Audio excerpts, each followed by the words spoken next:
The player named Jong Se-woon knelt before a mechanism resembling a giant clock and froze in awe. The brown-eyed young man was waiting for something fateful, something that would divide his life into before and after. Suddenly, an outstretched hand appeared before him, and then a voice announced that there was very little time left. The voice belonged to the silhouette of a woman who seemed to be woven from sunlight and warmth that radiated from her. This image frightened our hero, for he thought he was looking at a real goddess. She told the story of how a coup took place in the Temple of 10,000 Demons, and the demon of greed became the leader of his lower kin. He created a temple out of rare gold, which was mined by drilling through the hellish mountains. This unique temple originally existed on top of an ancient tower, which was simply astonishing in size. But everything changed after the Third Divine Demonic War, which turned the tide of events. All that remained of the demonic forces was expelled from the top of the tower and lost access to it forever. After the demons were defeated, peace reigned in this place, although it did not last long. It all happened suddenly. After some time, the tower was attacked by an unknown external enemy. Unfortunately, after some time the tower fell and was destroyed, and the same fate befell those who tried to defend it. Those who were called the Outsiders expelled the constellations with a powerful force that surpassed even the gods. And in the end, they destroyed even those players who had lost their power. So, now the tower was in such a state that absolutely all the players had died and no one could defend it. Jong Se-woon walked across the ancient stones and simply could not believe that the Temple of 10,000 Demons had fallen to the 92nd floor. But this could help turn the tide and find the Mammon Vault. All he had to do was use it correctly and turn back time. The system announced something that hadn't happened in a very long time, namely that a player had entered the ancient temple. The guy threw open the huge doors and was instantly blinded by the bright golden light that poured into the spacious hall. This brave act was considered an incredible historical feat, for he had entered the realm of the gods in the guise of a mortal man. The warrior's eyes showed only absolute confidence in his actions and joy that he had finally overcome this path and achieved his goal. As a reward for all his efforts, he could see with his own eyes the temple he had previously only read about in ancient tales. But suddenly, the tranquility of this place was disturbed. The earth shook, and stones began to fall from the high ceiling. Looking up, our hero wanted to understand what creature had noticed his presence. It was obvious that he had to hurry so as not to take any unnecessary risks. So he used a unique skill called the Guiding Crystal. It was supposed to lead the young man to Mammon's treasure trove, as it was the best tool for exploration, adventure, and searching. Without it, the boy would hardly have survived until now. Without thinking twice, he used it and ran forward as fast as he could, because he didn't want to encounter a creature that wanted him dead. As Jong Se-woon ran, he began to notice strange details that he couldn't get out of his head. For example, he couldn't understand why the road led him to a dead end. It seemed that someone wanted him to touch the ancient candlestick. Deciding to follow this impulse, he pulled it toward him with force, and it yielded, as if it craved this touch. Soon, our hero found himself in a strange hidden space, untouched by the bright golden light that flooded the corridor. Candles were burning there too, but they flickered and seemed afraid to illuminate the place too brightly. Summoning his courage, Yong picked up a candlestick and began to descend the stairs to finally discover the secrets of this hidden room. After climbing the last step, the young man stopped in front of a huge golden door, which, in his opinion, must lead to Mammon's treasury. Taking out the key, the young man smiled to himself, thinking that he had no idea how grateful he would be to Felchus, because he was still annoyed by all the times that cunning man had set him up. He remembered the moment when the key fell in front of him with a clink, as if it were useless trash. The not-so-positive characters wanted to pay for their request in this way, and their expressions showed that they considered the deal a success. Our hero was outraged, because this was not part of the contract, and he decided that he would not work for these people, because they made no secret of the fact that they were using him. But they replied with sinister smiles that if the guy terminated his contract with their guild, his career as an adventurer would end that very second. At that time, he did not even guess that he could use the key, so he exchanged it for payment. But now the young man understood that he had Mammon's golden key in his hands, which gave him access to the vault. When all these realizations hit him, the guy simply couldn't say anything. He wanted to shout to the whole world about what he had achieved. After all, he had really managed to enter the treasure trove of greed. Seeing mountains of gold coins and jewels in front of him, Jong Se-woon couldn't even believe at first that all these treasures were real. He walked among them and thought only about how incredible it was that this was happening to him now. It seemed like a dream, but he didn't want to wake up at all. Among the treasures, he found the cursed sword Turfing, whose existence even some historians did not believe. Also on the shelves, he found a guide to the martial arts of the divine techniques of the heavenly demon.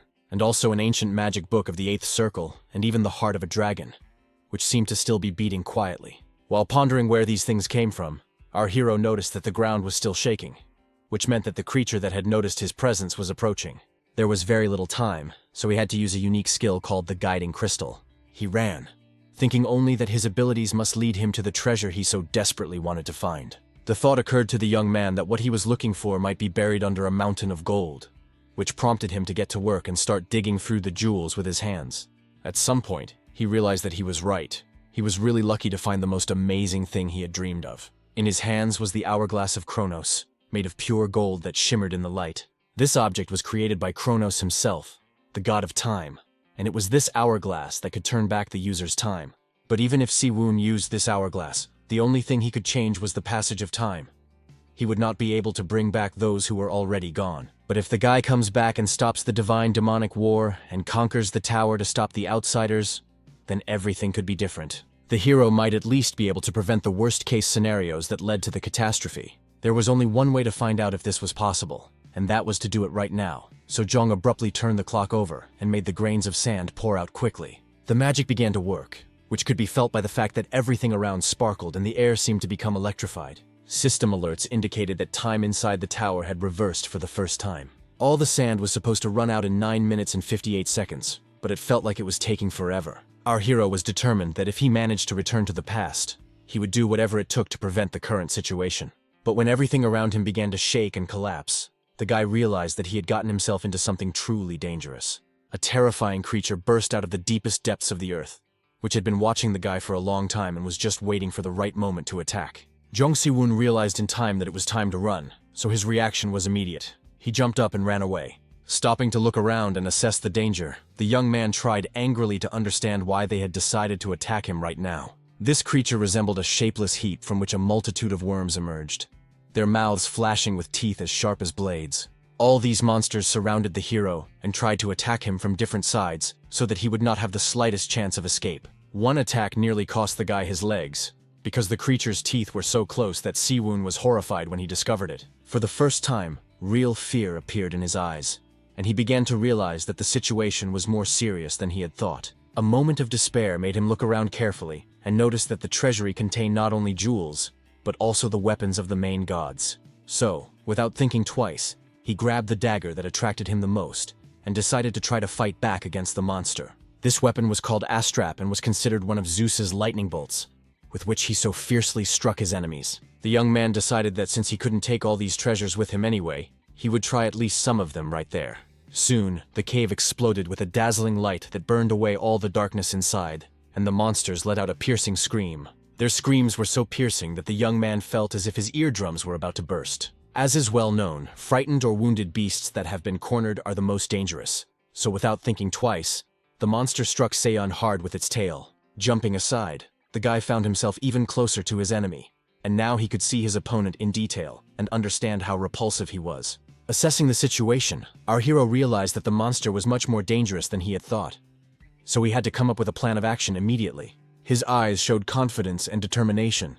It was clear that he was not going to give up so easily. Suddenly, a sword appeared before him, literally burning with fire, and on its blade, he could see an inscription written in an ancient language. It was Levitine, the Sword of Destruction, a legendary weapon about which a huge number of legends had been written.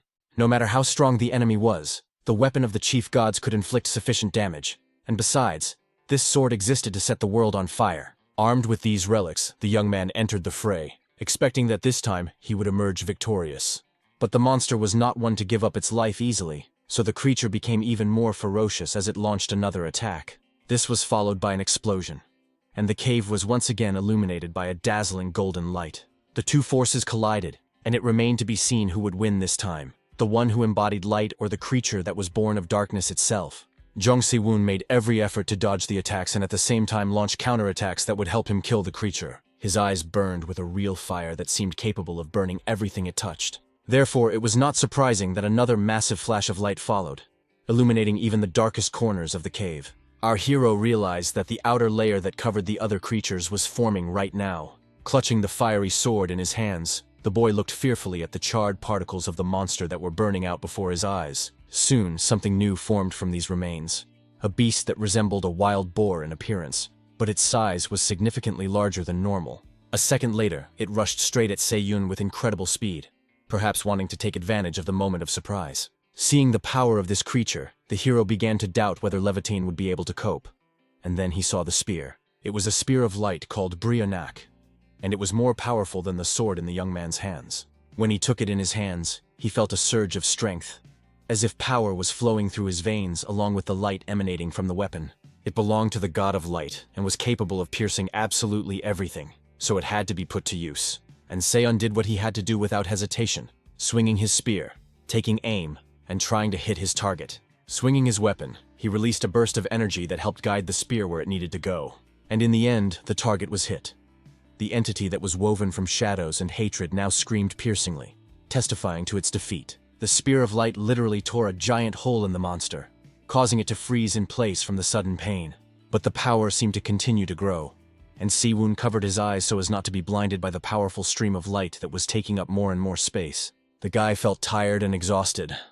He understood that the situation and its solution were much more complicated than he could have imagined. Soon, a system window popped up in front of him, notifying him that he was the first player to kill an outsider. Jong Se-woon became the man who managed to accomplish a great feat that could not be ignored. Meanwhile, the sand in the hourglass had almost completely fallen, which meant only one thing. Very soon, the passage of time would change for at least one user. The Chronos clock began its work, as evidenced by the fact that it flashed brightly and dissolved into a golden light. The next system notification said that the Vault of Greed had collapsed. After that, everything around him shook so violently that our hero thought the walls were about to collapse on his head. The guy found himself in the center of a strange circle that protected him from the debris, and he was informed that the vault no longer had an owner. The only player inside the vault who possessed the golden key was Seo-un. So, to his great surprise, he was recognized as the owner of this vault. The monster that attacked him was destroyed, and only from the system notification did the hero learn that its name was the Maw of Gluttony. Suddenly, the boy noticed a dark sphere approaching him. As it turned out, the power of the defeated enemy had been transferred to him, and now he possessed its might. This frightened the young man, because until that moment he had no idea that such a thing was even possible. But what surprised him most was the message that his cause and effect relationships were changing to the opposite, and it was unclear what that meant. More and more light began to spread around him, seeming to fill every cell of his body with a pleasant warmth and a feeling of strength. The following notification warned that all of Jong Se-woon's skills would be erased without a trace, and the experience he had gained in the tower was completely reset. It was time to return to the days of training, when a gentle wind blew green leaves from the trees and carried them against their will into unknown distances. But the large group of people paid no attention to such trifles, and were completely absorbed in the circumstances in which they found themselves. No one understood what was happening and why they were in this strange place, because just a few minutes ago, they were all at work, at home, or in their usual places. When the system windows appeared before them, their confusion increased several times over, because they had never seen anything like this before. And what frightened them most was the phrase that the training was just beginning. No one could understand what training they were talking about or what was going on at all. It was all like some kind of strange dream, except that no one could wake up. Jong Se-woon looked around and thought that it seemed he had really managed to get into the past. Meanwhile, people began to get angry and demand some kind of explanation. But everyone was in the same situation, and no one knew anything. People were very unrestrained and chaotic, so the hero decided to stay away from them, but it didn't work out. Someone grabbed his arm and tried to hold him in place. Terrified, the man tried to figure out what was going on and what he had done wrong that fate had brought him to this place. Our hero immediately noticed that he remembered this guy. His skills from the past were gone, but his memory was working as it should. So, an image immediately popped into his head of this poor guy who had been brutally murdered during training, his neck literally torn apart and left to bleed to death. Now Seo-woon really didn't know how to calm this man down, because very soon, he could say goodbye to his life. And the guy himself couldn't understand how it was possible to remain calm in such a crisis situation, which could not be resolved in any way. They had been brought here for some unknown reason, and there was even a suggestion that it was all a prank, and that there was a hidden camera somewhere filming their reactions. At first, Si-woon thought about how to calm the crowd, but then he realized that no one would listen to him, no matter what he said. The training began, and the system warned that there were just over 4 minutes left before the first wave of monsters. No one understood what the words "wave of monsters" meant or what to expect from this strange place, but everyone guessed that nothing good was in store. Looking at everything that was happening, our hero made a mental note that so far, everything was going as it had before. He decided to open his stats and check his indicators. They weren't very high, but he had some unique skills. Before, the guy didn't understand, but now he fully realized that his stats were quite serious. But something in his statistics was new, and he couldn't understand what kind of authority he now had in his arsenal. He remembered the reports that announced that the Vault of Greed had collapsed, and now had no owner. At that time, only Sewun was inside the building, so he was recognized as the new owner to whom the power would be transferred. At that moment, the young man did not understand anything, but now he decided that perhaps he too could use the power that he so conveniently possessed. He mentally imagined a golden chest from which waves of powerful energy emanated, begging to be released. The repository of greed was opened, and the young man gasped in surprise when this power began to break through the protective spells of the chest. Inside were hidden unique relics, the first of which was the breath of the red fire dragon Fire Axe. There also lay the legendary Mjolnir, Thor's hammer, which belonged to the god of thunder himself. That was not all. The young man also became the owner of the heavenly demon, who commanded martial arts and was passed down from generation to generation by the leaders of the demonic cult. It became clear that if the hero had such power, he would be able to accumulate enough strength to fight the outsiders. The system announced that the first wave of monsters was about to overwhelm the people, who needed to defend themselves and prove their right to exist. People looked at the notifications with fear and did not know what to do or what to expect, because the approach of monsters clearly could not mean anything good. Soon they noticed a pack of wolves approaching them very slowly, even leisurely, confident that their victims would be unable to do anything. Now, even the bravest and most reserved men panicked and made every effort not to scream in fear. Meanwhile, the wolves continued to advance slowly, their burning eyes hinting that they would not let the men go so easily. Blinded by rage, the monsters began to howl ominously, warning their potential victims that there was nowhere to run, and only a miracle could save them. After the leader gave the signal, all the other wolves rushed into the attack to finally begin their long-awaited hunt. Despair and fear overwhelmed the people like a raging avalanche, so they began to run away in panic, not thinking that they were making their opponent's entertainment even more interesting. They ran until the beasts surrounded them and closed in, leaving the poor users with nowhere to go. So now, feeling their absolute superiority, the beasts began to advance slowly, enjoying the fear of their trapped victims. No one knew what to do or how to avoid death, because they didn't want to give their lives and bodies to be torn apart by these creatures. Consumed by fear, the people did not even notice that a brave soul had emerged from the crowd. He said that if the poor souls did not want to die, they would have to fight to prove that their lives meant something. One of the men grabbed the brave man by the shoulder and asked if he really didn't understand the complexity of the situation. He tried to explain to the guy that they couldn't fight such powerful monsters without weapons or any training, so his suggestion was absurd. But then another man approached the rebel and asked if he had any other plan that would help them all save their lives. The stranger's name was Kang Hun Chul, who, based on the man's manner of speech, concluded that he had some kind of proposal that he had not yet voiced. Meanwhile, Siwoon, unbuttoning the top buttons of his shirt, said that everything was very simple if they followed a certain plan. He said he was going to deal with these monsters, while Han Chul should focus on protecting all the other users. Without further ado, the brown-eyed man agreed to this, but he didn't understand how the young man planned to deal with the monsters alone. Our hero would be aided in this by the basic kicking technique from the Shaolin sect, which he had extracted from the Vault of Greed. Activating the necessary skill, the young man decided that the time had finally come to test his strength. The wolves did not stop their advance. They moved very quickly and deftly, as if they did not feel the ground beneath their feet. When the creatures finally reached their victims, they immediately pounced on them, growling loudly. Our hero immediately reacted to the dangerous behavior of the beasts and realized that it was time to put all his skills to use. Without hesitation, he applied the 10 martial arts techniques and struck his furry enemy squarely in the jaw, causing him to yelp loudly. The wolf was in incredible pain, breathing heavily and unable to get up on his paws to defend himself. Looking at their wounded comrade, the other beasts decided to avenge him and began to close in on the young man in pairs. Their fierce eyes burned with hellish flames, and their sharp, deadly teeth clicked, hinting that they could tear human flesh apart without effort. No matter how frightening this scene was, the young man did not give in to his emotions and rushed into battle, realizing that only he could save everyone from the bloodthirsty beasts. He clearly understood what moves he needed to make to inflict maximum damage on his enemies and make them less dangerous. Activating his skills, he unleashed a barrage of power on the wolves that they clearly could not cope with. The mighty beasts scattered in different directions, as if they were rag dolls controlled by a careless puppeteer. Watching all this, people began to ask logical questions. They were interested in who this guy was and how he was fighting the wolves with his bare hands. Kang Han Chul also couldn't hide his surprise. He decided that their new acquaintance was an incredibly strong figure who was worthy of respect. But he also couldn't shake the feeling that Siwoon was hiding something, because it was impossible to fight off a pack of wolves with his bare hands, having a body that looked like it couldn't even support the weight of a weapon. Nevertheless, he coped perfectly with all the attacks of the beasts, which relentlessly tried to tear his throat out. The wolves were so angry and ferocious that their rage was now their main weapon, which was difficult to fight against. However, Kang Han-chul was able to repel their attack.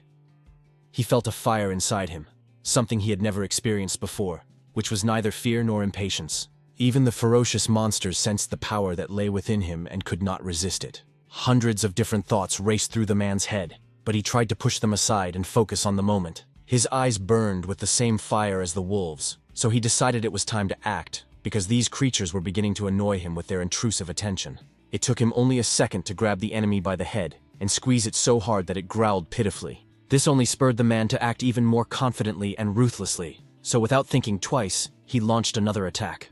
The attack on the wolf was so successful that it could not help but cause general surprise. People began to whisper, for before them was a man who, with his bare hands, had been able to knock out such a powerful creature. Siwoon and his new ally stood nearby and thought that at this rate, they could really do it. But Han-chul was still very interested in whether there was anything that could be used as a weapon against the remaining enemies. His eyes widened as soon as he realized that the danger was approaching even faster than before. It became clear that their strength might not be enough to defeat the wolves, but with the help of technology, they could find a way to save themselves and everyone else. Jong Se-woon's blows were quite powerful, and his technique was completely different from what Han-chul knew. A multitude of thoughts raced through his head, and the young man had to clench his fists to hold back his emotions. Han-chul desperately wanted to fight alongside Se-woon, who was showing incredible results and could achieve a great future. Meanwhile, the brunette was trying to catch his breath, because the attacks had taken more energy than he had expected, and he wasn't entirely happy about that. Looking at his defeated enemies,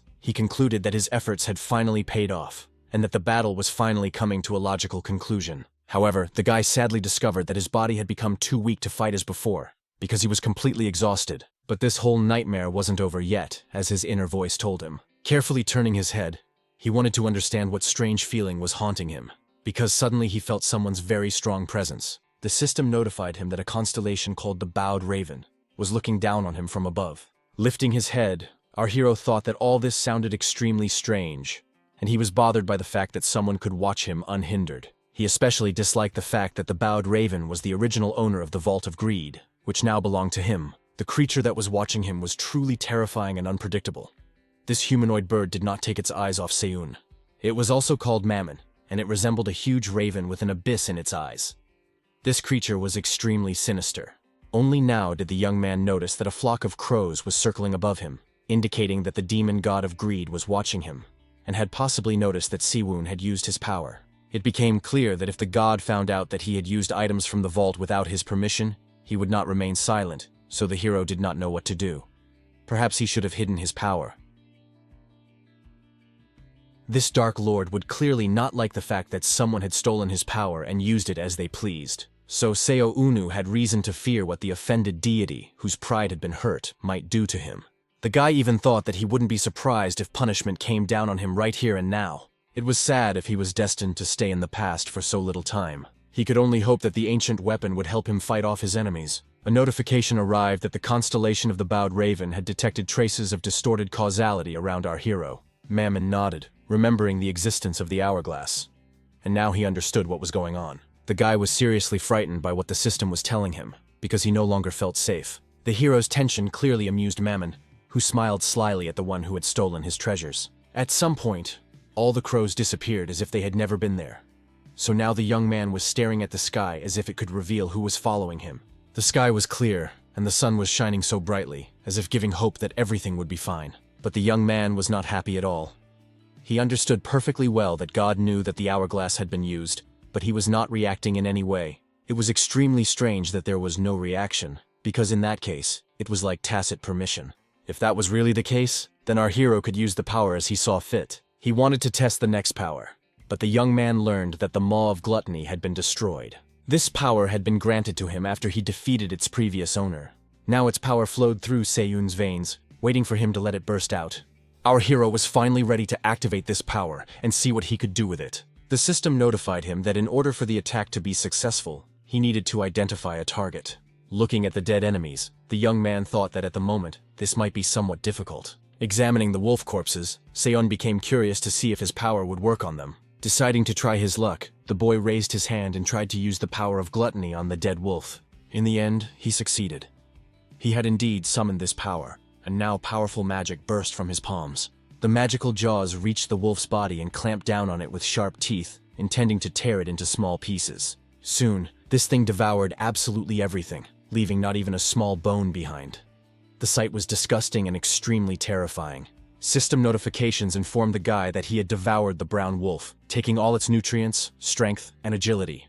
The hero thought he was hard to surprise, but all these system notifications did it without much effort. He couldn't imagine that simply by devouring a corpse, his stats would increase and grow dramatically. It seemed too simple. This led him to believe that if he used this power to its fullest, it would be no problem to push his abilities to the limit. But then a sudden thought pierced his brain. Mammon wasn't the only one who could have noticed that he was using his power. Beelzebub, the demon god of gluttony, could also discover that a power similar to his own was at the disposal of an ordinary human. As soon as he thought about it, a notification informed him that another creature, known as the Hungry Prince, was now watching him. Swallowing hard, the young man realized that cold sweat was running down his body. Yes, he had been lucky with Mammon, but who said his luck would last long? At first, the demon wanted to say something, but then decided that his meal was much more important than sorting things out. Such a dismissive attitude caused even more fear and doubt within the boy, because it was unclear how to act. The boy wondered why the demon's revenge had been postponed, and he had chosen to continue his meal. Perhaps this powerful creature was dying of hunger. Smiling, our hero thought that since things were taking such a turn, it might work in his favor. Activating his power, the young man thought that since the demon was so hungry, he should let it eat as much as it wanted. Gluttony was applied to the maximum, so even when Siwoon felt a slight exhaustion, he did not stop his actions. Hungry mouths, woven from powerful energy, reached out to the bodies of the fallen monsters, wanting to devour as much flesh as possible. They sank their teeth into the corpses and tore them apart, leaving not even small bones behind after their work. In the end, 2 more wolves were devoured, who in life could not have imagined that they would be so abused. The system announced that the Hungry Prince constellation was rejoicing with joy. Everything had worked out exactly as the boy had expected. The nutrients were absorbed, and his strength and agility increased. This time, the stat increase was much smaller than last time, but that was okay, because he was happy that none of the deities wanted to destroy him yet. So at the moment, Seon's goal was not to increase his stats at all. He was concerned that all the deities watching him were well fed. A notification arrived informing him that the Hungry Prince was still feeling very hungry, and considered the meal he had been served to be a mere snack. This behavior was not surprising, since Siwoon was dealing with the god of gluttony, but he decided to end the peculiar negotiations there. After the monster's attack, the area became quiet and even peaceful again. The only reminder of the battle was the blood that covered everything around. The people became bolder, and following the example of their leaders, they too began to hunt the wolves as a crowd. Finally, someone shouted loudly, announcing that they had finally defeated all the bloodthirsty wolves. Joyful cries rang out around them. People waved their blood-stained weapons and rejoiced that they had not perished in battle. They were told that they had successfully survived the first wave of monster attacks, so their adaptation had been very successful. So all participants received 50 points, which left people confused and joyful. Seo-eun quietly watched the crowd, knowing all the ins and outs of the system, as this was not his first time dealing with it. He was glad that everyone had safely passed the first wave and no one had been hurt. He remembered the many casualties there had been in the past, during the first battle with the monsters. The system decided to calculate the individual contribution of each player, so our hero came in first, Kang Han-chul came in second, and some stranger came in third. Assessing his result, Siwoon decided that he was quite satisfied with the 220 points he had earned. As it turned out, points were accumulated for individual contributions during training, so it was worth earning as many as possible and improving one's rating. After all, there would be a high reward for completing the training.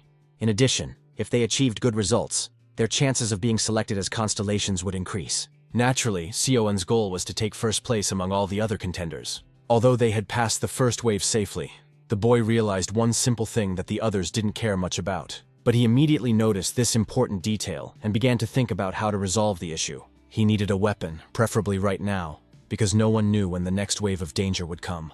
It was clear that even if the boy used Mammon's storage with stats below the average human level, there would still be limitations. So he needed to compensate for them. The only problem was that there were no decent weapons anywhere nearby, so the only option was to look for something useful in the forest. Realizing that he had no other choice, he headed into the unknown, which could hold a lot of danger. The guy understood that as his stats grew, he would be able to unlock better treasures from Mammon's vault. His thoughts were interrupted by a voice asking him to wait a moment and not go into the forest alone. Turning his head, Sewon saw an unfamiliar girl running towards him, looking quite concerned. Looking at her hair blowing in the wind, our hero could only think that her voice seemed all too familiar to him. Then he realized that it was Yuso-Ah, who was known by the pseudonym Whirlwind before her regression. For some reason, he was pleased to see Yuso-Ah, who was clearly worried that he would go into the forest alone. Sewon didn't remember many people, but he couldn't forget this girl because she was too impressive. She and Kang Han-cheol had become famous on the upper floors of the tower. She had managed to reach such heights that she became one of the most senior representatives in the tower. But now she still looked confused and vulnerable, especially after asking him where he was going alone. While the girl tried to tell him that it was very dangerous, the young man could only think that he didn't have time to deal with people. So he could think of nothing better than to simply say that he was studying the terrain, because they couldn't stand in one place. But the girl thought differently. In her opinion, they needed to act cautiously and together, gradually exploring the area and thinking about how to deal with the next wave. He was interested in her opinion on whether anything would change if they got together and discussed everything among themselves. She believed that this would help reduce people's anxiety. After listening to So-A, our hero couldn't explain to her in detail why he didn't think her plan was a good one, because there was no time for that. Still, he decided to ask what exactly the girl wanted to do to reduce the anxiety among the players, because in any case, they would have to hide during the second wave. However, the young lady continued to stand her ground and stubbornly argued that going into the forest alone was very risky, especially if the wolves reappeared. The conversation was abruptly interrupted by a system window that suddenly popped up in front of the guys. They both fell silent and stared at the blue screen, but couldn't figure out what the notification would reveal this time. Soon they realized that it showed the time remaining until the second wave of monsters. And apparently there wasn't much time left, because both the guy and the girl looked at the screen with extreme dissatisfaction, and even a little fear. They had only 2 hours and 57 minutes until the next disaster. Turning toward the forest, our hero ordered the girl to return to the others and advised her to pay close attention to what the system was saying. He didn't mind if people passed the time waiting with a heated discussion, which was what So-A was in the mood for. Finally, the guy said that it would be better for his new acquaintance to spend this time looking for a sturdy stick that would help her fight back. The young lady was simply speechless. She didn't want to believe that this guy was so indifferent and harsh, someone who only thought about himself. Meanwhile, the serene nature also seemed to be adding to the tension. First, the wind died down completely, and the birds stopped singing as if death itself were near, and then small stones flew in different directions. These cobblestones hit the brown wolves, causing them to scream loudly and then fall to the ground in convulsions of pain. Behind all this chaos was just one person, the one that the beautiful So-A was so worried about. Se-Unu managed to successfully deal with a huge number of new wolves who were gathering to avenge their dead comrades. After that, he decided that it was time to raise his stats, so he activated the gluttony skill, which helped him do so. The power of gluttony devoured one monster after another, while our hero just stood and watched the scene with detachment. After he devoured another wolf, the system notified him that he could no longer feed on the same creature. The next message said that the Hungry Prince constellation was tired of this meat, which had to be sucked from the wolf's ribs. This information confused our hero a little, because he did not know where to find other monsters to feed the demon. But he understood that he was dealing with a demonic god of gluttony, so these whims were quite understandable. Looking up at the sky, the young man said that he would go in search of other meat right away, so the demon would have to wait a little. In response, the Hungry Prince devoured the remains of the ribs and flashed his eyes predatorily. Grabbing a stick lying nearby, Seyun decided it was worth experimenting, because a wonderful idea had just come to his mind. Activating the power of greed, he opened the treasure vault and began to look through what was available to him. The first item was the Chosen One's sword, which belonged to Sigmund, with which he had managed to defeat the huge dragon Fafnir. However, the treasures in the vault could only be extracted in the form of a shapeless force. The boy assumed that this was because they had lost their form and only their power remained. It was disappointing, but it was not a big deal. After all, if he poured the power of these treasures into a suitable object, it would be practically the same as turning it into a legendary sword. Without thinking twice, that's exactly what he did. He poured the power into a stick, turning it into a real weapon of death that could defeat anything. The power was so impressively strong that our hero had to close his eyes, afraid that the blinding light would blind him. But instead of a legendary sword, the boy had only a handful of ashes in his hands, from which no energy emanated. The object could not cope with the power of the legendary sword, so it simply disappeared, which meant that the power not only affected objects but also posed a danger to the young man himself. Now he was using a basic martial arts manual, but if something stronger had been used, there would have been no trace of it left, just like the branch he had used. Moreover, the power of greed could not be used by anyone but him, so he should practice his skills. The young man became curious whether others could use this power, because if so, he would not have many treasures that could be used. He needed to increase his abilities, but for now, first and foremost, he needed to acquire a weapon. So our hero set off to wander through the forest in search of something that could serve his purpose. But something inside him screamed that even if he searched the entire forest, he would not find anything suitable. At times like this, he regretted not having a guide. He wanted to try using another item from the treasure trove of greed, so he quickly took out the golden chest and opened it. The young man extracted the spirit of a gnoll, a low-level monster with the head of a hyena that uses its excellent sense of smell to track down prey. So now the guy had a kind of guide who had taken over his body. At first he felt nothing. Closing his eyes, our hero simply waited for something new to awaken inside him. And soon it really happened. His sense of smell became much sharper. It seemed that a beast had indeed awakened inside him. It was so surprising that the guy didn't even immediately believe that some kind of internal change was happening to him. His renewed, improved intuition told him which way to go to find what he was looking for. So, without thinking twice, he rushed in the right direction, his legs moving so fast that it seemed as if they weren't touching the ground at all. Very soon, the boy smelled a faint scent of rust, which told him that he was on the right track and should continue moving in that direction. The hungry prince began to cry that he was dying of hunger, and that his skin was already sticking to his back. Picking up speed even more, our hero decided that communicating with this constellation was more like looking after a pig. The gentle gusts of wind became more and more noticeable, as if hinting that a storm was approaching.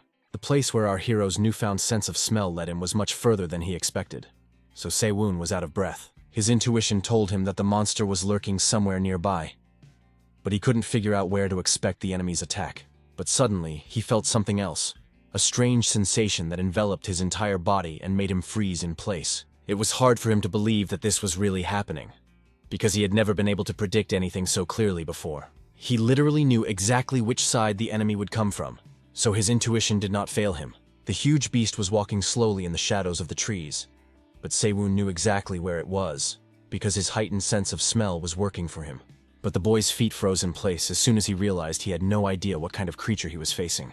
At that moment, a red eye flashed in the darkness, followed by a huge paw that inspired genuine terror. Then, a sinister muzzle emerged sharply from the shadows, emitting a terrifying growl so loud that it seemed to make the earth itself tremble. At that moment, our hero realized that he would have to face someone much stronger than the creatures he had encountered before. Looking at his growling enemy, the young man thought about a plan of action, because for some reason he hadn't given it any thought before. Looking at the ferocious gray wolf, one could conclude that the guy's appearance was not a surprise to him.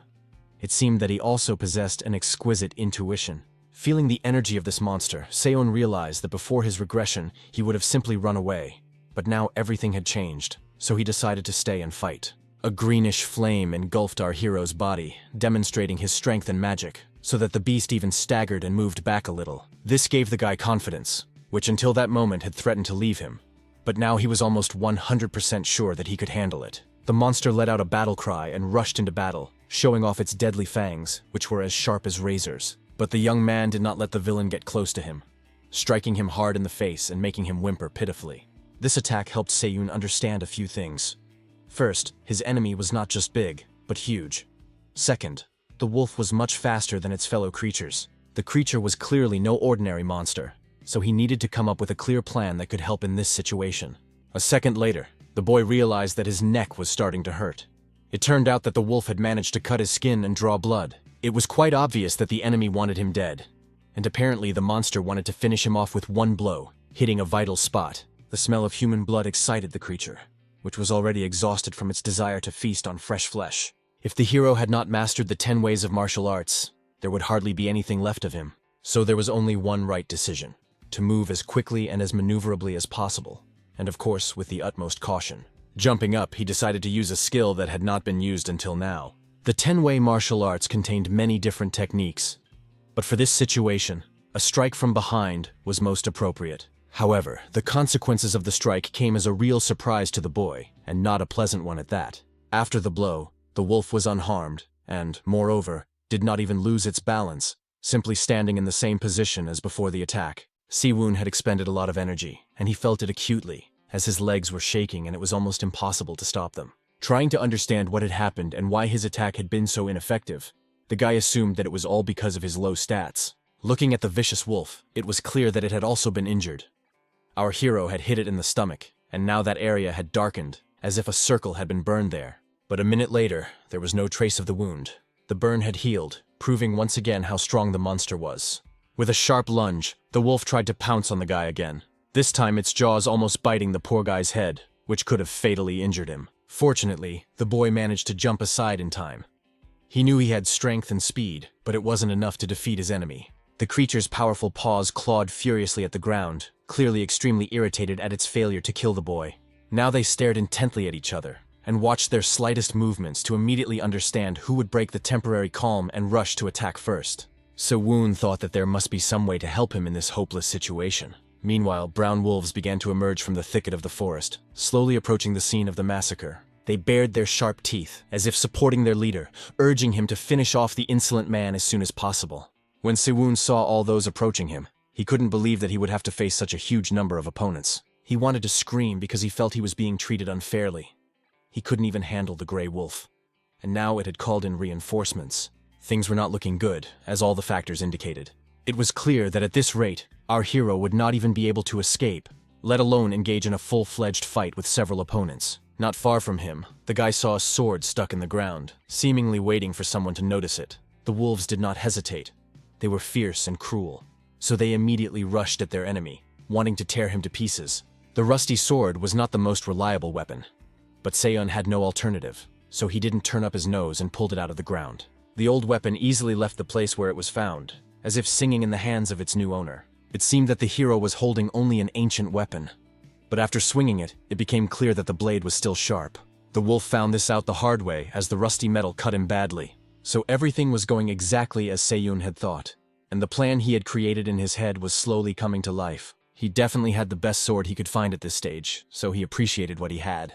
While the guy was fighting, the system notified him that the constellation of the bowed raven was looking at the sword with a strange expression on its face. This indicated that the young warrior had found the weapon that was the real goal of this journey, and he decided that he was moving in the right direction. Looking at the slain wolf, it became clear to the hero that now that he had such an advantage, he simply could not back down and retreat. He wanted to finish off the monsters before the new wave began. Therefore, a confrontation with the gray wolf was inevitable, for it was the most important monster to be defeated. Opening the repository of greed, Siwoon decided to draw power from it to finally test it in battle. Now he had access to the fencing skills of the Hamel family, whose main technique of the basic longsword style was passed down only to direct heirs. But now everything was different. Jong Se-woon could also wield this unique power, and he couldn't wait to find out what he was capable of. Meanwhile, the wolves continued to try to deal with the young man, who was confident that he could handle them. Flashing his weapon, the young man decided to prove that his confidence was not unfounded. So he directed his power straight at the creature's face, which was approaching him with incredible speed and agility. Fortunately, our hero had enough skill to stop the sudden attack, managing to block the lunge with his sword. It became clear that now was the best time to finish off the monster once and for all, and he was right. With a few precise and sharp blows, he managed to neutralize his opponent and make him whimper pitifully in pain. So, after landing from the blow, it felt like everything was going exactly as it should, as if someone above had created the perfect plan. And the enemy's blood, slowly spreading across the grass, was the best proof of that. The gray wolf was not yet dead. These attacks had enraged him so much that he was ready to tear and throw everything around him, just to harm the one who dared to raise a hand against him. Looking at his opponent's anger, at his tightly clenched jaws, it was clear that everything was going exactly as it should. The skill of the family, which had risen to the rank of imperial fencers, helped in this, so the effectiveness of the current attacks was guaranteed. Although Se-un enjoyed the battle, he clearly understood that it was time to end it all, because he didn't have much time left. But doing so was not as easy as saying it, because his opponent was not some little dog, but a huge gray wolf with powerful jaws that could easily crush anyone. There was nothing else to do, so continuing the fight was the only option. Gripping the rusty hilt of his sword tightly, the young man sprang into action. He acted quickly enough that his lunge was successful, and the blade of the sword plunged straight into the wolf's mouth. When the guy pulled it out, foul-smelling blood gushed from the monster's throat, and the victim began to choke, indicating damage to vital organs. The wolf did not expect that a human could defeat him so quickly, so he was stunned by what had happened and was unable to repel another attack. It was the last one for him, after which the creature fell to the ground and did not move anymore. Seyun even felt a little sorry for the enemy, who had been so dangerous and powerful just a moment ago. After the creature breathed its last breath, the system announced that the main monster of the wolf forest, known as the Guardian of the Graves, had been defeated. This message couldn't help but make our hero smile, because he understood that he was getting stronger with each passing moment. His level had been raised, and another 500 points had been added to his personal achievements. In addition, his inventory now included a gray wolf skin, which could be useful in the future. But on this journey, besides weapons, there was another goal, not so obvious, but nonetheless important. The guy understood that increasing his personal merits was a vital task for him. There were several ways to do this, and he had known this information since his previous life. The first way was straightforward. He had to actively participate in battles, such as the monster raid that took place during his training. The next way was more difficult, as it required finding a monster on his own and defeating it in a one-on-one battle. But the most brutal of all was the third way, because it required the player to engage in violent bloodshed. In order to be at the top of the food chain, it was necessary to defeat all other players, no matter what the cost. As terrible as it sounds, as the end of training approaches, the number of players who will turn their swords against each other will increase significantly. While the guy was feeding the constellations with the power of gluttony, he thought about how fighting other players was an easy and accessible way to get high personal merits. The system announced that the Grave Guardian wolf had been devoured, and its nutrients had increased Seyun's strength, agility, and health stats. Assessing the situation, the young man realized that boss monsters could greatly increase his stats. Furthermore, it became known that the Hungry Prince constellation was pleased with the taste of the meat and said that it suited him. This delighted our hero, and he decided that it was worth returning to the other players. But before that, he wanted to check the items that were now in his inventory. From now on, he possessed the sword of a forgotten hero, which had been forgotten and rusted over time, but despite this, it increased his attack power against monsters by 10%. The Grey Wolf skin was Class D. It belonged to the one who once ruled his fellow wolves, and it still retained its former grandeur. It gave its owner and his allies charisma and instilled fear in his enemies, as well as increasing movement speed by 5%. With such items, there was every chance of raising his rank to D+ level. The system reported that the bowed raven no longer considered his weapon to be complete junk. It was funny that the demon god of greed only became interested when he checked the item. But at the moment, the young man was more interested in how much time was left before the next wave. As if answering his question, the system reported that there were only 12 minutes left until the second wave of monsters. Putting on the gray wolf skin, the boy smiled and decided that he had to hurry if he wanted to stay alive. Time flew by unnoticed, and soon the next wave of monsters began their attack. To prove that he was worthy of living, the boy had to stop these creatures. But it all started before our hero returned from the place where his battle with his previous opponent took place. He promised Yusoa that he would return before everything around him turned into hell. But unfortunately, he failed to do so. It would have been so easy to convince himself that nothing terrible had happened, and that he didn't care about what was going on around him. But for some reason, Seyun couldn't do it. But no matter how you look at it, it gave him a good opportunity to see how others would react to their lives being in even greater danger. After all, Seyun had no intention of dragging along those who lacked determination, because such people usually only got in the way of success. So now he stood and watched closely as the other players dealt with the attack of the wild boars.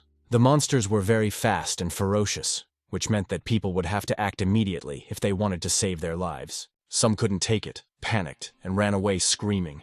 It was difficult for them to realize that everything around them was trying to kill them. Others, on the contrary, fought with such enthusiasm that one could only admire them, for they made impressive efforts. Yu Seoa and Kang Han-chul were just such people. They clearly understood that only they could protect themselves and that no one else would fight for their lives. Looking at the whole picture, our hero thought only that from that moment on, a serious battle for survival had begun, one that would continue for a very long time. Soon, people began to come to their senses and realize that they needed to develop some kind of battle strategy. One man shouted that they needed to block the boar's attacks. He was a distinguished-looking man, but fear had driven him to hide behind an employee of his company and order him to protect him. Seeing the guy's confused look, the man kicked him hard, sending him flying face down. He shouted that if the boy didn't want to be fired, he should fight more actively. Si-woon behaved very quietly, which allowed him to understand that he was facing the head of the Toven Corporation, a despicable man who wanted to survive at the expense of other people's efforts. Everything was clear with this character. so our hero moved on to see what the others were doing. Despite the fact that chaos and panic initially reigned on the battlefield, now people had gathered and were fighting even better than could have been expected. Han Choryul and Yu Soa were particularly impressive, fighting as if they were experienced warriors, with real fire burning in their eyes. Despite her fragile appearance, the girl was striking in that she had an unyielding core within her that helped her act fearlessly in such situations.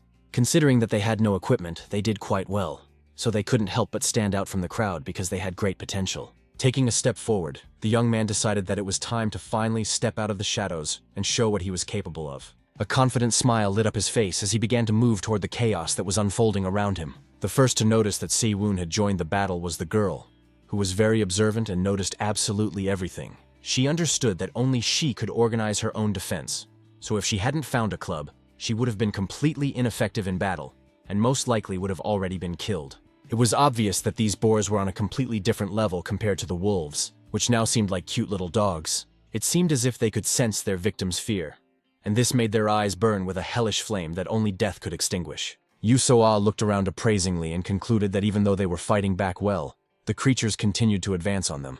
Only now did the girl notice that her jeans were torn and there was a serious wound on her leg, from which a lot of blood was flowing. She didn't understand when it had happened or why the last words of the dead continued to play obsessively in her head. She had no time for such thoughts, because if she continued to sit in one place, she would become a target for those who were so eager to kill her. Before the girl had time to think about it, she noticed a huge boar running towards her, its small eyes flashing maliciously. There was only one way out: to forget the pain and clench her improvised weapon tightly, which could save her from certain death. Looking into the eyes of this terrifying creature, Zoe decided that she simply had to hold on a little longer. She was scared. Her palms were sticky with sweat, and the club was shaking slightly, but the girl decided that she would not run away. She wanted to defeat the enemy at all costs. She had to wait just a little longer, because the boar was bound to get closer any minute, given its impressive speed. Just when it seemed that the end was near and the girl was about to die, Seon entered the fray and struck a single blow with his sword. Opening her eyes, the young lady could not believe that someone had helped her, and literally saved her from certain death. But it had really happened. The boar that had intended to kill her was cut in two, and now lay right at her feet. To check if the creature was dead, our hero touched it with his foot and turned it on its side, finding no signs of life. So now he stood over the defeated monster, demonstrating his strength and fearlessness. Seeing that the girl and everyone who had witnessed his triumph were interested in him, the guy loudly declared that they should deal with everyone else first. So A had so many questions that she wanted to object, but what she saw made her put her words aside. Several more boars were charging straight at them, apparently enraged by the death of their kin, for they were beside themselves with rage. Si-woon decided that it was time to open the vault of greed and extract the power that would help deal with all these troubles. So, without hesitation, he activated the magical power and saw his hand begin to fill with a warm golden glow. The young man decided to extract the tendon of a tall orc, a race known for its enormous strength and endurance, from the chest, so that his particle was filled with a unique life force. It all looked extremely strange and even a little disgusting, but if it was going to help, then nothing else mattered. Of course, the young man was not sure that his body could withstand what fate had in store for him, but he could only find out by using the tendon. The monster did not wait. It simply pounced on our hero, wanting to destroy the one who behaved so arrogantly. But luckily, the guy managed to avoid a direct collision with this creature. He jumped high and flew up, not letting his opponent get close. Seon's eyes lit up, indicating that he had chosen his target and intended to do everything to destroy it. So he unleashed his wrath on the boar, which did not expect such a powerful attack. Screaming in pain, it tried to run away, but to no avail. One enemy was dead. Climbing onto its motionless body, the hero noticed a second monster approaching, also thirsting for death. Clutching his rusty sword tightly in his hands, the guy decided that he would kill every monster that dared to approach him. So the second boar also faced a grim fate. Its body literally cut in two, spurting blood everywhere. After that, the young man felt a slight satisfaction, because this only proved once again that he had become incredibly strong. The guys who watched this scene were simply amazed by the strength of their new acquaintance, because they did not think that any of the newbies could fight like that. Smiling, Si-woon thought that all this was possible thanks to the tall orc's tendons, because he definitely felt stronger, and his strength was easier to control. His thoughts were interrupted by someone's hand, which brazenly and possessively rested on his shoulder. It belonged to the owner of a large company who humiliated his employees and forced them to defend him. The man assessed the young man's fighting skills, and said that he was on a completely different level than the mediocrities who defended him. Noticing a dirty handprint on his coat, the young man tried to brush it off with disgust while the gentleman told him about his idea. The insolent man wanted a skilled fighter like Siwon to protect him and become his personal bodyguard. He proudly said that he was the CEO of the Tovan Corporation, which absolutely everyone knew about. Waving his hands grandly, the gentleman promised to generously reward the young man if he agreed to become his bodyguard, even asking him how much he wanted. Siwon was even promised the position of department head at Tovan, which was much more lucrative than any offer from any other company. After thinking for a moment, the young man dryly said that it all sounded like a good deal.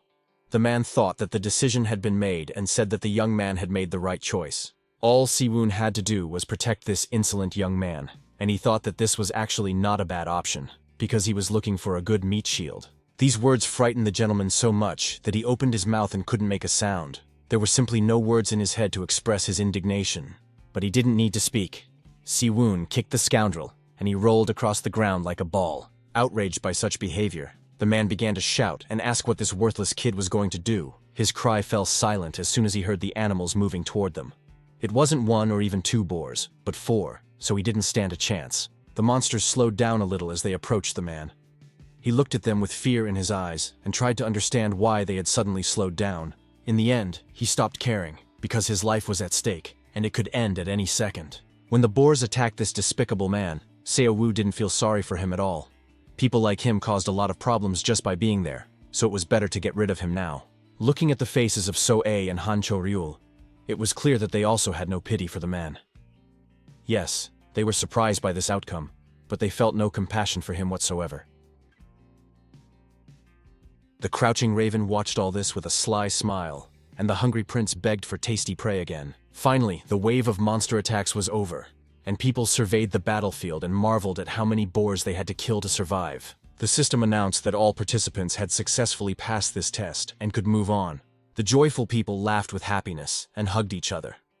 Not only were they safe and sound, but they also received 50 points each, without counting individual contributions. The top 3 were the same people.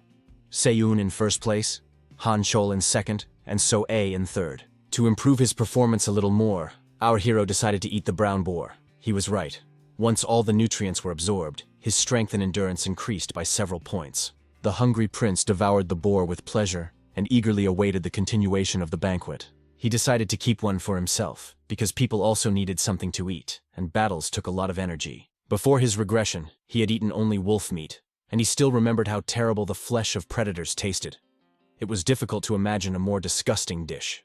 As he began to cut up the boar, the young man thought that the rust on his blade could be dangerous, but now he couldn't worry about all the details, and he had no alternative. While he was busy with the meat, someone approached him and quietly apologized for interrupting.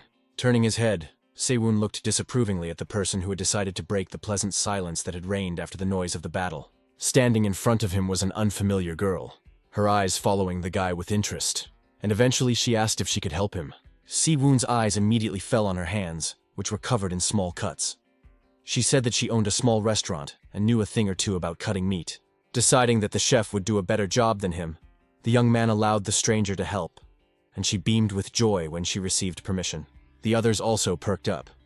Someone took the initiative and offered to gather firewood, while others wanted to set up camp and find a source of water. However, some were against building a fire, as it could attract the attention of predators. Our hero watched all this closely, pleased that the players were slowly coming to their senses and adapting. He decided once again to open the Vault of Greed to see what other skills he could unlock. He was most interested in abilities related to the use of fire. One of these skills was called Fire Flame. It was imbued with the power of a lower fire spirit and stored its energy, making the flame difficult to extinguish. This power meant that one did not have to think about how to light a fire, as a single spark was enough to start a real fire. So soon, people were warmed by a large bonfire, which made this difficult evening a little more comfortable. A huge moon lit up the forest where our heroes were. The night was quiet, with only the occasional whisper of the players. The pleasant aroma of roasted meat wafted through the air, instantly whetting the appetite of the tired guys. Cutting off a decent piece, Sewon began to bite it cautiously, assuming that the meat of monsters would taste very unpleasant. But the hungry prince licked his lips impatiently, tempted by the delicious aroma. But Sewon had no intention of sharing, because he needed to eat too. While he was eating the meat, sitting on a rock, someone approached him from behind, their footsteps so quiet that our hero simply did not notice them. They brought him water, and told him that in order for his body to recover faster after the battle, he needed to drink water. The benefactor was Yu Soa, who clearly wanted to establish friendly relations with our hero. While he was drinking water, she cast a curious glance at his rusty sword, which was lying nearby.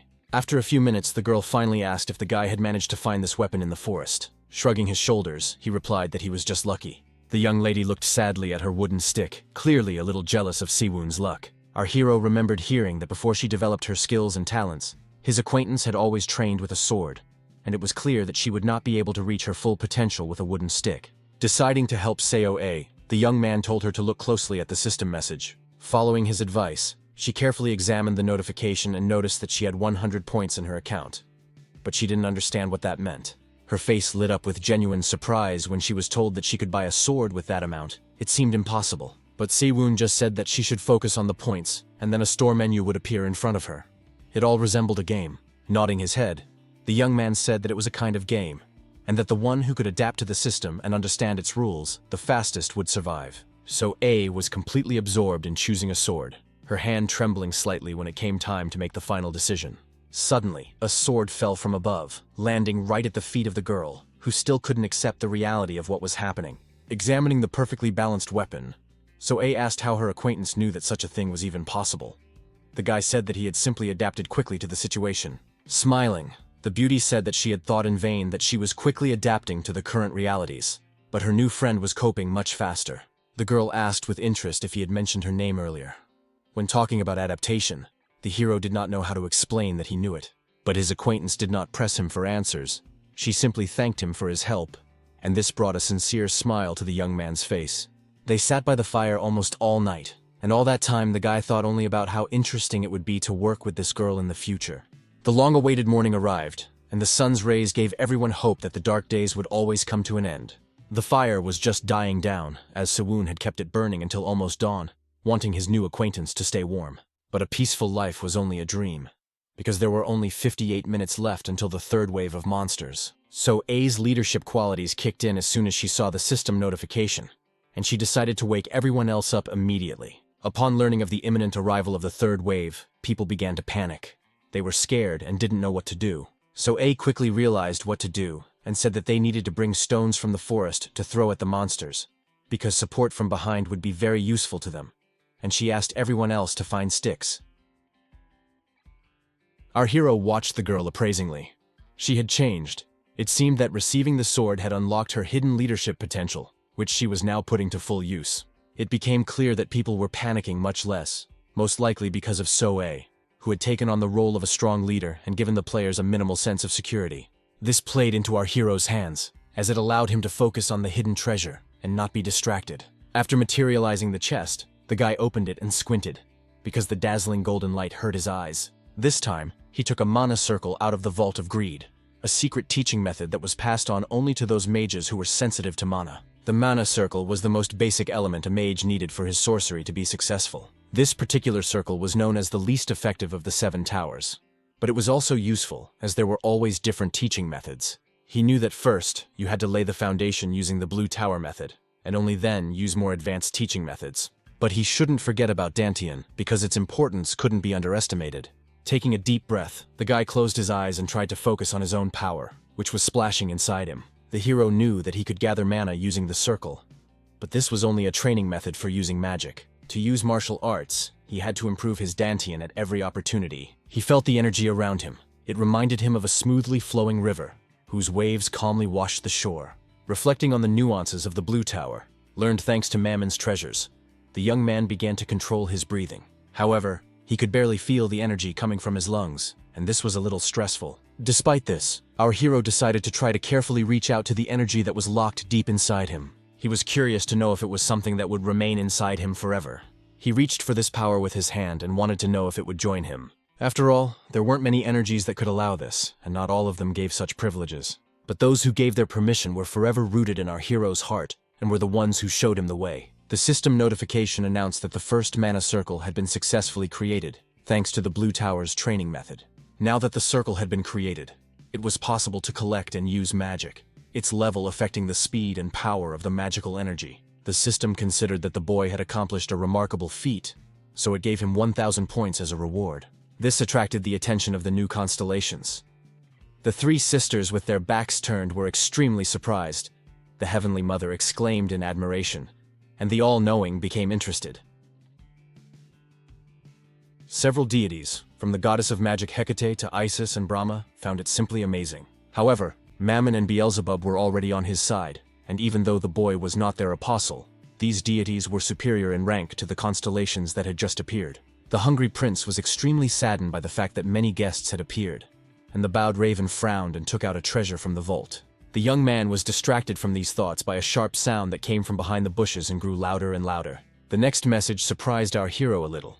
It reported that the bowed raven had blocked all messages from lower-ranking constellations. Blocking communication was a very serious interference with the system and required enormous effort, which indicated that the deity who did it was quite high-ranking.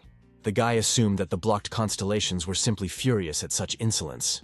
The hungry prince, however, felt relieved at the absence of guests, while the bowed raven calmly observed what was happening. When the stream of messages subsided, the young man decided that he needed to return to his mana training. Despite its low effectiveness, he wanted to use the Blue Tower training method, because Siwoon clearly felt that this skill clearly strengthened the mana circle. Closing his eyes, he focused on his inner voice and what was happening inside him, trying to abstract himself from everything else. As he plunged into the depths of his consciousness, a stranger approached him and began to call him insistently, saying that it was impossible to fall asleep while sitting. The stranger began to tug at his shoulder and order him to get up immediately, because there were only 12 minutes left before the new wave of monsters arrived. Hearing the noise, Siwoon finally opened his eyes, extremely dissatisfied that some stranger had disturbed him. The blonde guy smiled slyly and was clearly pleased that he had managed to wake up this weirdo, who seemed strange to him. Laughing, the guy said he thought Siwoon was dead because he hadn't moved for an hour. But our hero didn't share his amusement and dryly asked why he had been disturbed. The young man's composure surprised the blonde man, who reminded him that they were all in the same situation, so it would be better to stick together. His name was Park Jong-pil, and Siwoon remembered that this man was the one who tormented the weak and forced the stronger ones to steal food before the regression. This scoundrel was convinced that adults should die so that younger people could survive. He killed ruthlessly and literally walked over people's heads to achieve his vile goals. And now this guy wanted to form an alliance with our hero. Siwoon thought that perhaps this was because the situation had changed fundamentally. Initially, the blonde guy was the kind of person who lived by the principle of the strong against the weak and the weak against the strong. Now, with a sly smile, he claimed that he just wanted to be friends, because Siwoon seemed to have no close friends at all. But it was difficult for the guy to believe in this man's good intentions, because he still remembered the hard times he had to go through because of Jong-pil, who even dragged him into the forest as a scout. But thanks to that, he understood the power of the guiding crystal, so only the result of that incident mattered. Now Siwoon decided to act differently, so he asked an unexpected question about how fast his interlocutor could run. The other man didn't understand why he was suddenly asked such a question, but instead of explaining, he was simply patted on the shoulder. Then Siwoon said that the skill of running fast would be very useful to the guy when he acted as bait, and these words frightened the blonde man. At that moment, a message came in that the third wave of monster attacks was beginning, so people would once again have to prove their ability to survive. Of course, they were very scared again, but now they looked more composed and confident about what to do. Finally, they heard the terrifying footsteps of the monsters and realized that trouble was rapidly approaching. So A once again took on the role of leader and fearlessly ordered everyone to get ready. In her opinion, no one would be hurt if they stuck to the plan. This time, their opponents were enraged monkeys, which, in addition to sharp fangs and powerful paws, also possessed homemade weapons. Surprisingly, the humans did not lose their composure. They boldly stepped forward, fighting off their opponents with sticks.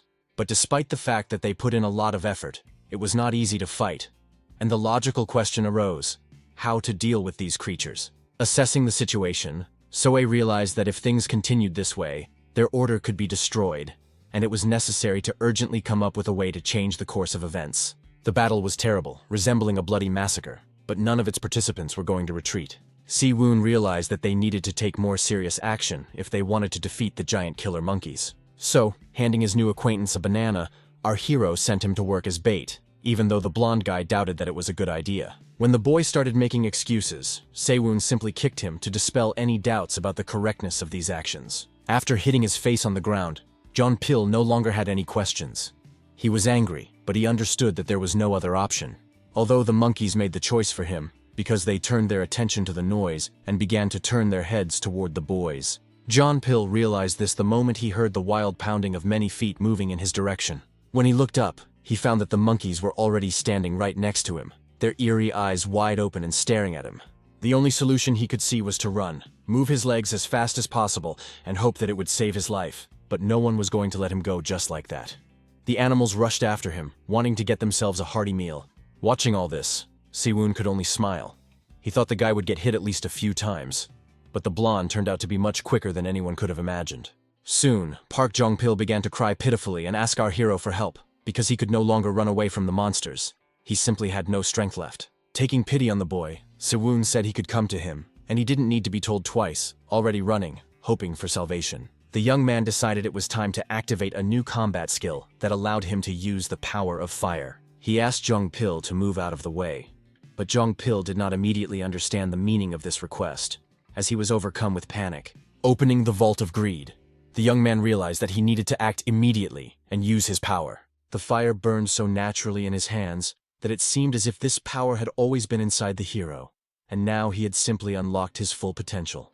The spell was called Fireball, and was the signature move of the Red Tower, its destructive power directly dependent on the amount of mana infused. Looking at the pure energy that literally pulsated in his hands, Seon thought for the first time about the destructive power he possessed. He concentrated and launched the fireball directly at the place where the monkeys were. The power was so unbridled and powerful that it could burn everything around it. John Pill ran even faster than before, and the enraged monkeys were even more ferocious, now angry that someone was trying to burn them. But then another fireball started moving straight towards the monsters, so the blonde man could only hope that his new acquaintance's plan would work. A sharp flash of light blinded him for a moment, and he began to wonder if this was the end, or if his long-awaited salvation had finally arrived. Then there was an explosion that instantly snapped him out of his stupor, and now the guy was running in the other direction, praying for salvation from the fire that could turn him to ashes. Turning around, the blonde man asked in surprise, "Did Seun really use such impressive magical power?" Other players watched what was happening, unable to believe the reality of it all, as it resembled the plot of a science fiction novel. People tried to understand whether they could also discover such abilities in themselves.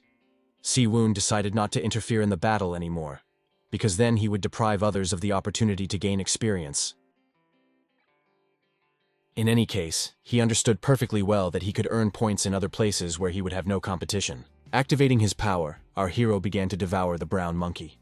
It looked disgusting, but this action was simply necessary. Thanks to this, he got enough nutrients to improve his performance. The hungry prince was very pleased that the boy had prepared the prey so well. He was distracted from his thoughts by Park Jong-pil, who began to swear that he would serve his savior for the rest of his life. Sewoon didn't know if he could trust the blonde man, but now he didn't seem as cruel as he had been in the past, so he decided to give him a chance and told Jong-pil that he could continue to help him. The boy said that if his savior needed anything, he would be happy to help.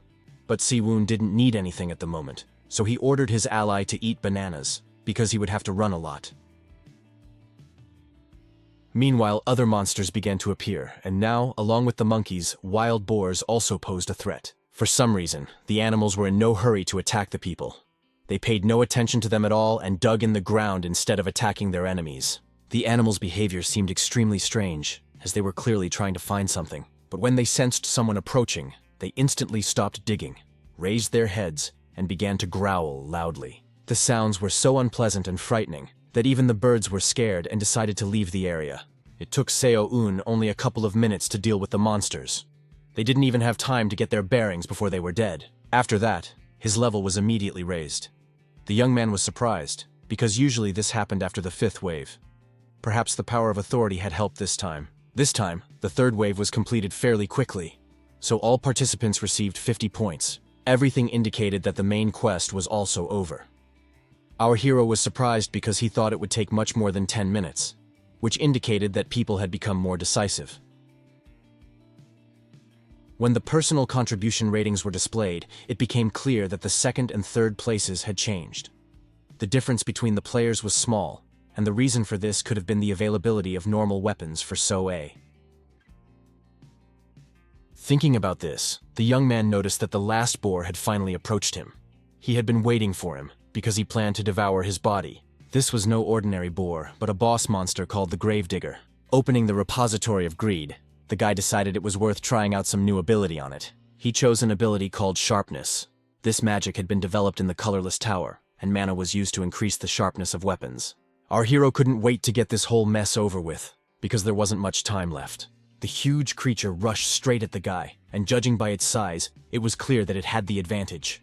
But you'd have to be a real fool to underestimate the abilities of Seiyun, who boldly swung his sword. One thrust was enough to deliver a precise blow with a sharp blade that easily cut through the thick skin. All actions were performed so precisely and correctly that after one strike, a system notification appeared stating that the victory belonged to the young man. The creature screamed loudly. It did not expect that some human would be able to defeat it so easily. Notifications informed him that his personal merits had been increased, and that he now had a giant boar's fang in his arsenal. Holding this unique item in their hands, it was simply impossible not to admire it. It was clear that unlike the gray wolf skin, which resembled a cloak, this item was purely material. Obviously, it couldn't be used without processing, so the best solution was to keep it with them for a while. But there was something else that caught the hero's attention. A bright light shining nearby, its rays shining directly into his eyes. The beam burst out of the ground and turned into a real pillar of light that was both awe-inspiring and frightening at the same time.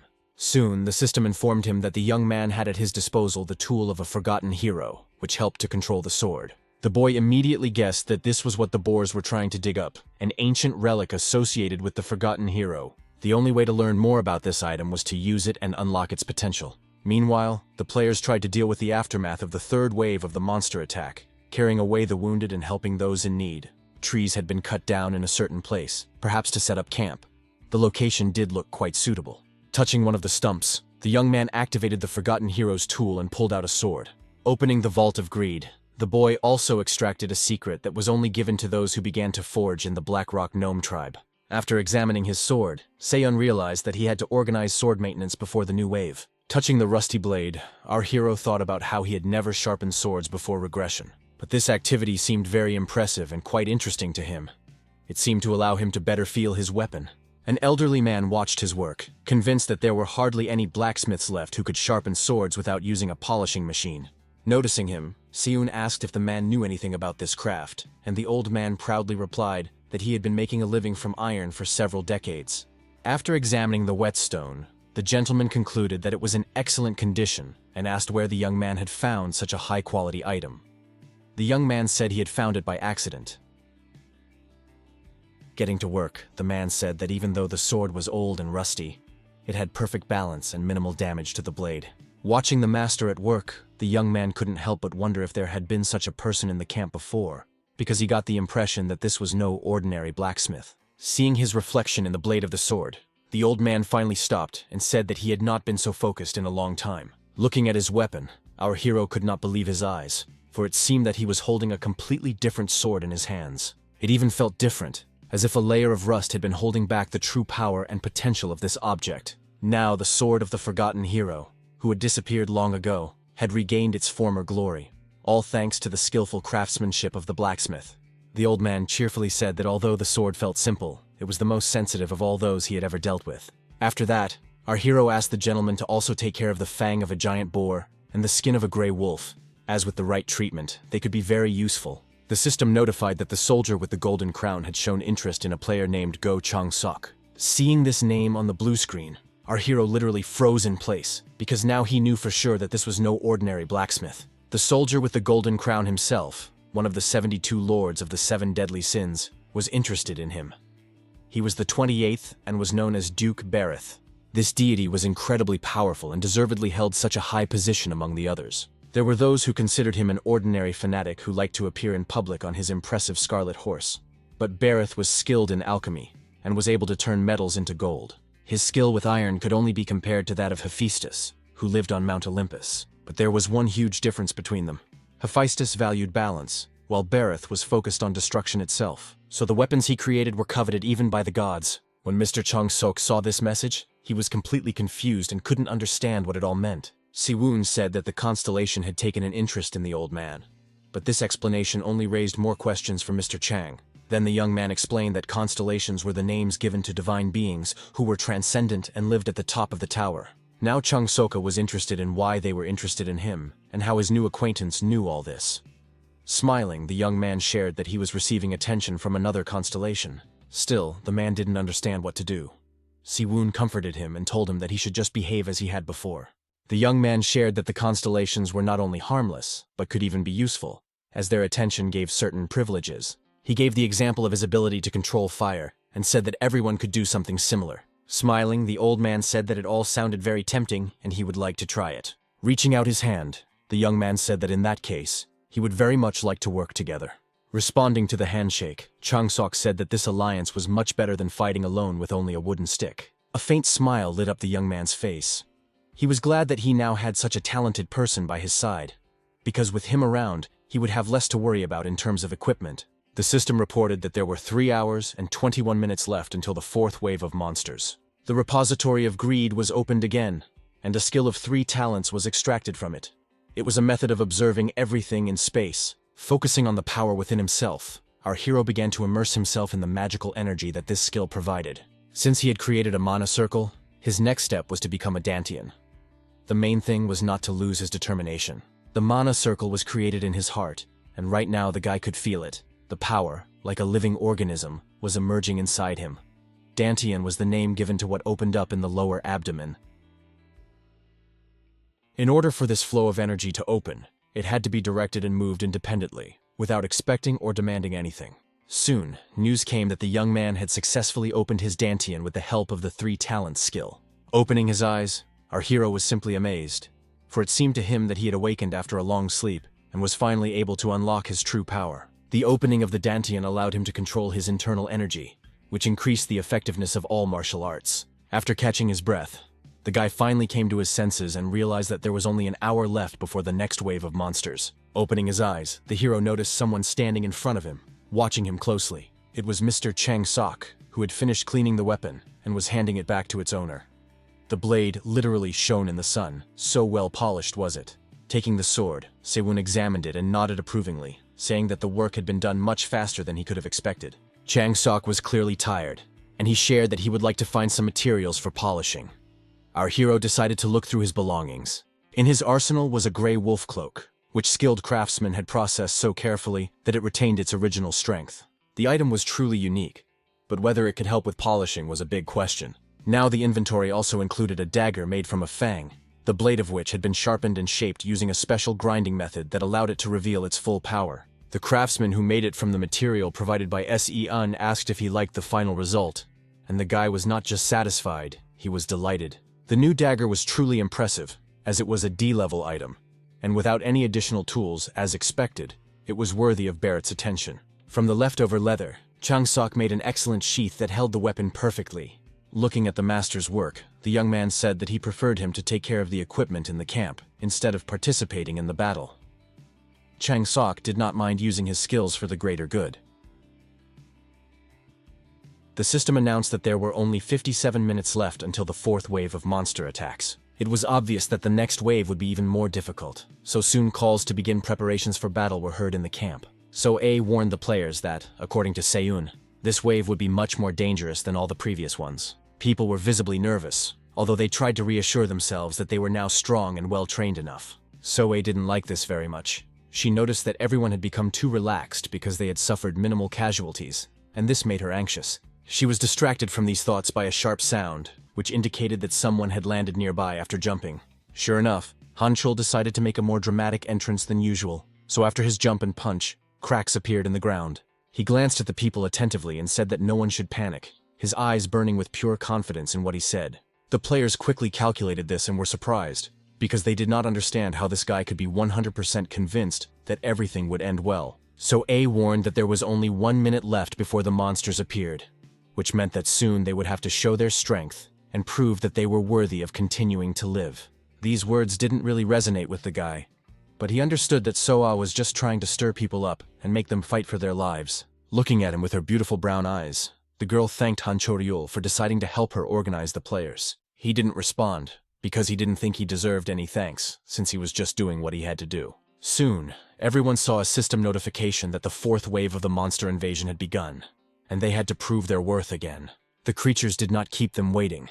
Less than a minute later, a loud, threatening growl could be heard. Huge paws with sharp claws began to emerge from the shadows of the trees, sending a chill down the spine. When they saw the wolves, the people relaxed at first, thinking that it would be easy for them, since they had already fought these monsters before. However, this time something was different.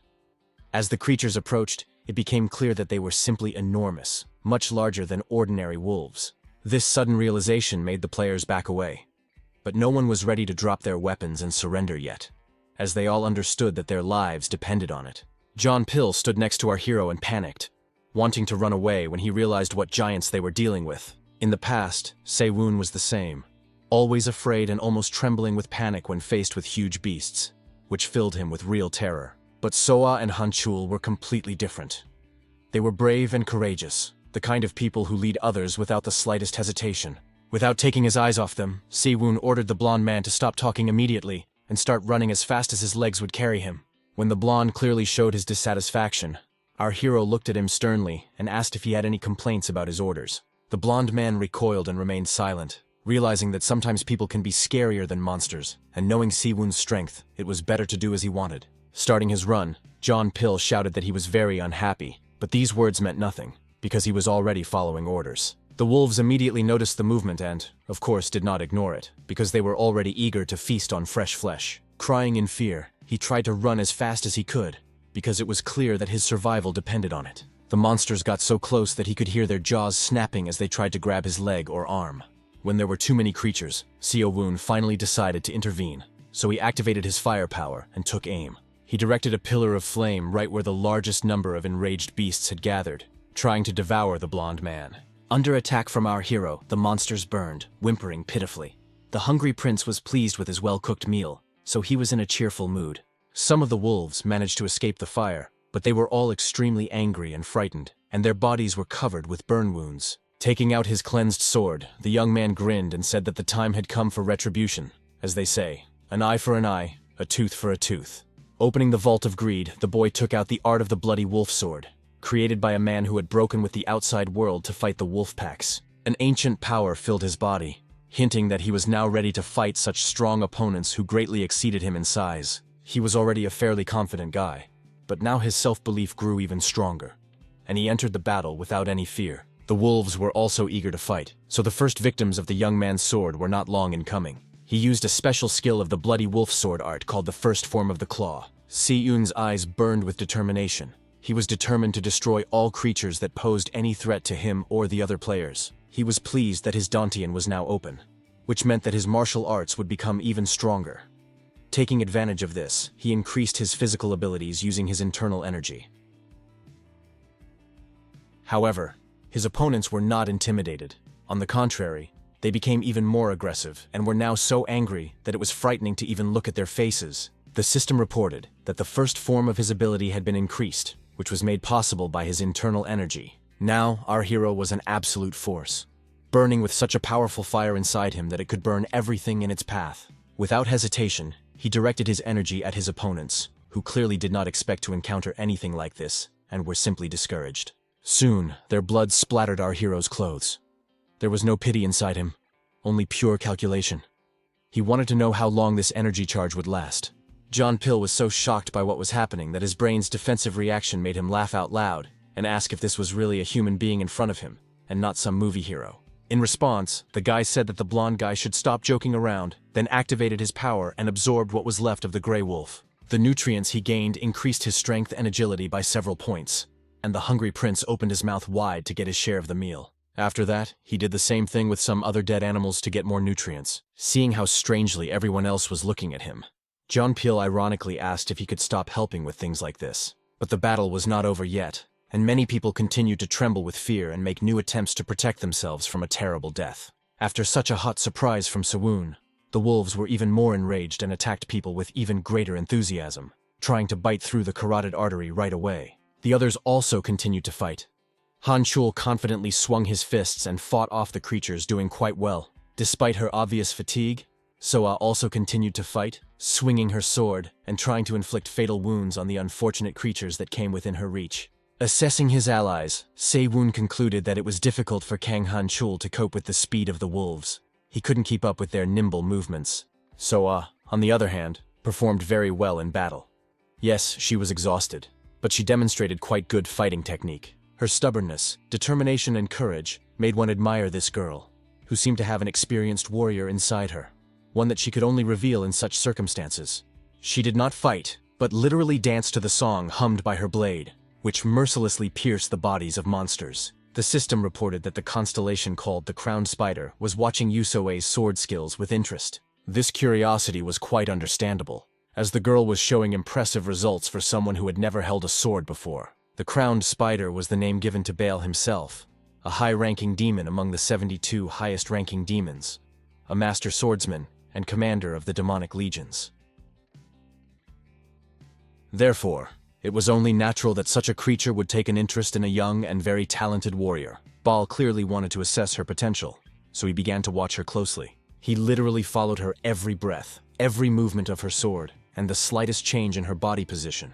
To be honest, it was really interesting to watch, because with each new attack, the girl revealed herself more and more, showing her courage and ability to adapt to the situation. The air around her was as if electrified, all because of her strength, which was bursting to get out. The speed of her sword swings was simply incomparable, showing a level that was decent for experienced warriors. Even though she was holding only one sword, it seemed as if she was striking with several blades at once. The wounds on her victims' bodies appeared with incredible speed, and she resembled a Valkyrie worthy of legends. So Seon was also interested in watching this situation unfold. He was curious to see if Baal would consider this girl worthy of his power. She struck another wolf, and did it so skillfully and quickly that at first it was not even clear when she had managed to inflict the wound. Meanwhile, Soe had already moved on to the next furry beast, which was no luckier than its predecessor. Stepping aside, the girl decided to assess the results of her work and catch her breath, because despite her talent, she was still human and could get tired. People cheered her on and urged her not to stop, because she had a great chance to finish off another wolf right now. Even the Crowned Spider raised its front legs in delight and watched everything with curiosity. Siyun realized that Baal was pleased with what he saw. He clearly liked the girl and was determined to become her patron. Soon, the system announced that the fourth wave of adaptation had been successfully completed. All participants received 100 points each again, and the calculation of personal contributions began. Looking at Soa, who was standing next to a huge number of dead wolves, it was safe to say that she was in the top 3. The rankings showed that she was in second place after Siwon, and Kang Han-chul was in third. So-ah was surprised but very pleased with her results, as she now had a total of 900 points. However, the battle had exhausted her body so much that she began to fall, her legs feeling like cotton wool and unable to support her body. Siwon was nearby and managed to catch her, preventing her from hitting her head on the rocks. Her limp body rested in his arms. Looking at her beautiful face, the boy smiled and thought that she had done an amazing job. The others were also in bad shape. This time there were many wounded, and everyone wondered if there was not a single doctor among them who could help. There was a doctor, but he said he couldn't do anything because he didn't have the right tools with him, and a superficial examination was unlikely to help. The players looked at him with displeasure, clearly condemning him for deciding to do nothing instead of helping in any way he could. Carefully laying the girl on the ground, Siwon got to his feet. He was also angry at the man because the doctor, who had sworn to help people, had not lifted a finger. Hundreds of curses raced through his head. But that wouldn't help now. You can't force someone to be better than they really are. When our hero approached the victims, they angrily asked what he was trying to do, accusing him of not helping them much in the battle. But instead of answering, the young man pushed aside those who were blocking his way and continued to approach the wounded. Opening the Vault of Greed, he decided that there must be something there that could help heal the wounded. Soon, his hand lit up with a bright greenish light. It seemed that the vault had indeed provided him with the necessary ability, and now he could help. As it turned out, he now possessed the Healing Beam, a basic spell from the White Tower that helped eliminate ailments. The greenish light touched the skin of the first victim, and to his surprise, his wounds began to heal before his very eyes. The victim opened his eyes wide, and couldn't believe that his body had begun to regenerate so quickly. The silence was broken by a girl who asked our newly minted healer to help the others as well. Since this power could not be used too often, the young man decided that he would only help those who were in critical condition. When he was done, the young man decided that he had done more than enough. There were no fatalities, and the seriously injured would now be able to recover quickly without magical intervention. But his rest by the tree was interrupted again. Noticing an imposing shadow above him, Sewon raised his head and looked disapprovingly at the intruder. It was Han-chul, and for some reason he looked extremely angry, as if he was barely holding back his rage. Sensing that something was wrong, our hero looked closely at the guy and asked if something bad had happened, since he was in such a bad mood. The only response was a contemptuous look from Han-chul, which raised many questions about where such sudden hostility had come from. Then the guy said something that alarmed and surprised Sewon. He asked the hero to fight him. But then, remembering the old days, the young man smiled and said to himself that he was dealing with a typical Kang Han Chul. He knew that if he wanted to talk to this guy, he had to break his spirit first, because otherwise he simply wouldn't listen to him. So he agreed to this adventure. His current opponent specified that Siwoon had to take up arms, use magic, and show him no mercy. When our hero said with a smirk that he would not spare anyone, the guy tensed up, as if only now did he realize what he had gotten himself into. Siwoon smiled even more broadly, and said that if his friend wanted him to take up arms, he would first have to defeat him with his bare hands. Clenching his fists in anger, Han Chul was forced to agree to these terms, even though they humiliated him and made him doubt his strength. He attacked first, quickly and suddenly, hoping to take advantage of the element of surprise and catch his enemy off guard. However, his plan was unsuccessful, as Saquon was expecting something like this, which helped him react in time and dodge the attack. This turn of events made Han Chul even angrier, but thanks to this, Siwoon was able to understand that his opponent's strikes were strong, but there were gaps in his defense. So, it would be a sin not to take advantage of them. Noticing the open areas, our hero took aim and directed his power there. The first blow landed on the leg, but, unfortunately for our hero, it did not knock his enemy down. It caused some discomfort, but did not take him out of the game. Now Siwoon took his opponent more seriously. He saw his technique and was impressed by it. Meanwhile, Han Chul decided to attack again, his gaze full of anger, but also cold calculation as he figured out his next move. Lancing forward, he tried to put all his strength into his strike, and the move was really good. So good that Siwoon lost his balance for a moment and had to retreat a little to protect himself. The young man knew that he would never be able to defeat Han Chul with his bare hands, so he had to come up with some other strategy. The only option was to open the Vault of Greed and choose a skill that could be useful in this situation. He was offered one of the basic martial arts called Tai Chi, developed in the southern schools of China. Now that Siwoon had mastered it, he didn't have to worry about his opponent being stronger, because his combat skills were far superior. The brown-eyed daredevil had no idea what he was getting himself into, so without a second thought he rushed into battle, intending to launch another attack. However, his fist was easily stopped by Siwoon's open palm, who was now able to surprise him with a new technique. Han Chul was simply amazed. He had put so much force into the blow that he could have knocked anyone off their feet. But this kid stopped him as if his efforts were worthless. Our hero didn't just push his enemy away.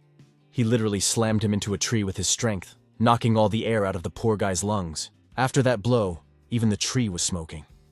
It was hard to imagine how poor Han Chul felt, who now clearly regretted getting into the fight. But he was so stubborn that he would never admit it even to himself, so the brown-eyed man got to his feet and declared that it was not over yet. Finding the strength within himself, he attacked again, rushing into battle as if he were an immortal god of vengeance. His persistence was striking and commanded respect. Our hero clearly realized that in terms of pure strength, his opponent was one step ahead.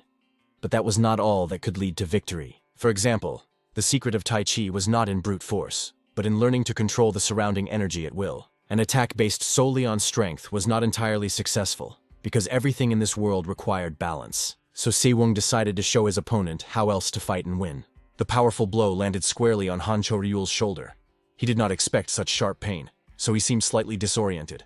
His attack only hurt him, as it threw him back into the tree and knocked the air out of his lungs. Now the tree was cracking and threatening to fall. When its trunk finally broke in half, Han Chul barely managed to crawl to a safe distance, which allowed him to avoid being crushed. He was so shocked by what was happening that he couldn't say a word, because it was clear that he was just lucky to remain intact and relatively unharmed. Siwoon slowly approached him, and at that moment it became clear that the brown-eyed daredevil had lost, even though he had fought with dignity. To cheer up his opponent, our hero patted him on the shoulder, as if to let him know that he had seen his strength and appreciated his potential. Han Choryul's shoulder was badly injured, and his former opponent decided to heal the young man, so that his arm could continue to function normally. Siwoon asked him not to rush, because he had already proven that he was strong enough, and now his body needed to heal. This behavior greatly surprised the defeated young man, because he did not think that the person he had been fighting just a few minutes ago would help him. Moreover, Siwoon offered him a helping hand and suggested sparring twice a day to improve his skills. It was a really good offer that would help both guys improve their fighting skills. For a few seconds, Han Chul just stood there silently, unsure whether to accept the offer, as he felt there must be a catch somewhere. But then he decided that he needed to take advantage of every opportunity that fate gave him. So he shook hands with his former opponent, who now seemed to be becoming his friend. He liked to think that now he had someone to train with, but he didn't show it and hid his emotions behind a stern face. Han Cholam became interested in the constellation called Old Man on a Crocodile. which was watching the brown-eyed warrior intently. Even if the strong young man felt some kind of attention on himself, he preferred not to dwell on it and move on. Si-woon, however, was very interested in this, because the old man on the crocodile was a second-rank demon, otherwise known as Duke Agaris.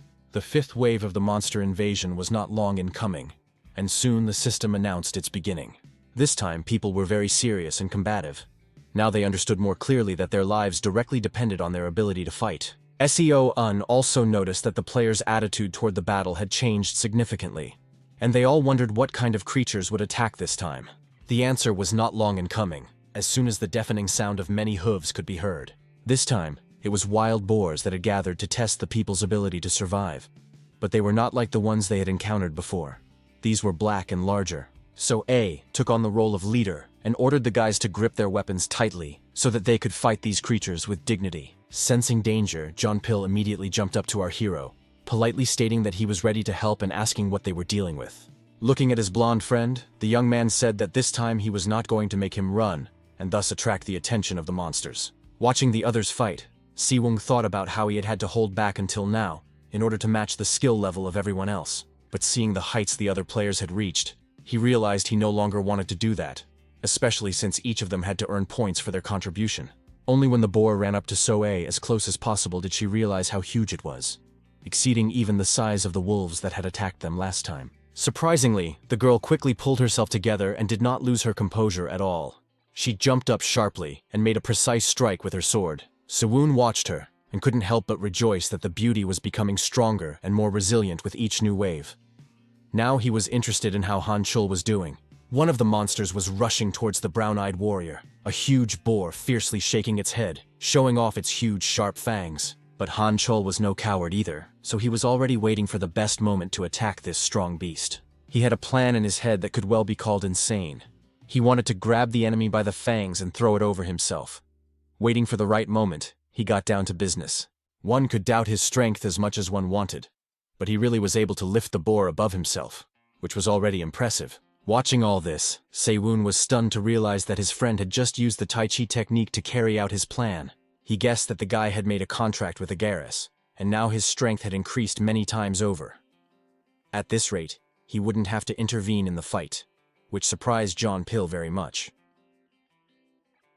But when the blonde realized that he wouldn't have to take any risks this time, he was very happy, and said that he would follow his mentor to the ends of the earth. At that moment, he did not know that Si-woon was going to climb a high rocky mountain, otherwise he would not have rushed to say those words. The mountain was so high that the clouds obscured its summit, making it seem as if it pierced the sky itself. With an awkward laugh, the blonde boy said that he would gladly stay below and guard the camp while his mentor was away. Seo-un had no intention of taking Jeonpil with him, even though he was amused by the boy's reaction. He wanted solitude after all the noise of battle. Among the trees, he noticed many monkeys watching his every move intently with their malicious, burning eyes. Of course, these creatures also decided to attack. It would have been strange if they hadn't. As soon as our hero saw them, he immediately realized that trouble was coming, so he was ready for the attack and blocked the blow in time, killing the monkey. The system reported that his internal energy had enhanced the effect of his Blood Wolf Fang ability. However, killing the monkey did not please the hungry prince. It was not enough for him, and he demanded more because he wanted to have a real feast. Rolling his eyes, Seon thought that communicating with this constellation reminded him eerily of caring for a child, but he promised to make sure his patron was fed. The guy was sure he wouldn't leave his pet hungry, because something tastier than some monkeys was waiting for them at the top of the mountain. So he moved toward the mountain without hesitation. Before his regression, it would never have occurred to him to explore it. After all, everything was different now. He had the Vault of Greed, and with it, he didn't have to worry about not having enough strength. Opening the treasure trove of skills, our hero extracted the spirit of the Balaton rock macaque from it. It was the spirit of the supreme predator that lived among the rocky mountains and cliffs of Balaton. A real fire burned inside the boy, and now he was 100% sure that he would conquer this mountain without any particular difficulty. Climbing up was not easy. Every muscle in the young man's body was strained, but he did not retreat, because the goal was much more important than the effort required. As he continued to climb, our hero thought only about what he would encounter at the very top of this terrifying mountain. At one point, despair overwhelmed Seon. He didn't know where to put his hands, because it was becoming increasingly difficult to find handholds, and he was struggling to cope with the strong wind that could knock him off. He also felt that his monkey instincts were beginning to take over. Looking down, he realized that if it weren't for this strength, his body would have fallen long ago. This gave him strength, and he began to climb further, ignoring the message that the hungry prince was interested in where food could be found at such a height. Seeing a sturdy branch, the boy was very happy, because finally he had the opportunity to pull himself up properly. At first, he did not pay attention to the monkeys sitting in the tree. He only looked at them when they let out a surprised squeal. The animals were clearly shocked that an outsider had invaded their territory, and their cries showed their extreme dissatisfaction. At first, one might have thought that the monkeys were simply frightened, because they could not have expected someone to climb so high. But then one of them threw a stone at the young man. The young man's hand slipped, and he cursed silently. It wasn't easy for him to climb up in the first place, and now the stone had prevented him from grabbing the branch. He lost his grip and his body fell rapidly, nullifying all his efforts to reach the top. Fortunately, Siwoon remembered in time that he had a dagger made from a boar's tusk that could be used in this situation. Our hero plunged the knife directly into the rock, and his fall finally stopped, all thanks to the fact that he now had a foothold. After catching his breath, the guy realized that one attempt to climb the mountain was not enough, but he was quite ready to try again. However, to achieve his goal, he would have to overcome many more obstacles. Looking around, the young man noticed a cave in the mountain and guessed that it was the same passage that the monkeys used to move around the mountain. Activating his fire magic, Seiyun decided to see what his next move would lead to. Smiling, he asked himself whether he should look for the treasure hidden in the bowels of the mountain. When the monkeys realized that their enemy was still alive, they were simply stunned and truly frightened, and the explosion that thundered in the next second drove them into hysterics. The scorched, smoking carcasses of the monkeys fell from the cliff and flew down. Ironically, these were the very ones who had thrown stones at Seiyun. Having safely reached the top, the boy realized that he was absolutely right. As expected, this cave was connected to the summit after all. Siwoon felt a real sense of pleasure when his feet finally stepped fully onto a solid, stable surface. He also finally had the opportunity to look around and see the area in detail. A new group of monsters did not keep him waiting. They soon began to slide towards Siwoon, sensing an unfamiliar smell. However, this monkey was different from the ones the guy had encountered before. It was white and significantly larger than normal. The creature opened its fanged mouth and let out a piercing screech, the sound so terrible that it made him want to cover his ears. Surprisingly, Seiyun was glad to meet this creature, because it was obvious that it was the leader he was looking for. But unfortunately, it was still a monkey, not the Sun Wukong he wanted to meet. For some reason, the constellation known as the Great Sage, equal to the heavens, came to mind, and there was reason to believe that this tower was designed to imitate it. Of course, this specimen was not very similar to the Great Constellation, but there was clearly something in common between them. The creature attacked first, pouncing on the boy so fiercely that he barely had time to raise his sword to defend himself. Smiling, the hero said that now it was like the real battle he had been dreaming of all the time while climbing up.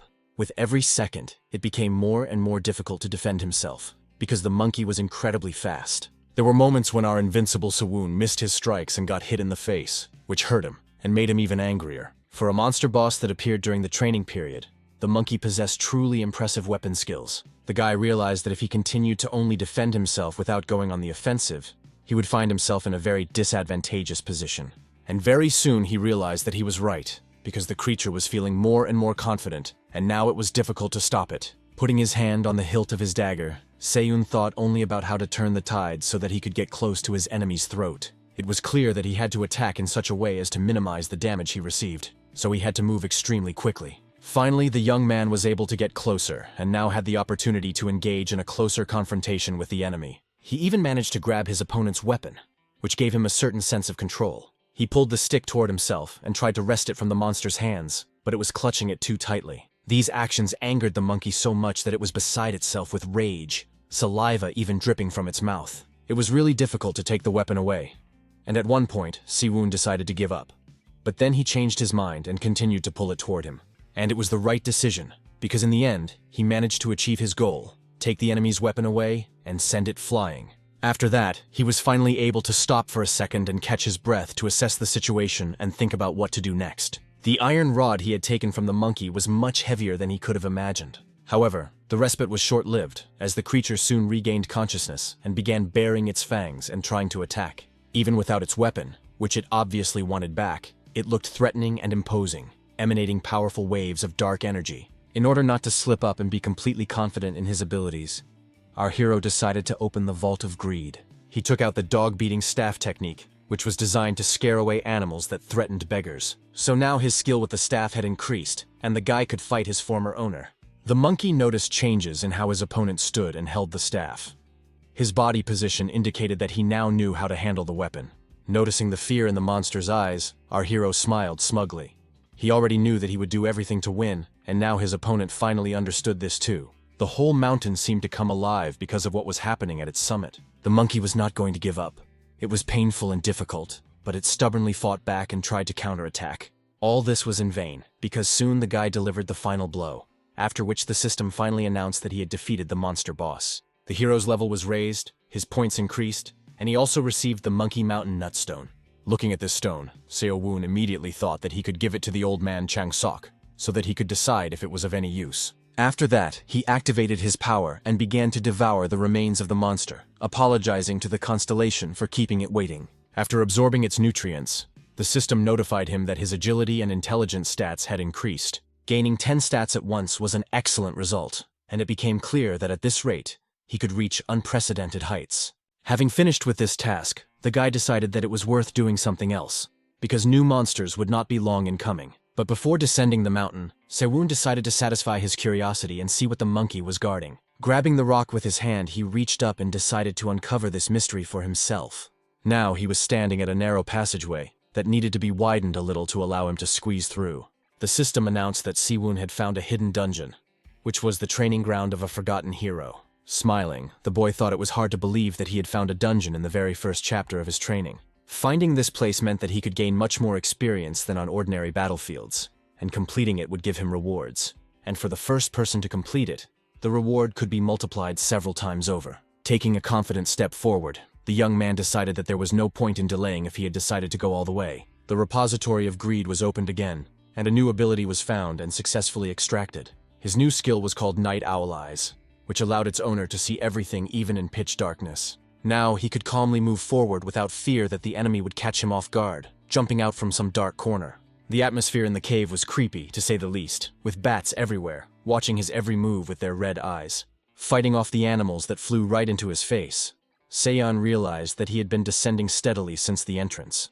The cave had been drilled into the mountain, which meant that with every step he took, he was getting closer to the bottom. All that remained was to guess what awaited our hero at the very bottom of this cave. Soon, the guy stopped to look around and noticed a huge column that went far up. Around this column were many swords stuck in the ground, and the walls and floor were torn apart by marks from sharp objects. The sight was terrifying. It seemed that a huge number of battles had taken place here, and not all of them had ended well. Seo-woon realized that this place was rightly called the training ground. The young man's gaze was fixed on the multitude of swords. It seemed that each of them could tell its own story about the path their previous owner had taken. The young man's attention was drawn to a strange hole, which seemed to have been created for a sword to be inserted into it. That's exactly what Seo-woon decided to do.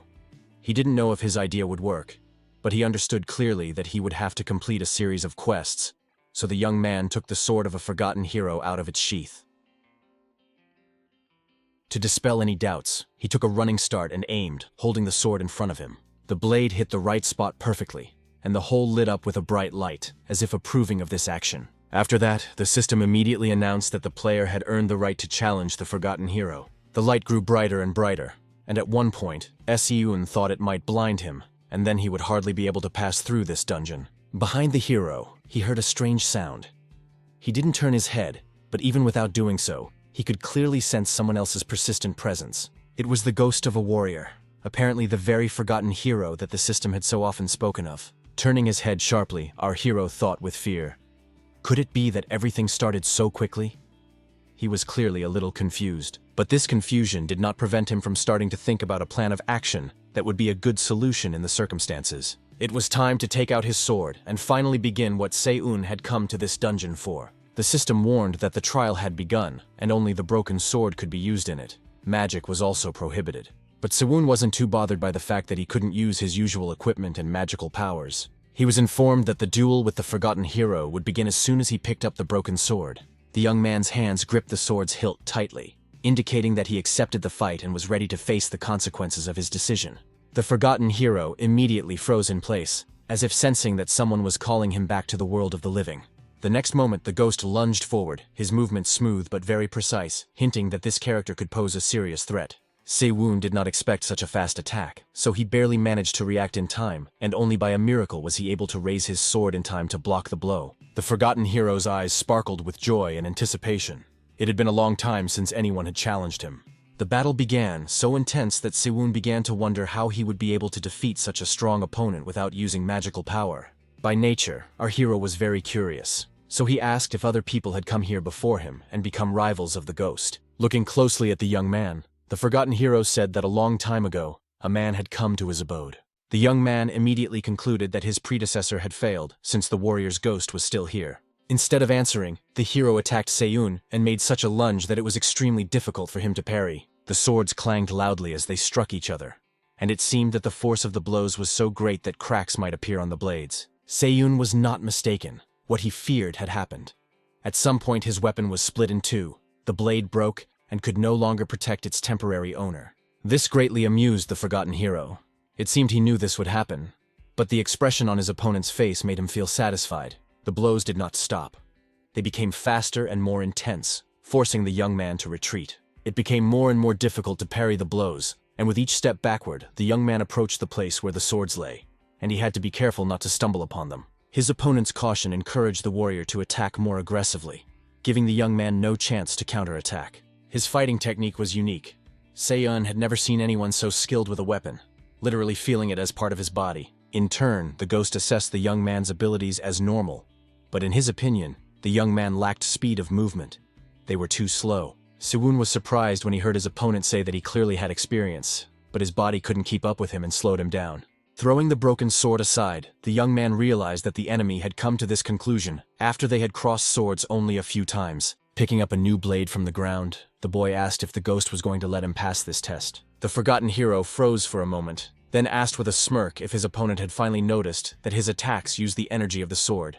Now the picture became clearer, and Se-woon finally understood why no one had been able to pass this test. It was simply impossible to pass, as finding this place was almost impossible. Staring intently at the young man, the forgotten hero coldly stated that if he couldn't even pass this test, it would be better for him to remain in this cave forever.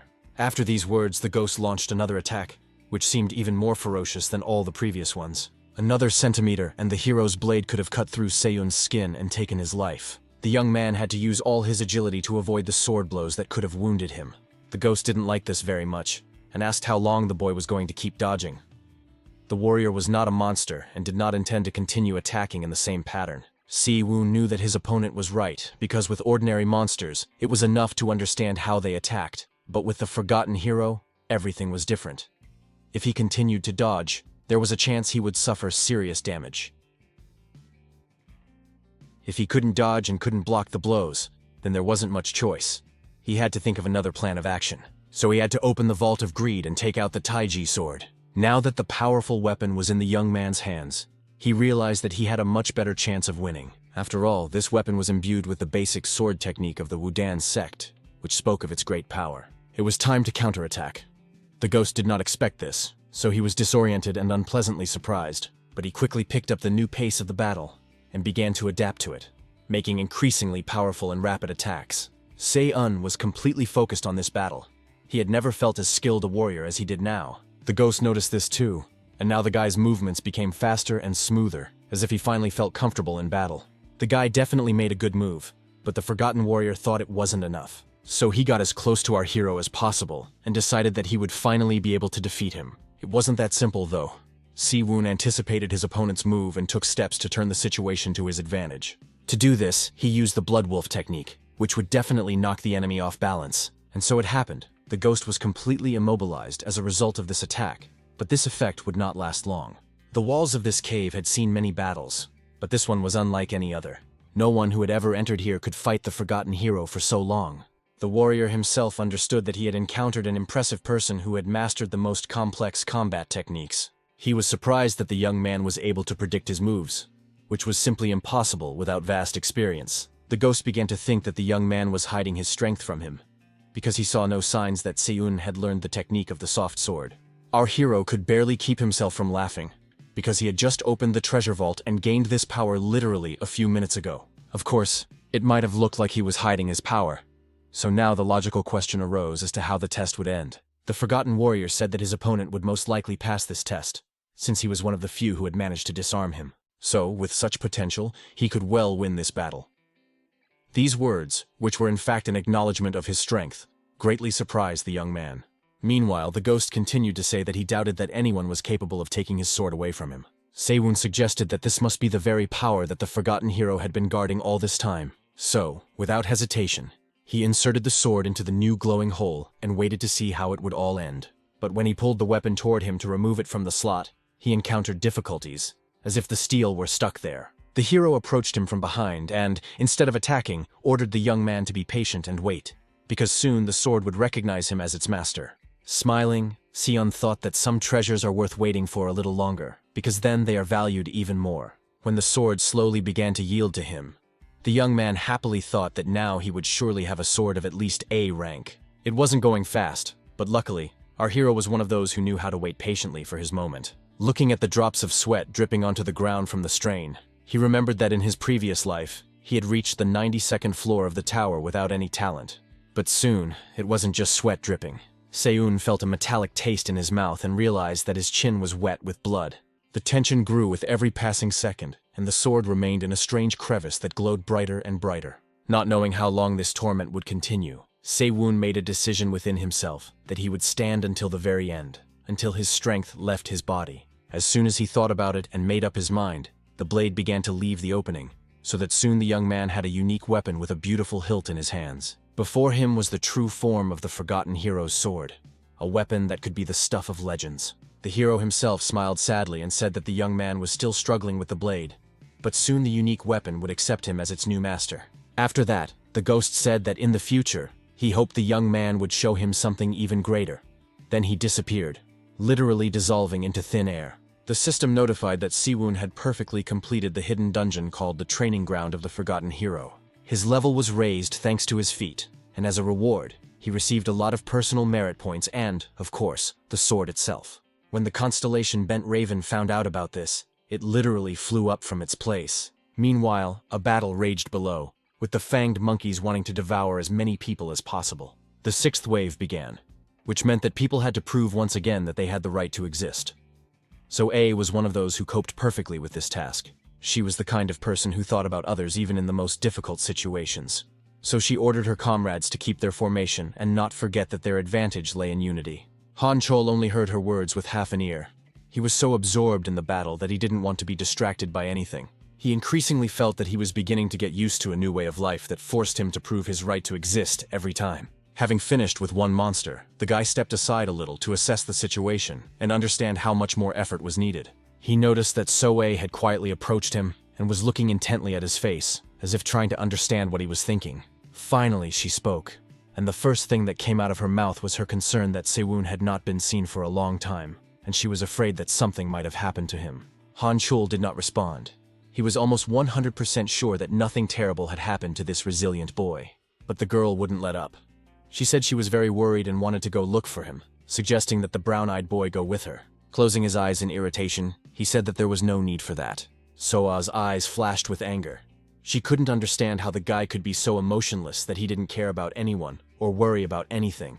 Han Chul just shrugged and said that Sewon wasn't so weak that they needed to waste their nerves worrying about him. The beauty wanted to continue her indignant speech, but something caught her attention and made her stop mid-sentence. It was a system notification showing the players' ratings. Seeing Sewon's score, the girl thought that he must have been doing something they couldn't even imagine. She felt relieved and realized that they should continue to hold back the waves of monsters until Sewon returned. Meanwhile, for the first time in a long time, our hero was finally able to catch his breath after everything that had happened to him. He was sore all over from the strain, and his arms were covered in veins from the tremendous effort he had put into pulling out the sword. He lay on the cold floor of the cave and looked at his new weapon, unable to believe that the ghost had disappeared as soon as the weapon was in his hands. All his internal energy and mana were completely depleted, so he had to exert tremendous effort to get up. He really wanted to test the sword's characteristics, but the young man understood that he first needed to fill his dantian. Sitting in the lotus position and placing his hands on his knees, the young man immersed himself in the depths of his power, and the energy around him began to glow with a bluish light.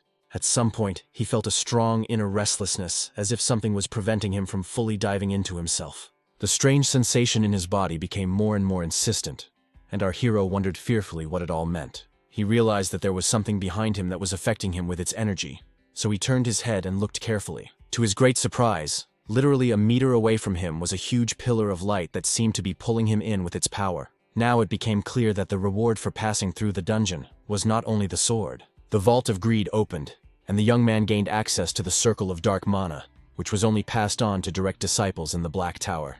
It was the most powerful cardio workout imaginable. The technique of the heart was so secret that it was passed down exclusively from generation to generation among the clan of magicians. Smiling, the young man decided that in that case, he would drain Lelin until he was completely dry. A bluish mist filled with power began to seep into the young man's body, filling him with its might. The system reported that the hero had successfully passed the 6th, 7th, and 8th waves of monster attacks. This information greatly surprised Se-yoon, because he could not have imagined that he had spent so much time in the cave.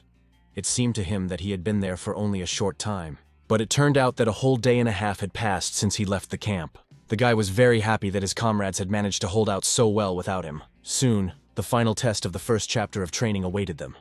The 10th wave was just around the corner, and it was sure to bring even more monsters. Given his current exhausted state, our hero realized that for some time, he would have to earn a living while staying in the camp. The system reported that Se-yoon had accumulated half of the jade of internal energy in his dantian, so all the martial arts he used would have increased effectiveness and destructive power. Also, thanks to the Black Tower's training method, he was able to form a mana circle, and the power of his magic increased significantly. Looking at his hands, which were literally sparkling with magic, the guy understood perfectly well that increasing his power so much in just 2 days was simply incredible. But what was even more incredible was that he was now the proud owner of a sword that could cut through rock, named Durandal. The system characterized it as a weapon used by legendary heroes, but its potential was sealed because it did not fully realize the power of its owner. Looking at this unique artifact, the boy couldn't believe that he had actually found it in the first chapter of his training. Even before his regression, there were only rumors about the existence of this sword, but no one had ever managed to find it. One could only guess at its true power, because even with its potential sealed, it was incredibly powerful. While he was thinking that his abilities might not be enough to remove the seal, the system warned that a new wave of monsters would arrive in 24 minutes. So the young man would have to hurry if he wanted to finally try out his new sword in battle. Without hesitation, he ran to the cave exit to make it down before the real disaster struck. Who would have thought that monsters would be such punctual creatures? They arrived exactly 24 minutes later and began attacking people. They were so ferocious that it was much more difficult to fight them off than in the past, and people couldn't help but wonder what awaited them next. Everyone was incredibly scared, but the guys did not forget that they had to keep order, otherwise everything would go wrong. However, this was extremely difficult to do. So soon the first casualties appeared, and there was no time to take care of them properly. At this time, the monkeys continued to advance, snapping their teeth menacingly and not giving the people a second to catch their breath. So A understood that if things continued like this, they would have no chance of victory, because the forces were incomparable. Not only were there many more monsters, but they also displayed an incredible level of strength in their attacks. This did not scare the girl. She fearlessly went straight into the thick of things to attack and kill as many enemies as possible. She noticed a message from the system telling her that the crowned spider thought her movements lacked grace, and that she needed to correct her posture. It was surprising that the constellation decided to intervene right now. But perhaps it was necessary, because starting from the 7th chapter, the monsters had become stronger. Fighting off another monkey, she wondered if they would be able to survive, because this time there were many more wounded than before. At one point, the hand holding the blade began to hurt badly, as if it had been seized by a sharp cramp that prevented the wrist from functioning properly. At that very moment the ground shook. Someone very strong landed and the soil cracked. It was none other than Han Chol. The guy wanted to get rid of the monsters so badly that he was ready to use any methods and techniques. The old man on a crocodile constellation was quite a spectacular sight, and the crowned spider bared its fangs, hinting that the guy should not interfere. So A was very glad that they had come to her aid, because she understood perfectly well that if she made even one wrong move, she could die. She was given a chance to catch her breath, but the girl couldn't relax, because she kept thinking about the wounded, whom no one could help.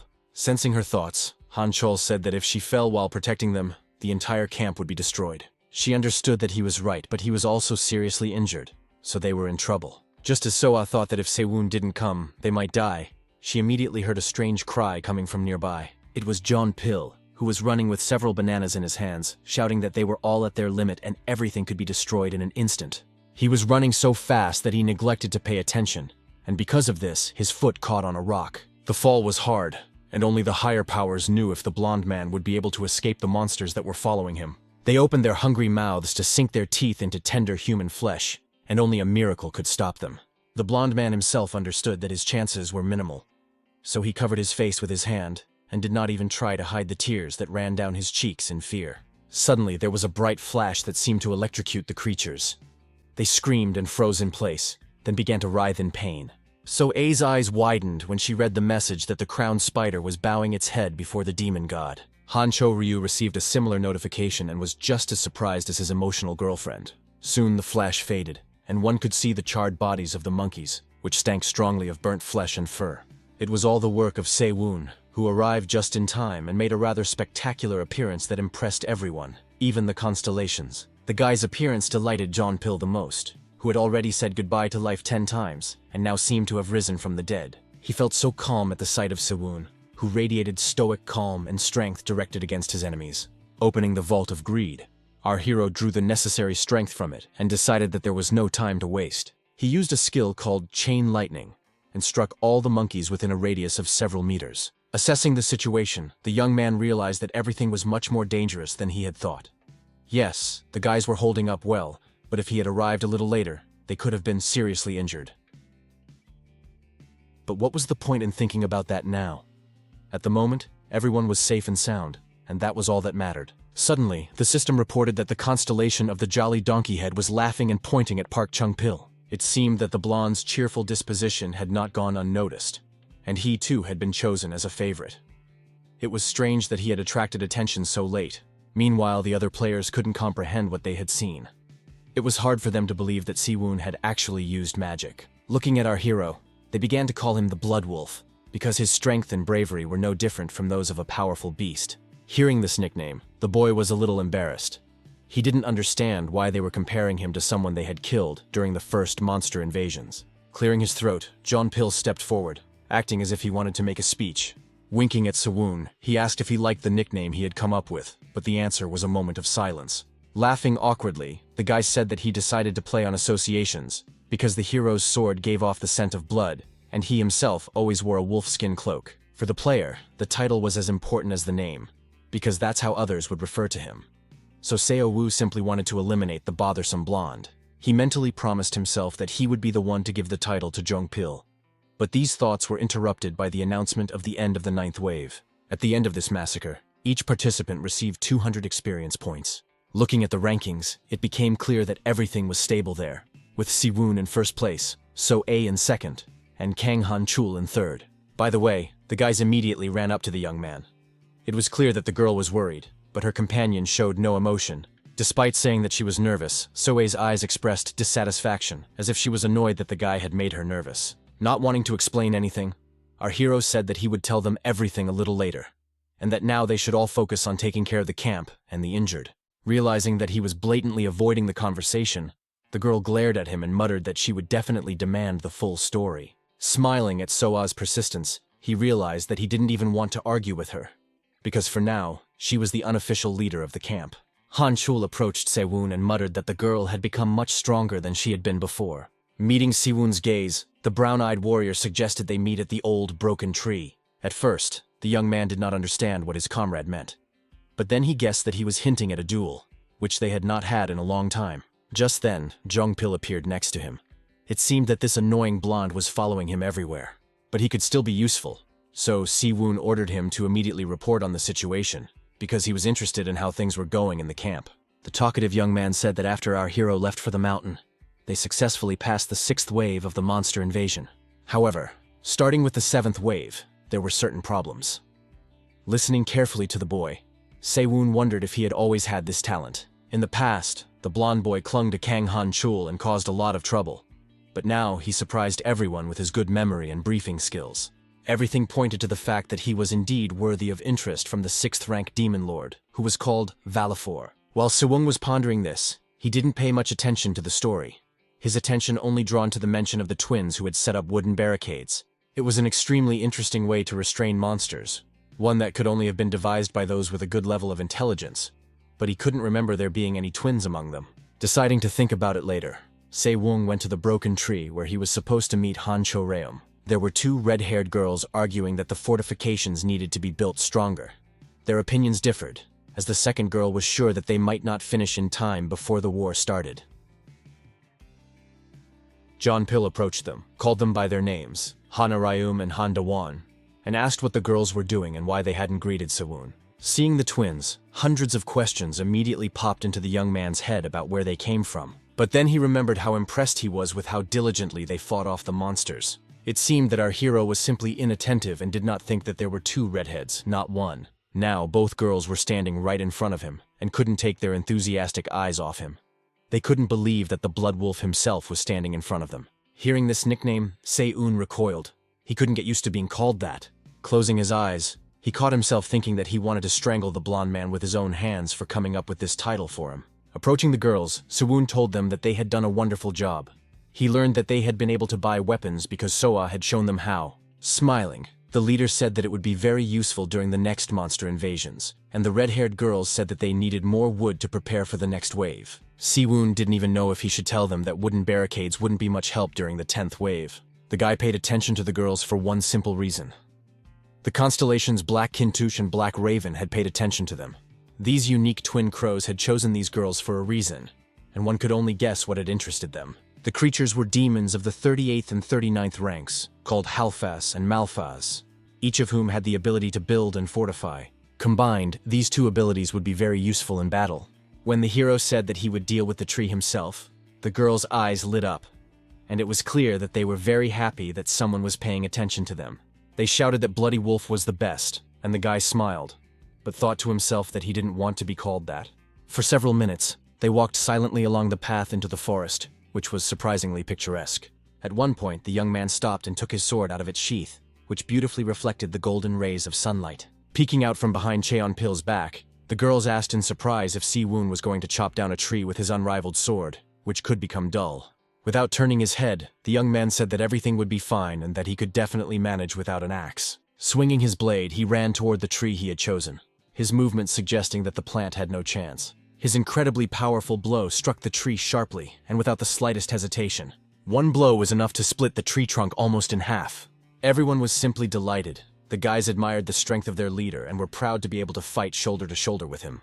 Only Se-woon himself was not very satisfied with his work, but he understood that in his current state, this was the limit without using his inner energy. Looking at his eyes reflected in the blade of the sword, the boy told himself that he held Durandal, the sword that could cut through rock, and that he needed to be patient to unlock its potential. After all, if the master's strength was insufficient, he would not be able to cut even a tree, let alone a stone.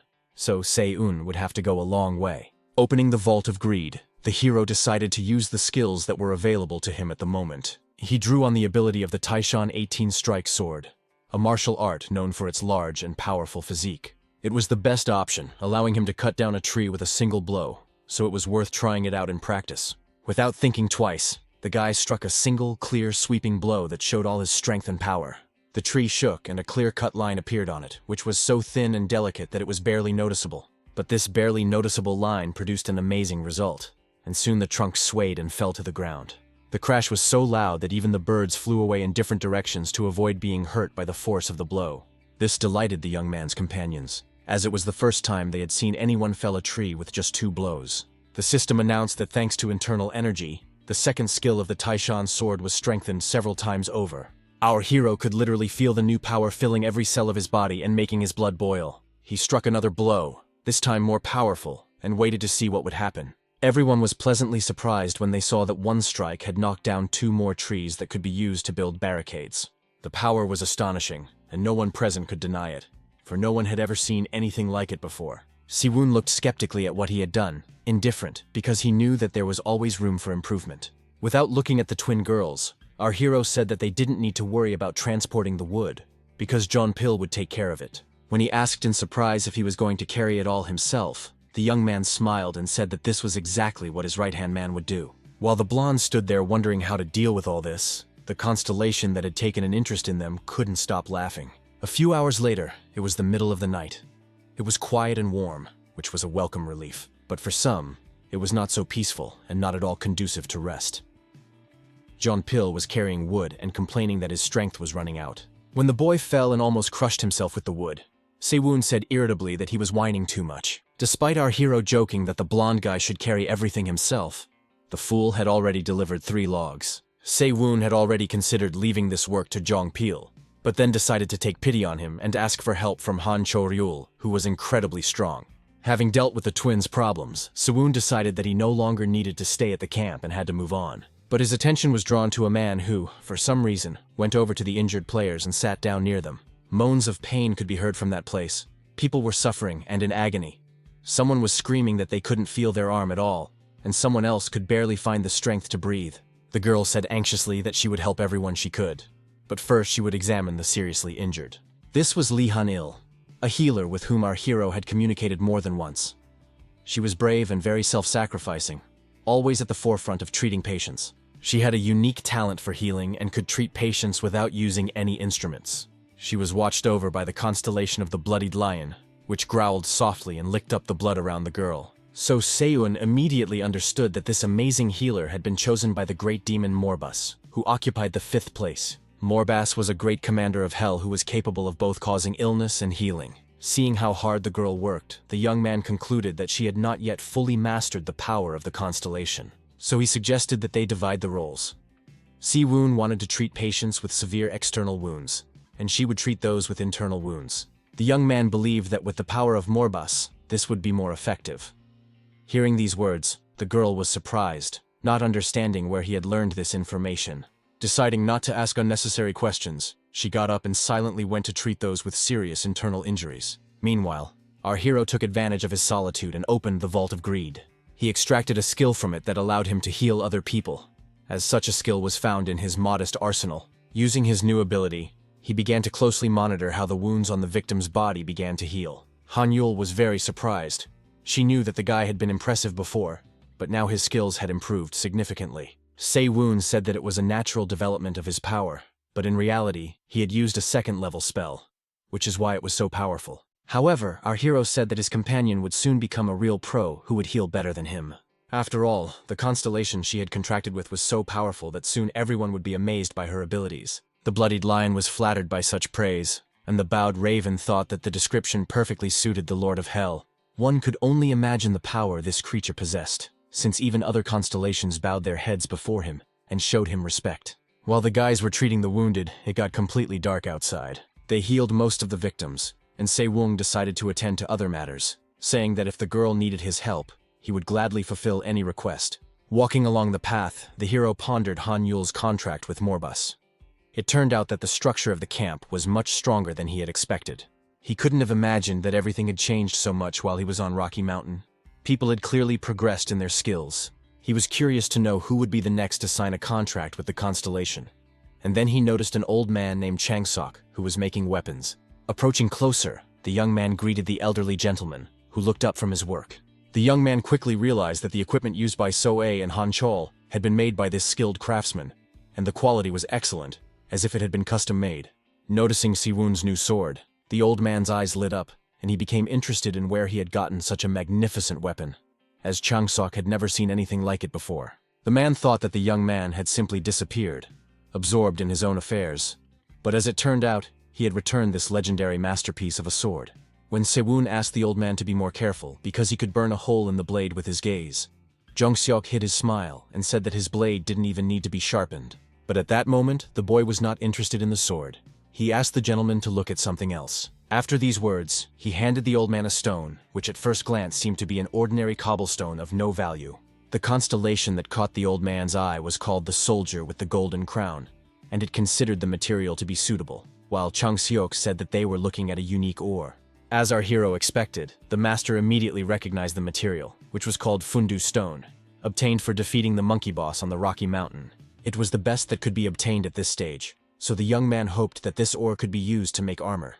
The old man agreed to try, especially since he had already made weapons for everyone in the camp. However, it was very important for the master to finish before the next wave of monsters arrived, so the young man asked if that was possible. Glancing at the system window, the man noticed that the next battle would be in 22 hours, which gave him some leeway, but Changsok asked if there was a good reason to rush. He didn't want to talk too much, so he said a concise yes and didn't give any explanations. He wanted to give his all in the next wave, so training with Han Choel was not superfluous. It was hard not to notice that both guys had changed a lot. Their strength was growing rapidly, so now their fights had become even more heated. Siwoo noticed that his opponent had mastered the art of Taiji quite well, despite never having been taught. Han Choel had an aptitude for learning through his body, but according to Siwoo, this did not fully maximize his strengths, and these words surprised the young man. He took a step toward his opponent and decided to demonstrate what he meant. Summoning his strength, our hero decided to put it into his strike, which was to be very demonstrative for Han Choel. Han Choel was ready for a strong attack, so he took a fighting stance and began to calculate the best trajectory for his strike. The repository of greed was opened again, which meant that our hero was ready to surprise with new skills. He decided to use the Chinju Yan Fist, a family martial art that specialized in hand-to-hand combat. The Chinju clan was known for its use of necromancy techniques. Despite the enemy's impeccable strength, Han Choel did not give in and swung, preparing to block a powerful blow. Magical light shone around Siwoo as he attacked the one he so desperately wanted to pull out of the ordinary and teach something greater. Han Choel understood that this battle would be a good lesson for him, so he went into battle without unnecessary fear. His brown eyes clearly showed his determination and thirst for maximum experience that would help him fight monsters. Thanks to the energy that had accumulated inside Siwoo, his fist technique was strengthened several times over. When the blow landed, poor Han Choel flew backwards, unable to even move or do anything to defend himself. Soa watched the scene intently, covering her mouth in surprise to keep from screaming in shock, as the battle between the boys was impressive. When Han Choel came to his senses a little after the blow, he noticed that his hands were shaking violently. This blow had clearly thrown him off balance, so now he needed to pull himself together and take action. Even Siwoo did not expect it to be so powerful. His hand was literally smoking from the force that had just been unleashed. Looking closely at his opponent, our hero said that this was how he would be able to unlock his full potential. Siwoo promised that as soon as Han Choel's form was complete, he would teach him some mental combat techniques. But now there were other things to do, and our hero already had some ideas about what exactly those things were. He called over his faithful companion, Jeong Pil, who immediately came running, ready to carry out his master's orders. As it turned out, the blonde had put all his affairs on hold just to answer Siwoo's call. Now it was clear that the dispute with Han Choel would have to be postponed, because it was time to deal with other matters. The young man did not like the fact that the battle with him was not a priority, so he looked threateningly at the one who had drawn all the attention to himself. Catching the threatening gaze, Jeong Pil became embarrassed, and his face broke out in a cold sweat from nervousness. He even decided to apologize just in case. Siwoo said that Han Choel could use the blonde guy however he wanted, and poor Chulpin tried to convince the guys that he had a lot of other things to do. But he couldn't get away, because the brown-eyed guy grabbed him by the collar and said he wouldn't hold back. The blonde-haired boy shouted and said that he didn't want to be a punching bag. He clearly didn't like the idea of helping someone who couldn't even be bothered to remember his name. The constellation that had chosen the blonde as its favorite rolled on the floor with laughter, watching the situation unfold. It wasn't long before another duel began, causing swords to clash and steel to ring. This time, Siwoo decided to fight So-Ah, who was showing incredible results and acting as if she had been wielding a sword since birth. Her style was completely different from Han Choel's. The girl clearly knew how to make the most of her strengths. Dodging her attacks, the young man concluded that there was almost nothing to criticize about her form, but there were still moments that confused him. So he said that his opponent's technique was very good, but the power she put into her strikes was insufficient. Her method of fighting was very good when she was facing a bunch of weak monsters, but when it came to a single strong opponent, speed and technique alone were not enough. The constellation that had chosen her as its favorite nodded in agreement, as it also believed that she needed to develop her strength. The girl couldn't say anything in her defense, because she also realized that she was lacking something, but she didn't quite understand how to fix it. Siwoo said that every time he left the camp, he encountered boss monsters that were much stronger than the ordinary creatures that appeared during the waves. After analyzing what she heard, So-A immediately realized that the reason he had become so strong was because of his battles with these very monsters. The guy had every reason to believe that during the next battle with the monsters, a boss might appear, and this was not just a prediction. He clearly remembered it from his past life. It was a fact, but unfortunately, he couldn't tell the guys about it directly, so he had to hint at it, letting them decide for themselves whether to believe it or not. Regardless of the decision the girl made, Siwoo was absolutely sure that she would lead the camp well. Smiling, the beauty said that she would do her best to achieve order and harmonious work among the people in the camp under her sensitive leadership. Soon, a notification came that there were only 5 minutes left until the last wave of monsters in this training chapter. Chang Sok had just finished making armor for Siwoon, and now the young man was examining his new equipment with satisfaction and was very pleased with it. The armor was made of red wolf leather with monkey hazelnut stone inlays, increasing attack power and instilling fear in opponents. So it clearly exceeded all of Siwoon's expectations, who thought that the master would make something simpler for him. He clearly did not think that thanks to Jeon Sok, he would receive an S-rank item, but considering that the old man was steeped in Burita's techniques, it was quite understandable. Approaching the master, our hero asked him to hide in the smithy, because it would be better that way. They couldn't lose such a valuable asset.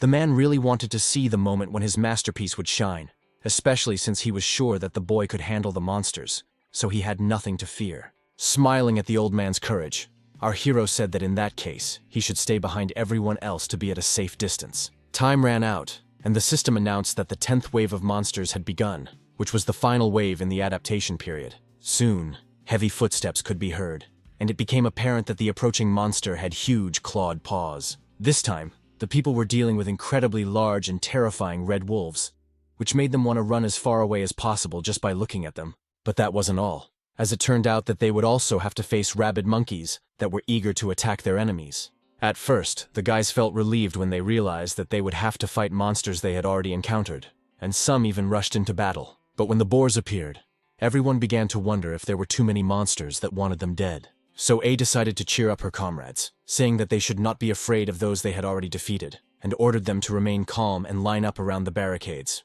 But even this stress-resistant girl was frightened by what she saw, because the sight was, to put it mildly, terrifying. Before them stood a wolf that was larger than any animal they had ever seen before. It seemed unreal. This creature was called Red Fang, and its real name was Kanil. Everyone opened their mouths in horror and began to scream that the monster boss himself was before them. But that was not all. From the opposite side ran an equally large boar called Red Horn, or Pag. In addition to these two, a third boss appeared, called Red Claw, or Yashak. Looking at the huge number of monsters, the people's confidence gradually faded, because they did not feel strong enough to cope with all this. It seemed pointless to resist such a large number of enemies, and death began to seem more and more like a relief. The players were in despair, asking their leader what to do, but so A herself did not know what was best. For the first time in a long time, she felt weak and truly helpless, because she saw no way out of their situation. Her hands trembled with fear, and she remembered Seon's words about her blows lacking power. Now everything seemed even more critical to her, because she had begun to doubt her own abilities. But she was not alone in these circumstances. Siwoon had decided to give his all in this battle for a reason.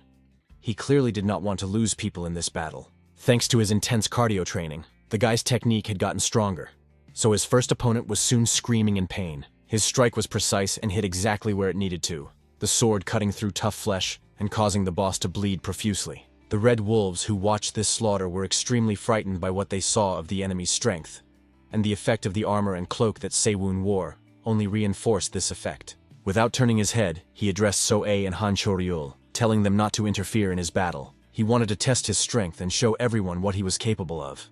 And he also wanted to avoid the casualties that could result if people got involved in the fight. The boys were surprised, and even a little upset, because they also wanted to contribute to the victory and were preparing to fight back. But Siwoo didn't care.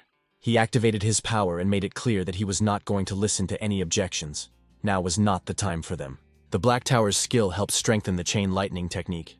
When the power struck the wolf, it howled once more and began to convulse, seemingly about to breathe its last breath. Looking at the monster that had previously seemed so terrifying to him, the one who exterminated people without much effort, the guy asked himself only one question. He wondered if this creature had always been so weak and vulnerable, because now Siwoon fearlessly directed his magic at it without thinking that he himself might suffer. It seemed that it was not the beast that had become weaker, but our hero who now possessed a power that had to be reckoned with. The guy's behavior angered Kanil, the Red Fang, so much that he went into berserk mode. The beast was so enraged that the ground around him was literally burning.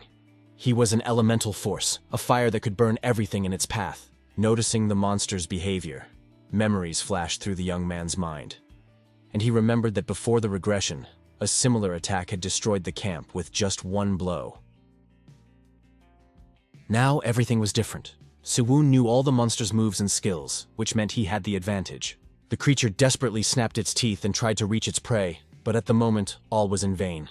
The boy knew how to make the enemy's jaws close on his sword instead of his neck. He used the enemy's momentum against it, which helped him conserve his own energy. Remembering the past, Siwon clearly understood the wolf's behavior in battle, and knew how to repel its attacks. He had to act quickly and decisively, but our hero coped perfectly with the task at hand, and knew that he would soon be the victor.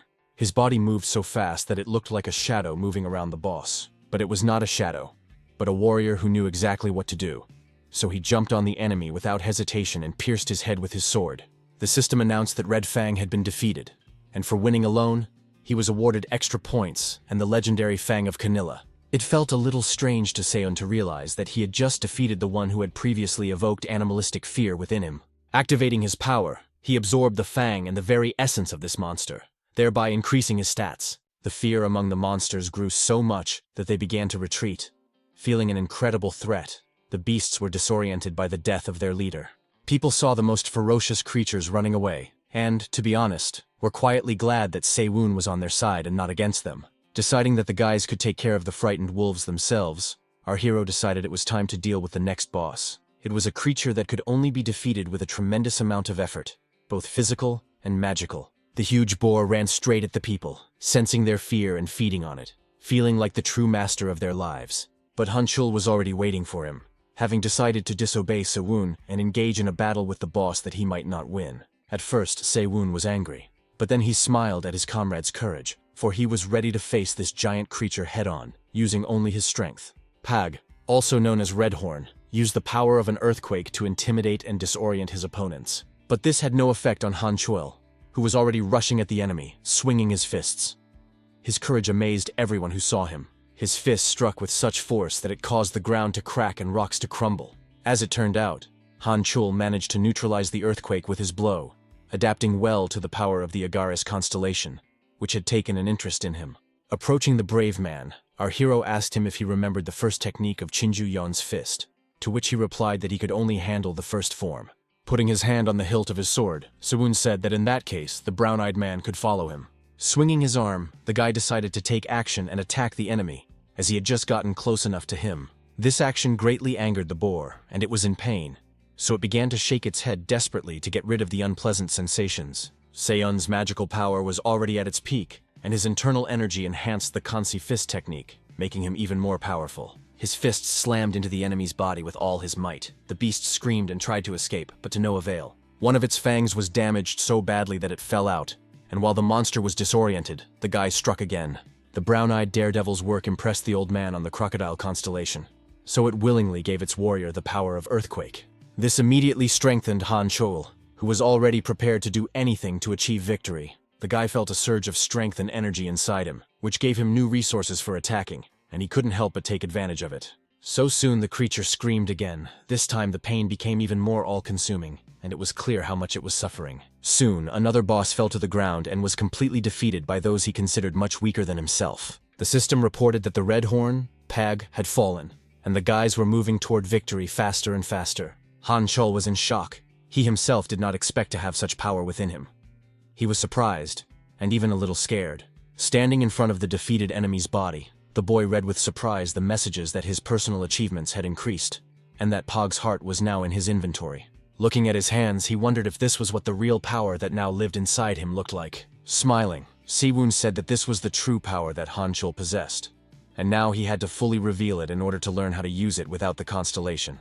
Now the brown-eyed man understood that his future was in his hands, and that it was up to him alone whether he could achieve more. Meanwhile, Siwon absorbed Paga and absorbed its nutrients, increasing his personal characteristics. So the Hungry Prince constellation happily feasted on the tender meat. After that, the guy turned and looked at his companion, who had already defeated another bull. At first, he wanted to ask if he could handle the rest of the monsters, but the answer was obvious. He liked that he now had someone he could rely on, which gave Seon more freedom. But the trial was not over yet, so they had to move on and look for the final boss, whose destruction would guarantee victory. Meanwhile, So-A tried to calm the people, who were in a panic when they realized the power of the creatures they had to face. The girl fought desperately against the monkeys, shouting that the wounded should immediately retreat behind the barricade. Looking at the young beauty who was playing the role of leader so wonderfully, our hero thought that she was even better than he could have imagined, perhaps revealing her talent along with the power of the constellation. He was distracted from these thoughts by John Pill, who grabbed a bunch of bananas and attracted the monster's attention by running around in circles, shouting loudly. At first, Sewon didn't believe that his blonde friend had done this of his own accord. But when he turned his head, he was convinced that he had understood correctly. Now John Pill was moving even faster and more confidently, seeming to enjoy being useful and enthusiastically doing what he thought was necessary. The donkey head constellation was simply delighted with the guy's actions, literally rolling on the ground with laughter. Our hero wondered why the blonde man had suddenly decided to run around and annoy all the monkeys, since he had previously been reluctant to do such work. It soon became clear that he was not just running, but testing the vigilance of his opponents and looking for those from whom he could take weapons. Finding gaps in the defenses of some individuals, he took what they used as weapons. It seemed that Jeon Pil had mastered the skill of thievery, an ability given to him by the demon Velafor, and could now easily steal the Red Monkey's equipment. In any case, this was very good for the whole camp, as such actions greatly distracted the enemies. At one point, another monkey ran forward. It was larger than the others, and its body was protected by shining armor. The monster was able to destroy the barricade. Seeing this, Soe shouted that she would deal with this creature herself. She was about to rush into battle, but Sewon stopped her abruptly. The girl was surprised by his presence and asked why he was there and what had happened to the other places. The guy said that he had already taken care of everything else, so she could relax and focus on destroying this guy. Soe's eyes lit up. She clearly wanted to start fighting the monsters. As a true warrior, she couldn't wait to dive into battle. But she wasn't alone. The monkey also felt a thirst for blood and wanted to destroy its future victims as soon as possible. The guys ran towards the enemy, feeling a rush of adrenaline inside them, pushing them to move even faster. Soe struck first, and it was an impressive blow, but the boss was not the strongest among his kind for nothing, as he was able to repel the attack and remain unharmed. For someone wielding two swords, the monster with a shield was a formidable opponent. But as Sewon noticed, she was handling the challenge quite well. Sewon preferred not to interfere for the time being. He watched the beauty and couldn't help but notice how her strength and skills had increased. It was impossible not to enjoy Soe's movements. It seemed as if the sword was an extension of her arm, for she wielded it so precisely that one could only admire her. However, there were moments that slightly marred the picture, such as problems with her feet. If you looked closely, you could see that she seemed to lack a point of support. And then there was her speed, because her legs simply couldn't keep up with her skill.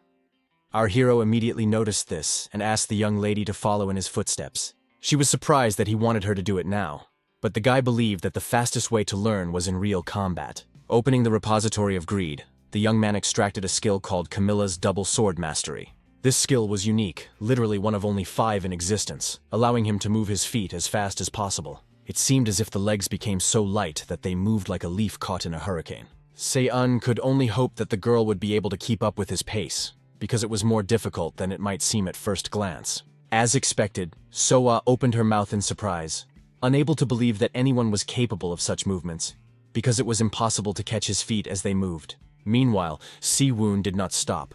It seemed that he was only gaining speed to deliver a powerful blow that could kill the enemy. Taking up a comfortable position, our hero did not hesitate and immediately launched an attack that took his opponent by surprise. His blow was aimed at several places at once, which literally paralyzed the monkey on the spot. After landing, the boy assessed the result of his actions and realized that he had done quite well. All this time, Soe was closely watching every subtle movement of her comrade, trying to remember everything so she could repeat it later. Without thinking twice, she rushed into battle. She was scared, but it was incredibly interesting to see if she could move in exactly the same way. The guy didn't wait for her to get closer to them. He delivered one blow after another, showing no mercy to the monster that hoped to kill them all. When Soe joined him, he smiled and said that she was doing very well. Ignoring the praise, the young warrior said that they should move even faster. She was right. They really needed to hurry, because the boss was in an extremely vicious state and was clearly going to attack with even greater enthusiasm. However, his aggression clouded his mind a little and caused him to lose his vigilance, so the enemy managed to wound his body. Feeling intense pain, the creature screamed so loudly that its shriek could be heard on the other side of the forest. The shield fell from the monkey's clutching hands, and now she stood completely defenseless and wounded. Her enemies could not help but take advantage of her weakness. Noticing the boss's weakness, our heroes immediately rushed forward to strike and finally win this battle. Their blows rained down on the monster with such force that it couldn't even resist. It seemed to be in the process of accepting that death was breathing down its neck. The guys worked so quickly and precisely that one could only marvel at their excellent work, which was done without a single mistake. Soon, what they had been striving for happened. The system announced that the renowned monster Red Claw, Yashak, had been defeated. The guys' personal merits were increased, and they also got Yashak's sword. After the other monkeys learned that their boss had been defeated, They began to look at each other in fear and back away, intimidated by what might happen next. So A couldn't believe that they had actually managed to do it because it showed how strong and dangerous they had become. The players were notified that they had successfully passed the 10th wave of adaptation and completed the first chapter of training. Looking at these messages, the girl felt relieved, but at the same time she understood that more difficult trials awaited them. Han Chol thought much the same, preferring to remain vigilant even when everyone else thought it was safe to relax. The red-haired sisters laughed and cried with happiness, wanting to shout that the damn war was finally over and they had emerged victorious. Only Si-woon understood that it was still too early to celebrate, because real troubles awaited them further on, and it would only be a matter of time. System windows appeared in front of the players' faces, and what they saw there made them very happy. Everyone carefully studied the information, not wanting to miss even the smallest detail. At one point, So-ae couldn't believe what she was reading, so she decided to ask Se-woon if she had understood everything correctly. He closed his eyes wearily and said quietly that everything was exactly as written on the screen. Now the second chapter of training began. The players had to reach their destination by traveling across the plains, and they were given 168 hours to do so. When people heard that they had to leave this place, they were indignant and said that they had barely gotten used to it. Seo-an knew that the first chapter was designed to help the players adapt to survival in the wild, and they had done a brilliant job of it. It was only natural that the players felt uncomfortable about leaving the environment they had adapted to, so their leader tried to calm them down. The red-haired girls were the most optimistic of all, so they immediately thought that they would be able to find a village and settle there. They began to cheerfully discuss how, as soon as they found a place that resembled traces of civilization, they would immediately take a bath, and even monsters would not be able to stop them. Their smiles and obvious self-confidence helped the others feel more comfortable, because it seemed that nothing terrible had happened. The others began to agree with them and say that if they had dealt with all the monsters, then nothing else would be a problem for them. Seo-un was even a little surprised that the twins were able to cheer up the desperate players so quickly, which definitely played into his hands. These two girls were the embodiment of optimism. They could warm even those who were used to living in gloomy darkness with their light. They were like rays of light that helped to quell the panic that was growing in people's hearts. The aftermath of the 10th wave was quickly dealt with. The wounded were helped, and the destruction was minimized. But in some places, you could still see a huge number of dead monsters, whose bodies were doomed to rest in this place forever. People had already gotten used to living in such conditions, using the meat of the slain animals for food and giving the skins to Changsok. There was a lot of work to be done, given the number of monsters caught, but thanks to coordinated efforts, everything was quickly completed. Looking around, our hero realized that before the regression, there were not as many survivors as there were now, which made him happy, but also pointed to a great responsibility. At that time, the atmosphere in the camp was much worse than it was now, so they left the camp unplanned. Now they also had to set off. But for some reason the guy noticed the red-haired twins, who were clearly thinking about and discussing something important. It was not difficult to guess that they clearly did not want to leave the barricade they had built, even though they behaved very bravely in front of everyone. So Si-woon decided to approach them to discuss leaving the camp. But when they saw the one nicknamed the Blood Wolf, the girls immediately stopped talking. The guy disliked this nickname so much that he could barely contain his anger towards John Pill when he heard it. He wanted to punish the blonde guy who decided to call him that. This title was not just a nickname, because when a player's achievements reached a certain mark, the system recognized him as part of the legend. That was what a real title was. It had a direct impact on the player's path, and was incredibly significant. Some players tried to create their own legend for the title, but almost no one succeeded in this endeavor. On the contrary, they received shameful titles that they wanted to hide. So now Seo-woon came to the conclusion that his nickname wasn't so bad after all. He was distracted from these thoughts by one of the red-haired twins, who was interested in what had made the guy approach them and interrupt their conversation. For a moment, the young man was at a loss and seemed completely unsure of how to answer the question. He raised his finger and seemed to ask for a second. Looking around, Si-woon quietly gave thanks for the moment when their optimism had helped calm the people in the camp. It had been worth it. These words surprised the girls so much that they didn't even know how to respond. For a few moments they just stared at the person who had spoken them. But then they exchanged glances and smiled sweetly, realizing that they had been literally thanked for being who they were. Smiling, the girls decided to joke, saying that they did it in gratitude for Si-woon helping them cut down the trees from which the barricades were built. Suddenly, our hero felt a sharp wave of fatigue, so he decided to end the conversation. But before doing so, he asked if the sisters needed any help. While one of them was deep in thought, the other blurted out that she had something on her mind, so she might as well say it now. When it started to get dark, the sisters decided to take the guy to the other end of the camp to show him something. There, in an open area, lay some bags that looked quite creepy. At first, the guy couldn't even guess what they were for. Then he suggested that they could be used to store corpses, to which the red-haired girl replied that they were sleeping bags made from monster skins. Si-woon couldn't imagine that the camp members slept in them, because he kept his distance from everyone else, and therefore didn't know many of the intricacies of life in this society. But he also understood that if he let people get too close to him, he would cease to be objective. Turning to the sisters, the hero asked why they were showing him all this. The girls explained that the bags were not all of their inventory, as they would have to carry equipment, emergency rations, and many other small items. They considered making a cart because it was impossible to carry everything on their backs. But they all understood perfectly well that if they pulled a cart, it would slow them down considerably. After thinking for a moment, the young man suggested that the girls build a cart. They were surprised and asked how they would be able to pull it. Smiling broadly, the guy said that he had thought of a way that could help them in this difficult task. Thinking it over, Si-woon realized that there were only two ways to carry out his plan. The first was to tame the monster, but there were no living creatures left. So the only option left was the second one, and in order to bring it to life, he had to open the Vault of Greed. From it, he took an ability called Awakening of the Undead, so one could only guess what our hero would do next. It wasn't hard to guess. He used a spell from the necromancers of the Black Tower, which infused mana into bones and resurrected the dead. So very soon, skeletons of monsters appeared before the guy, ready to serve his will and fulfill his wishes. Seo-un himself was surprised by the power of this ability, so he had to make an effort to order the dead creatures to stand on their bony legs. They immediately obeyed his will and rose, making strange sounds. These dead creatures were very obedient. Noticing these otherworldly creatures, people were very frightened, because they had never seen anything like this before, and thought that new monsters had awakened. What was especially frightening was that the eyes of the dead burned with an eerie otherworldly fire that terrified everyone around them. Seo-un stood in front of the one he had managed to awaken, and could not believe that his powers were truly capable of this. It was something fantastic. He turned to his companions and told them not to worry, because these creatures were under his control and posed no danger. Everyone was surprised by Soei's request, who showed such courage that she asked to touch the dead creature to prove that it was safe to be near it. It was scary, but the girl gritted her teeth and moved closer, carefully touching the monster. Her hand was shaking, but when nothing happened and the creature did not attack her, she felt relieved.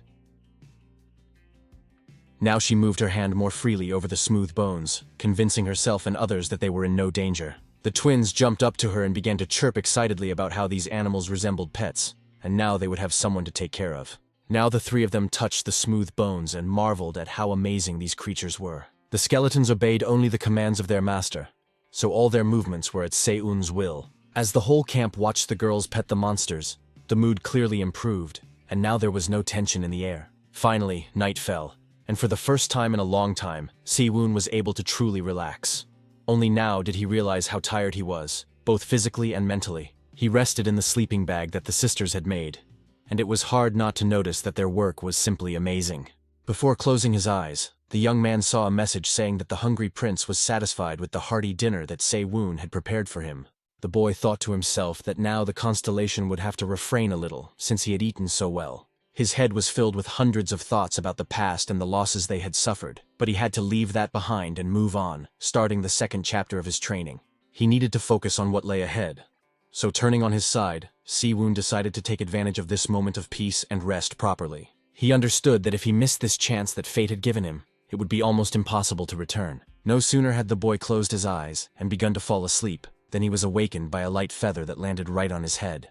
It was a small greeting from the bowing crow, who had decided to point out his favorite. After that, the boy saw the image of a strange creature staring at him. Everything seemed so strange that one might think it was a dream. But no. Soon the creature pointed to our hero's sword and began to eagerly call him to action. For a while, Seo-woon couldn't understand what was going on, until the system informed him that the constellation wanted him to sacrifice his sword. Also, the bowed raven warned that if he disobeyed, he would be denied access to the treasure vault. Now the constellation waited to see what the one he had chosen would do, because a lot depended on his decision. Meeting the strange creature's gaze, Seo-woon defiantly said that it could try to take away what belonged to him. Using Mammon's power, the guy realized something very important, and it was this that helped him get out of the situation. He used to think that the vault was something the constellation allowed him to use out of curiosity, but that was not the case at all, and these words made Raven tremble with irritation. After all, he didn't want Seon to guess that the power he used was separate from his real vault. But the guy already knew that very well. No, he hadn't deprived him of access to the repository. It was just that at the moment, Raven himself couldn't reach all that power. It turned out that the power possessed by our hero came from Mammon's repository before the regression. So now the physical form of the repository was lost, and only its inner power remained. So Mammon's current threats posed no danger, and realizing that Seon knew everything, Raven spread his wings menacingly. However, our hero clarified that he understood perfectly well that angering the constellation would be digging his own grave, so he did not say that he would not give him what he wanted. The sword Durandal was the most powerful weapon the guy had at the moment, so he offered to cooperate in order to create a copy of it. This proposal was not made without reason. Seon knew that Mammon had the ability to copy objects, and most of the treasures in his vault were replicas. The bowed Raven nodded approvingly, thinking that it wouldn't be so bad to add another copy to his outstanding collection. But our hero was not stupid, so he wanted something in return. He looked into the constellation's eyes and politely asked him to grant access to his true treasury, which was currently inaccessible to Seon. The bowed Raven frowned, his face instantly becoming so frightening that it sent shivers down one's spine. The guy was persistent. He understood that with his current abilities, he could only borrow the power of the treasures. Realizing the essence of his disadvantageous position, the Raven began to look around awkwardly, clearly angry that some person was asking him for access to the treasures that were right at the entrance. The constellation thought about what exactly was at the very beginning of his treasury, and whether he could allow Seon to use it. In the past, the young man had already been there and knew how it was arranged. Mammon kept all the rarest and most valuable items in the deepest part of his dungeon, which meant that the lowest grade treasures were at the entrance. Our hero's offer was accepted, because if a copy of Durandal was at stake, the deal was very good indeed. The creature quickly realized this, and his eyes lit up with a sly gleam that hinted at possible trouble. Our hero understood this too, so he decided that he needed to protect himself with a contract. He slashed his arm with his sword, making it clear that blood would seal their agreement. The Raven did the same, and drops of his blood began to drip onto the sword, indicating that he fully accepted the offer. Thus, the contract was concluded, and Seon finally gained access to part of Mammon's vault. Contracts signed in blood were the most reliable, so Raven also got what he wanted. Seon gave what was required of him, and could only hope that he would get more and come out ahead after this agreement. But the determination in his eyes showed that he did not regret what he had done in the slightest. After all, he had the opportunity to get what he wanted so badly, so the price didn't matter. Finally, Mammon's vault was open, and now all that remained was to guess what could be found there. The first thing Seon saw were numerous shelves filled with all sorts of stuff. Various jars of liquid sparkled and shimmered in the golden light of the lamps. As expected, it was quite difficult to find equipment, as most of the items at the entrance were just consumables. At one point, his gaze fell on a flask of elven forest dew, a potion imbued with the energy of the world tree. Without thinking twice, our hero grabbed the bottle and quickly drank its contents, ignoring the fact that Raven was staring at him. After drinking it, the guy thought that it wouldn't be superfluous, and his mood improved dramatically when he felt a surge of energy in his body. The system reported that the bowed Raven had opened the vault, as agreed, but the owner warned that he would not forgive reckless use. Seon noticed that although the proposal for Durandal had been accepted, his partner still looked extremely concerned. This brought a slight smile to his face, because deep down, the guy was very pleased that such a powerful being feared him. Finally, the guy promised that he would not abuse his power, and would only use it in cases of extreme necessity. In the morning, the camp was bustling with activity. The girls managed to quickly build sturdy wooden carts on which to transport equipment. However, the red-haired craftswomen kept arguing about whose product was better, while So-A watched them with a smile, knowing that they were equally good.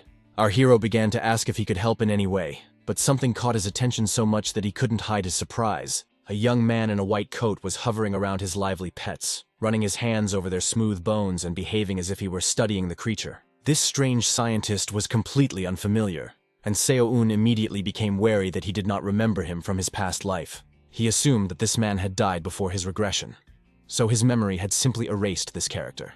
When our hero approached the stranger, he raised his head sharply and apologized for his inattention, because looking at the creatures, his thoughts were completely absorbed by them. Trying to restrain his obvious interest, Seon asked if there was something wrong with the animals. The scientist became embarrassed and said that he was simply fascinated by something so unusual. These words made the young man even more wary. Everything about this man seemed strange and perhaps even dangerous to him. The young man with glasses was genuinely amazed that even in a world where magic existed, Someone could stand without ligaments, tendons, or muscles. He wondered if the black mist could be what connected bones. This phrase greatly surprised Seyun, because it seemed that this young man could see mana, and perhaps he even understood related issues. There was also a possibility that the scientist had a talent for dark magic, which made him a very valuable asset. Embarrassed again, the brunette said that his interest was nothing more than a professional habit, and Seyun immediately asked if he was a doctor. Smiling, the stranger muttered that he had not yet become one, but was only receiving a master's degree in anatomy, after which his name, Baek Hyun, was revealed. Upon hearing this information, our hero immediately began to analyze and think about where his anatomy skills could be applied. As if sensing these thoughts, Baek Hyun said that, unfortunately, his knowledge was not very useful in this world, as it did not help much with healing or strength. These words made Sewon think that this man might know how to use mana and integrate his anatomical knowledge into it. He suddenly wanted to talk to the guy, so he asked him to stay a little longer, because this strange scientist had good potential. Despite Baek Hyun's excuses, our hero insisted that he stay. And this sounded especially convincing after he put his hand on the hilt of the blade. Siwoon abruptly pulled it out of its sheath and drew a straight line on the ground. When Baek Hyun noticed that a strange magic circle had formed around him, he asked in surprise what it all meant. The repository of greed was opened, and the black magic stone, which the magicians of the Black Tower used as a medium, was removed from it. Siwoon held it tightly in his hands and understood that he had to do what he had planned, because later, it might be too late, and the potential of this scientist was too obvious. When the stone touched the ground, it trembled as if it were alive, sinking deeper and deeper into the soil on its own. At some point, the dark surface of the mineral began to take on purple hues, which surrounded it with a strange haze that had powerful energy. Bae Hen immediately noticed that this haze was the same mist he had seen inside the skeleton. After these words, Seyun's hand rested on his shoulder. Our hero warned that it might hurt a little now, so it would be better to grit his teeth and endure it. The scientist did not understand anything, as was evident from his eyes. The young man knew perfectly well that the Black Tower's teaching methods included not only creating one's own circle, but also the method of forcibly creating another person's circle. So that's what he decided to do. Yes, such an action caused the scientist incredible pain, but in fact it was worth it. When his test subject came to his senses a little, Seyun warned him that it would be better to keep his mouth shut, otherwise his heart might simply not be able to withstand the strain.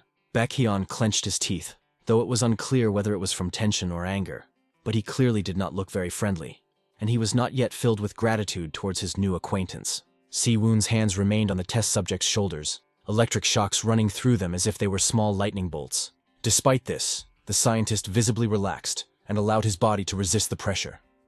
He was uncomfortable, but it was no longer as painful as before. Such a quick reaction showed that the boy definitely had talent, and it would be a real crime not to reveal it. His heart literally beat in time with the force that now hovered in the air, calling on the boy to open himself to this energy and let it flow through his veins. Suddenly, the pain intensified sharply, and Baek Hen screamed. It felt as if someone had squeezed his heart tightly with their palm, and the sensation was, to put it mildly, unpleasant. Anyone with insufficient willpower would have lost consciousness long ago, but the seemingly weak scientist showed remarkable composure. When he was finally able to open his eyes, he saw a dazzlingly bright light that seemed capable of burning everything around him, but the rays only pleasantly warmed his body. The light faded, and Siwoon finally exhaled and said with a smile that the boy was a good lad for enduring such pain. Baek Hyun slowly began to come to his senses, the fear in his heart turning into panic, and at one point, it seemed to him that he was simply suffocating from the power that filled him from within.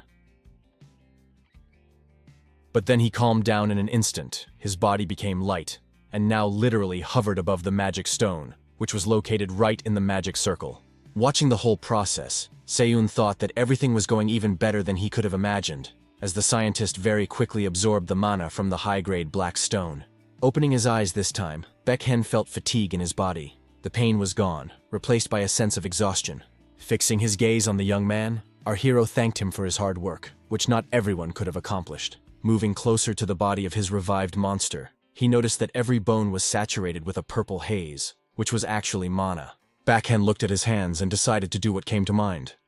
The idea was unexpected but very interesting.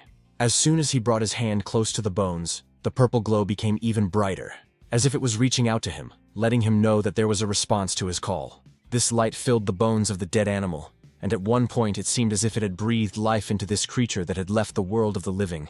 The scientist behaved like an experienced puppeteer, raising his hands and directing the bones where he thought they should go, with just a couple of light movements. It soon became clear that he was reconstructing the skeleton from an anatomical point of view, fastening the joints with mana and creating muscles. It was slower than Seon's method, but it was much stronger and more reliable. Our hero assumed that this was why the wizards of the Black Tower were examining the corpses. Baek Hen's eyes suddenly changed color and took on a strange purple hue. He stared intently at the dead beast, then told it to rise. The fallen monster's body immediately responded to this command, instantly rising on its bony legs, demonstrating its readiness to obey orders. For a moment, it seemed as if the creature had come back to life, a spark of intelligence flashing in its eyes, but it was only capable of obeying those who had power over its mana. What happened so greatly impressed the scientist that he watched everything with his mouth open, finding it difficult to believe that something like this was actually happening. The young man's power attracted the attention of a constellation named Horse, who trampled death and watched the events with interest. Even he was curious to know where the amazing power of the young man, who was just beginning to reveal his talents, would lead. Sion knew that this constellation was Samigan himself, the fourth-ranked demon lord who possessed necromancy and spiritual arts. It was clear that the constellation could not help but be interested in a person who possessed abilities similar to his own. Moreover, this was the first mage of this camp, so in fact, Khan witnessed the birth of a necromancer. However, the young man was seriously frightened by the news that the demon lord was seriously interested in him, and the mere thought of it gave him the creeps. Si-woon, on the other hand, was extremely calm, because he knew that if Saminin entered the game, he would no longer need to help Baek-hyun. He was very happy that even if he had to leave the camp, someone would continue to make skeletons, and the work would not stand still. After some time, Baek-hyun realized how much Se-woon had helped him, so he finally expressed his gratitude. It turned out that the scientist was very upset because he felt like he was of no use to the camp. Our hero began to convince him that there was no need to worry about this, because if he managed to attract Samigan's attention, then his potential was high. Smiling, Baek-hyun said that he had found a talent in this strange and cruel world that he could not find on Earth, so now he was ready to work hard to develop this power. This attitude greatly impressed Se-woon, but he was still wondering whether he should voice what was on his mind. But to test the young man, he decided to give him a task. The young man was very surprised and began to worry whether he would be able to complete it, and then asked what exactly Si-woon wanted. Instead of answering, our hero opened the vault of greed and took out what he needed. An image of a huge beast that resembled a lion but had some distinctive features, such as wings, longer fangs, and horns, popped into his head. It turned out that he had taken out the corpse of a manticore, a monster with the body of a lion, the fangs of a boar, the horns of a bull, the wings of a bat, and the tail of a scorpion. When the body of this creature appeared out of nowhere and fell right at Baek-hyun's feet, the boy was, of course, seriously frightened. Si-woon suggested that the scientist try to raise this dead creature to its feet by the end of the training, and then it would be possible to judge his skill. The boy understood that it would not be easy to make the chimera move. That was exactly how it was, which is why our hero chose this particular creature. The task was not an easy one, but he was betting on this scientist and was confident that he would succeed. The manticore was a rare monster that could only be found on the 40th floor of the Black Tower. If raised, it could become the most powerful force in the camp. While other bone claws trampled the green grass, everyone who witnessed this was greatly surprised. The second chapter of training began, in which they had to reach their destination by traveling across the plains, and they were given just over 151 hours to do so.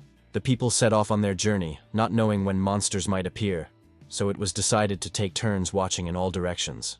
Meanwhile, the red-haired sisters continued to argue about whose carriage was faster, as it was important to each of them to be recognized as the best craftsman. Seo Una was already getting annoyed by their constant arguments, because they were both equally good. But he remained silent, because the girls were useful and were growing well in their skills. Meanwhile, Baek-hyun studied necromancy under the careful guidance of Samigan. The constellation was amazed by his contractor's extensive knowledge and taught him the basics of black magic. All that remained was to hope that everything would go smoothly from then on, and that there would be no monster ambushes on this plane. Despite his successes, our hero was not in the best of spirits. The problem was that he could not remember where exactly the monsters would appear.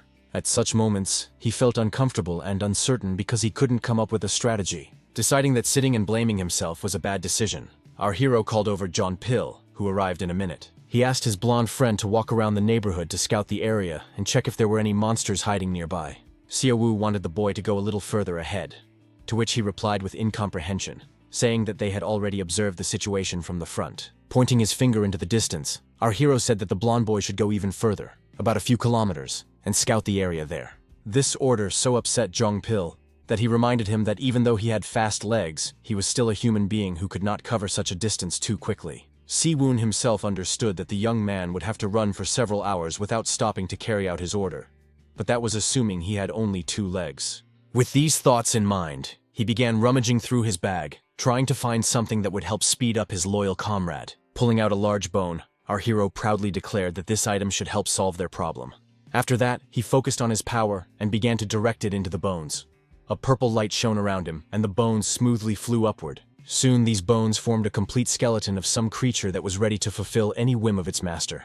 The eyes of the raised monster lit up, indicating that it was functional. So when Siwoon ordered it to rise, it did so without any complaint or resistance. Seeing such an exotic pet, Zhang Pil happily asked if it was a gift for him. Rolling his eyes, Siwoon replied that it depended on whether he could handle the monster. The fair-haired boy was simply delighted, and even promised to name the creature Volchara, in honor of the one who had helped him get back on his feet. Without hesitation, the brave boy jumped onto his new pet and set off on his journey. Now realizing that he could quickly cover even enormous distances, Volchara rushed so fast that at first, Zhang Pil was even a little scared, because he did not expect that a pile of bones was capable of such a thing. Watching the boy's silhouette recede into the distance, our hero thought that this venture would either be beneficial or turn into a real nightmare. It was also unclear why the talent of a hunter had awakened in a person like his blonde friend. Zhang Pil was truly enjoying this trip. He felt very carefree, despite being entrusted with an extremely important task. He was grinning from ear to ear when he ordered Volchara to run even faster, and when she obeyed his command, his inner child literally squealed with joy. It all reminded him of the times before he ended up in this strange universe filled with various dangers. Living on Earth, the guy used to brag about his car, and now he had the same feelings. Smiling, the blonde once again thought that following his brother was the right decision. At one point, Zhang Pil's face contorted with fear, and the donkey-headed scoundrel tried his best to hold back his laughter at what was about to happen. The blonde managed to drive around the obstacle and nothing happened, so he told the constellation that it should stop mocking him.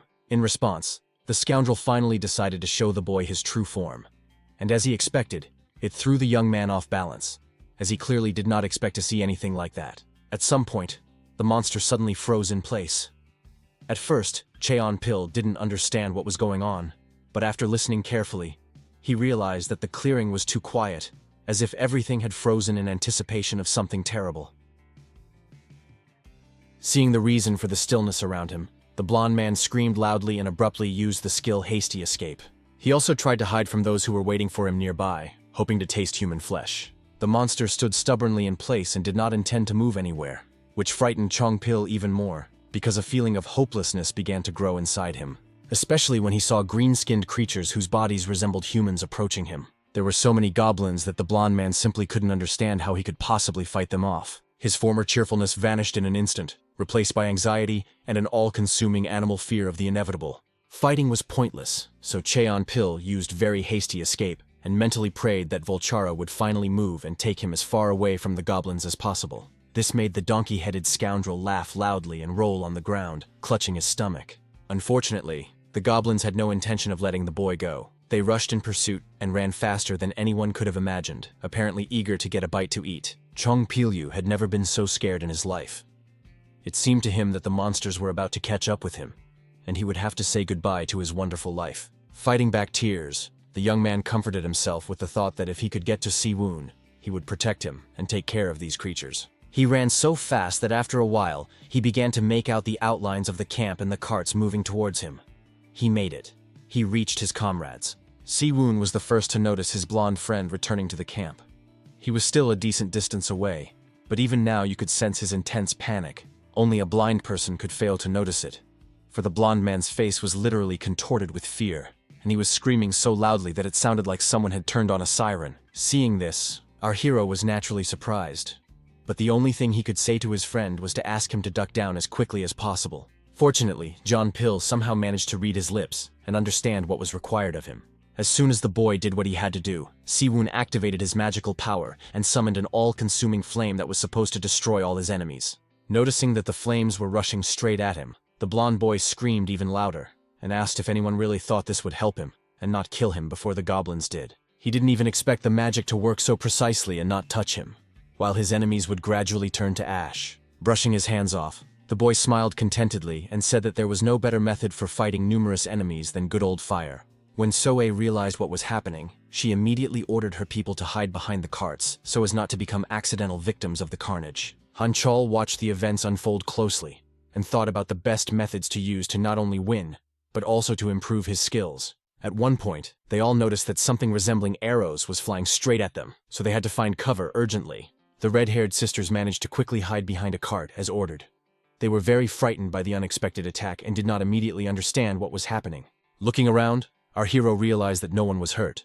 Then he called Soe and Han Cho-ryul over and asked them to follow him. Looking back, the girl immediately complied with the request, because she understood that Siwoon could come up with some kind of reasonable strategy. Han Chol was less pleased with being told what to do, but despite this, he did what was required of him. Opening the repository of greed, the guy decided it was time to get some suitable skill from there. In his arsenal, he had a wide shield that could cover the guys with a kind of cocoon and protect them from enemy arrows, which couldn't break through the defense. But even seeing that the humans had set up defenses, the goblins did not stop trying to attack them and break through to the other players. Our hero was not the kind of person who would just stand and wait to be attacked. He followed the principles of the Black Tower and strengthened the power of chain lightning. Han Chol, in turn, also decided to try out his new power, so he used a skill called Open War. Following them, So-ah also showed her power, activating her magical power and using a skill called First Leg of the Tarantula. All these powers combined had a very good effect, throwing back the vile green monsters and not allowing them to even approach the barrier. The guys who were ready to go into battle froze abruptly, unable to believe that the people walking beside them possessed such incredible abilities. But they quickly came to their senses and decided that now was not the time to be surprised, because they had to help the others. They couldn't just take everything upon themselves. This enthusiasm quickly spread to other members of the camp, who began to rush into battle and destroy the enemies. After a while, the goblins realized that they were in serious danger, and that it was coming from people they had considered nothing more than minor annoyances. Even Seo-woon noticed that the camp members had become more active in battle, each fighting and wanting to protect themselves and others. But the humans had another advantage in the form of a revived monster that was now helping to destroy the goblins. All this was possible thanks to the efforts of Baek-hyun, who was already straining himself, and one could only imagine what would happen when the manticore appeared. Noticing the huge monster, which was literally a skeleton, the green-skinned creatures were seriously frightened and began to run away, forgetting why they had come. Less than half an hour later, all the members of the battle saw the long-awaited message that the goblin ambush had failed. So A was incredibly pleased that the monsters had left them alone. The guys wanted to give chase, but she was against it, because it was dangerous without regrouping. Carefully observing the enemies, Seo-woon realized that if they had decided to flee, it meant they had somewhere to run to, which meant they had some kind of base, so perhaps there was a hidden treasure. Calling the girl over, our hero told her that she should supervise the regrouping, and that they didn't need to worry about him. When Soe asked where he was going, the boy smiled and said he wanted to go and follow those goblins. But before leaving, he noticed his loyal friend, Jong Pil, who, to put it mildly, was not feeling very well and could barely stand on his feet. The blonde noticed that someone was handing him a bottle with a strange greenish liquid that shimmered in the sun. It was Seo-woon, who praised his friend for doing an excellent job and said he could now count on a well-deserved reward. The fact that he was given a potion that helped restore his strength made the guy so happy that he was once again convinced that he could always count on Seo-woon and his help. After that, the guy set off, trying to keep his distance from the goblins and hide in the shadows of the trees so that they would not find him. He followed them for a long time and realized that their base must be somewhere deep in the forest. Judging by the size of the group that had attacked them earlier, it could be concluded that there were at least 1,000 goblins at the base. Seo-woon hid and began to think about what to do. Should he just attack first and try to burn down the forest to lure out all the creatures? Looking at the white birds circling peacefully above the forest, the young man realized that he didn't really want to do that. But these creatures had to be killed somehow, which meant that even the most unpleasant solutions could be used, which could well harm not only the monsters. It seemed that the green-skinned creatures suspected something, because they began to behave more cautiously and looked around more often, watching for those who might be following them. As it happened, at some point, the monster's intuition helped them discover who was following them and literally breathing down their necks. However, she did not save the life of the one who was closest to Seon. The poor fellow was the first to die, and no one could help him. Noticing that someone had killed his comrade, one of the goblins became seriously frightened. At that moment, a man's voice rang out from behind, calling on the monster to calm down, because he would soon see the deceased. After these words, he instantly jumped on the goblin from behind and pierced him with his sword. The goblin did not even have time to growl, only letting out his last breath. For his attack, Seon used the hidden technique of Kirkle, which gave him a certain degree of invisibility, once used by the legendary killer who instilled fear in people's hearts. Now fear was also present within the goblins, who fell one after another at the hands of our hero. The guy looked around carefully to understand how many enemies he was dealing with, because it was necessary to understand how to proceed. After that, he decided to change his location so that it would not be so easy to reveal him. The answer was not long in coming, and soon he understood everything he wanted to know, because loud noises from the forest were getting closer and closer. The source of these sounds was, of course, goblins, who were moving in a fairly large group and were armed to the teeth. Our hero hid among the trees, and the enemies were unable to locate him. He decided that at this stage, the role of an observer would be the most appropriate. After all, while these monsters were busy searching for the killer, he was able to find a hidden dungeon called the Village of Cunning Goblins. The system reported that this was an outstanding achievement, which earned the guy a whopping 2,000 points as a reward. After examining the village, Sewung was surprised to note that the goblins had set up their living space very well. Everything was done intelligently, and the luxurious hut probably belonged to the chief. Somewhere on the territory there must have been a warehouse. The goblins must have been in a panic, because a large number of their kin had died. But there was one gruesome discovery in the village that sent a chill down his spine. In the very center of it stood a cage from which came the sounds of human screams and pleas for help. The captives cried desperately and prayed for higher powers to send them salvation. But in reality, almost no one believed that it was possible to escape from this cage. Noticing this scene, Seo-un immediately assumed that these unfortunate people's training had begun right here. He felt very sorry for these poor people, but he understood that saving them would be suicide, because if he made even one wrong move, they would all be wiped off the face of the earth. The entrance to the main hut was, of course, guarded by a goblin warrior, who took his post with great responsibility and looked around attentively. However, no matter how attentive he was, it did not help him notice the shadow that was moving imperceptibly and getting closer and closer to him. The monster realized too late that something was wrong, and when it became obvious, he opened his mouth in horror, hoping to shout to his brothers, but it didn't help. Our hero acted lightning fast, killing the creature so quickly that it didn't even have time to squeak, let alone call for help. After that, the guy devoured the monster's body, but the hungry prince was dissatisfied, because it lacked both taste and quantity. The young man asked the constellation to be patient, because this action provided him with the perfect cover, even though it didn't seem too obvious. Soon, the guy noticed something that made his eyes sparkle with greed, and hope appeared in them that the situation might turn out to be more favorable. It turned out that he had stumbled upon a warehouse where a large variety of weapons were stored, including axes, spears, bows, and arrows, and of course, various types of armor.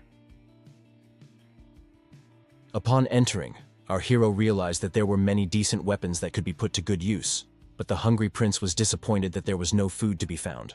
Activating his power, the boy finally decided to open Mammon's vault. He took out a small bag and said with a smile that he wanted to take absolutely everything. He seemed confident that all the weapons would fit inside it. He was right to think so, because he took out a bag with a space that could hold as much as a small warehouse. It was quite difficult to obtain weapons of such quality during training, so he had to take advantage of this opportunity. As he began to put the weapons inside, our hero realized that this storage space was a mini version of Mammon's treasure vault, and it was even bigger than he had expected. The crouching raven frowned discontentedly upon hearing this comparison, but Seon hastened to add that the bag was only a poor version of his storage space. Soon, the boy's attention was drawn to a strange wooden chest that seemed out of place among the weapons, and he immediately became interested in what was inside. Opening the wooden box, Siwoon discovered beautiful glowing balls inside, which were mana stones. They looked like very large pearls that shimmered in the sun, and the find was incredibly useful. Turning the stone in his hands, the boy realized that a brilliant plan was beginning to form in his head, one that would help him deal with the goblins. Meanwhile, one of the chief goblins decided to teach his unlucky soldiers a lesson for failing to eliminate the threat and proving themselves useless. This was the goblin chieftain, whose name was Kokongak, and he was extremely angry that his servants had still not been able to find the intruder. For this, He decided to punish the useless monsters who were unable to carry out his orders and ensure peace and safety in the village. The beaten creatures quickly ran to the exit to avoid getting even more bruises, and the chief shouted after them that they should bring the boy to him, and he also demanded some kind of person for dinner. Anticipating a hearty snack, the chief thought only that his subordinates had gotten completely out of hand, and their level could no longer guarantee safety. His thoughts were confirmed by a male voice coming from right behind the chief goblin's back. It was Se-un, who had once again gone unnoticed. Genuine fear was reflected in the chief's eyes, because until that moment, no one had ever been able to enter his dwelling unnoticed. But that had changed, because Se-un had not only gotten inside, he had complete freedom of action in relation to the chief, and he intended to take full advantage of it. So, without hesitation, our hero attacked. His speed and agility were impressive and left his opponent no chance of survival.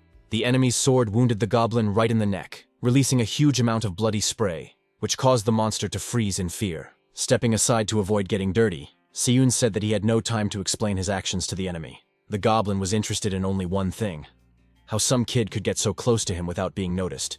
It seemed impossible to him. In turn, our hero asked if he was really standing in front of a famous monster, because the leader's reflexes were pretty quick. Grinning in response, the chief goblin realized that the man standing before him was extremely dangerous, as he had cut his throat without hesitation.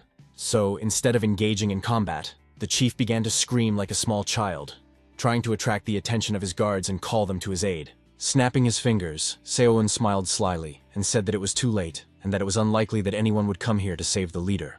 This information not only frightened the goblin, it threw him into a state of panic and deprived him of the ability to think clearly. And when everything around him began to explode, the leader decided that nothing in this world could save him anymore, and he was not far from the truth. The village turned into a living hell, filled with all-consuming fire that spared no one. When the leader saw this through a broken window, he couldn't hold back a scream of horror, because it was difficult to accept what had happened to his village. Se-un was helped in carrying out his plan by mana stones, which were literally ore saturated with mana, and could be used in various ways. One of the most powerful ways was to turn them into bombs, and our hero took advantage of this property. He enchanted the stones and placed them throughout the village, which led to total destruction. Listening to this story, the chief could only grit his teeth in anger. He considered his village impregnable, but some boy was able to destroy it. Anger overwhelmed the monster, so he mindlessly rushed at the man, hoping to kill him and take revenge for destroying the place he had built his entire life. Se-un had expected such an attack, so he reacted quickly and parried the blow, managing to wound his opponent again and draw blood. But the goblin was not going to give up. It was not for nothing that they say a cornered beast is the most dangerous, because the monster attacked with such force that our hero could not help but be amazed. Soon, the fight came to an end, and Chief Kokongnak fell to the ground, his life ending right in the room from which he ruled his domain. Since the young man managed to defeat the famous monster, his personal merit points increased significantly. The system also reported that, in addition to this, he had received Kokongnak's spiked bat, only it was more fragile than one might think. Smiling, the young man remembered that according to the rules, he had to defeat 1,000 goblins at the main gate of the dungeon. The fire helped him a lot, so soon the system sent a message that our hero had flawlessly completed the hidden dungeon called the Village of Cunning Goblins. Thanks to this, an outstanding achievement was obtained, and as a reward for it, many personal merit points were credited to Se-un's account. Anticipating a hearty and delicious meal, the hungry prince looked at the young man with bright, sparkling eyes full of hope and expectation.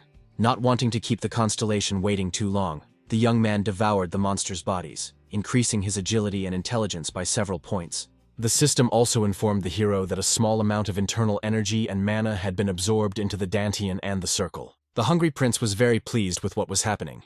He looked at the well-prepared huge dish and wanted more. Se-un realized that the well-cooked dish referred to the entire village, which the constellation hinted at devouring. There were more than 1,000 goblins, and the young man understood that if he used his gluttony power on each of them, it would never end.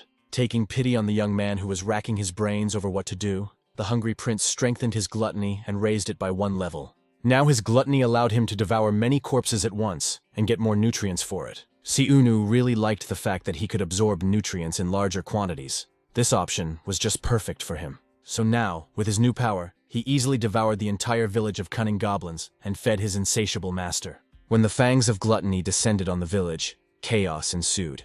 For Se-un could not have imagined that he would ever witness such power. It seemed as if the huge mouth was devouring what was left of the still-burning village, everything disappearing. buildings, corpses, even the trees that grew around the perimeter.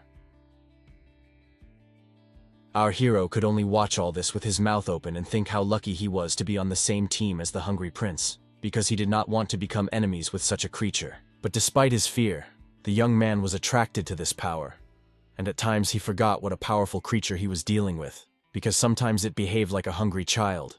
In the end, the guy devoured more than 2,000 goblins, and his personal characteristics increased by 10 points. In addition, a huge amount of internal energy and mana was absorbed, and Se-un felt as if a real fire was burning inside him. Power literally flowed out of him. It was everywhere, inside his body, flowing through his veins along with his blood and filling every cell of his body. Soon, the system reported that the hero had successfully created the third circle of mana using the Black Tower's training methods.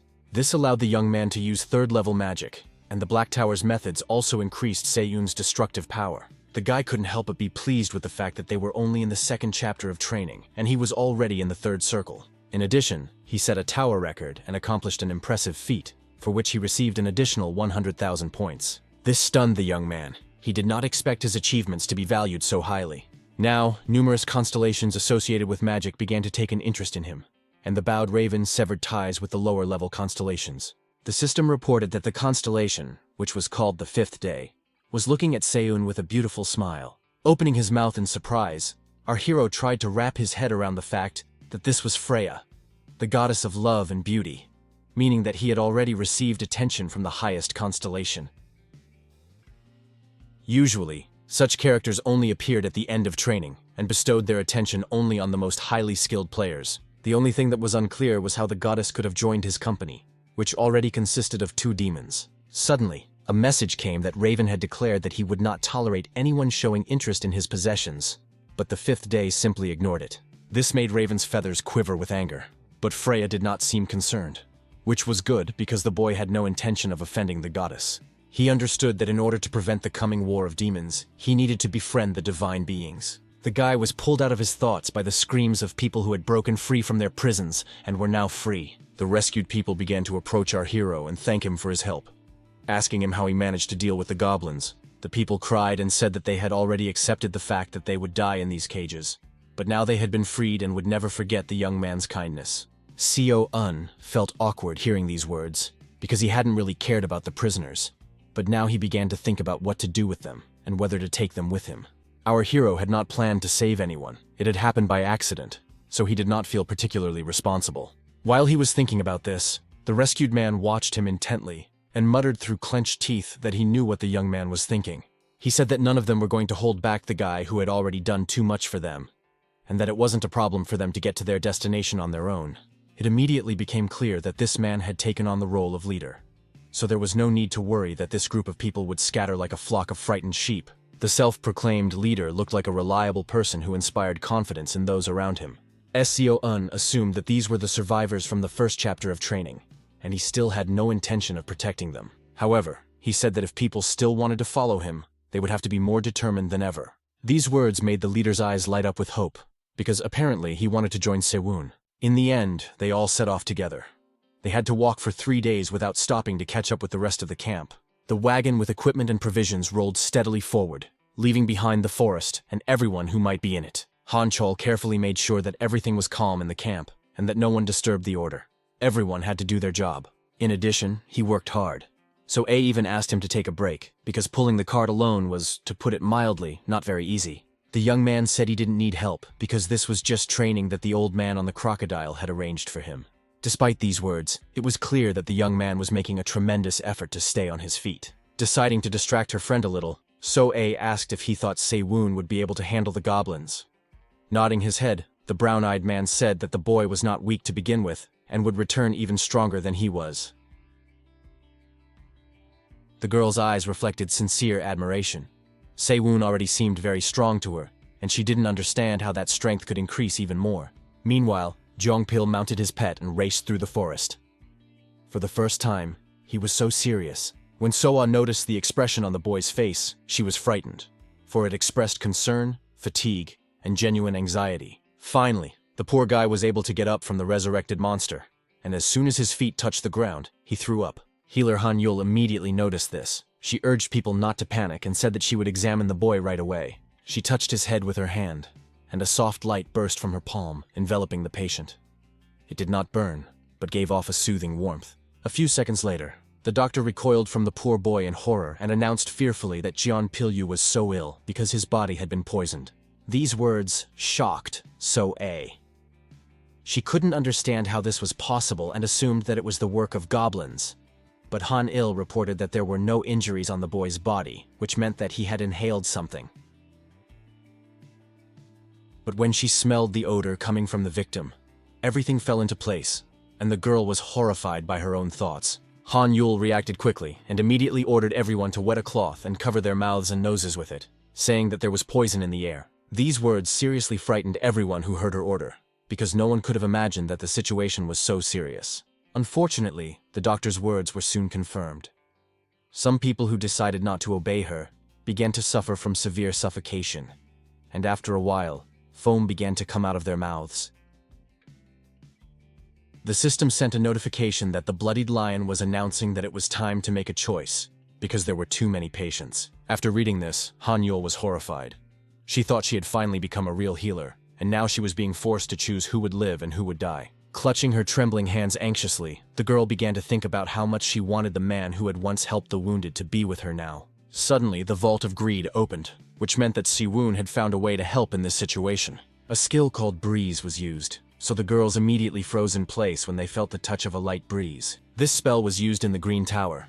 It was not very useful in battle and was more often used in everyday life. The red-haired sisters were the first to realize that it was thanks to this wind that it became easier to breathe, which meant that the poisonous fog was dissipating. Continuing to control the breeze, Si-woon quietly said that he could not have imagined that these toxins would spread so far. When the other members of the camp saw the young man, they began to shout excitedly that their leader had finally returned and would now solve all their problems.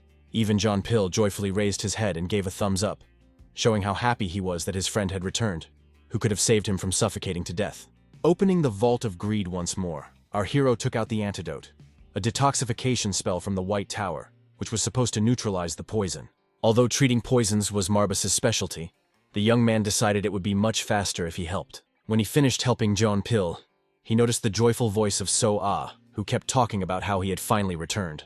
He arrived earlier than expected, only because Han Cheol had left clues that helped him find the group of players. Looking behind the young man, So-Ah cautiously asked who Se-woon had brought with him, as there was a whole crowd of strangers standing behind him.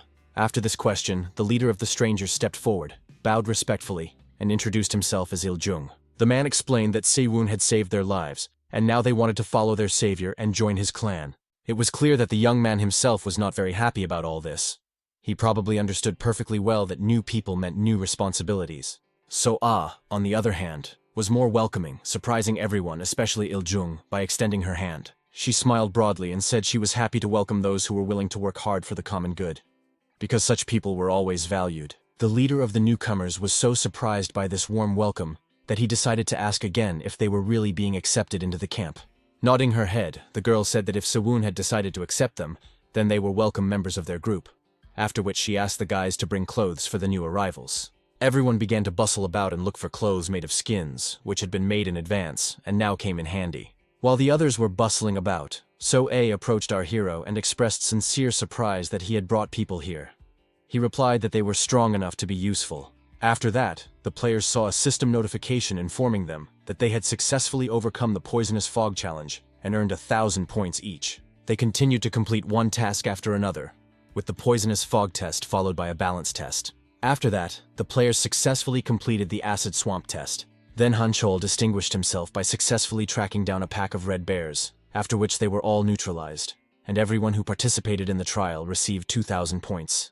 Rewinding all these successful missions in his head, our hero thought only about how, before he returned, he had to risk his life to go through all this. But now everything had changed dramatically.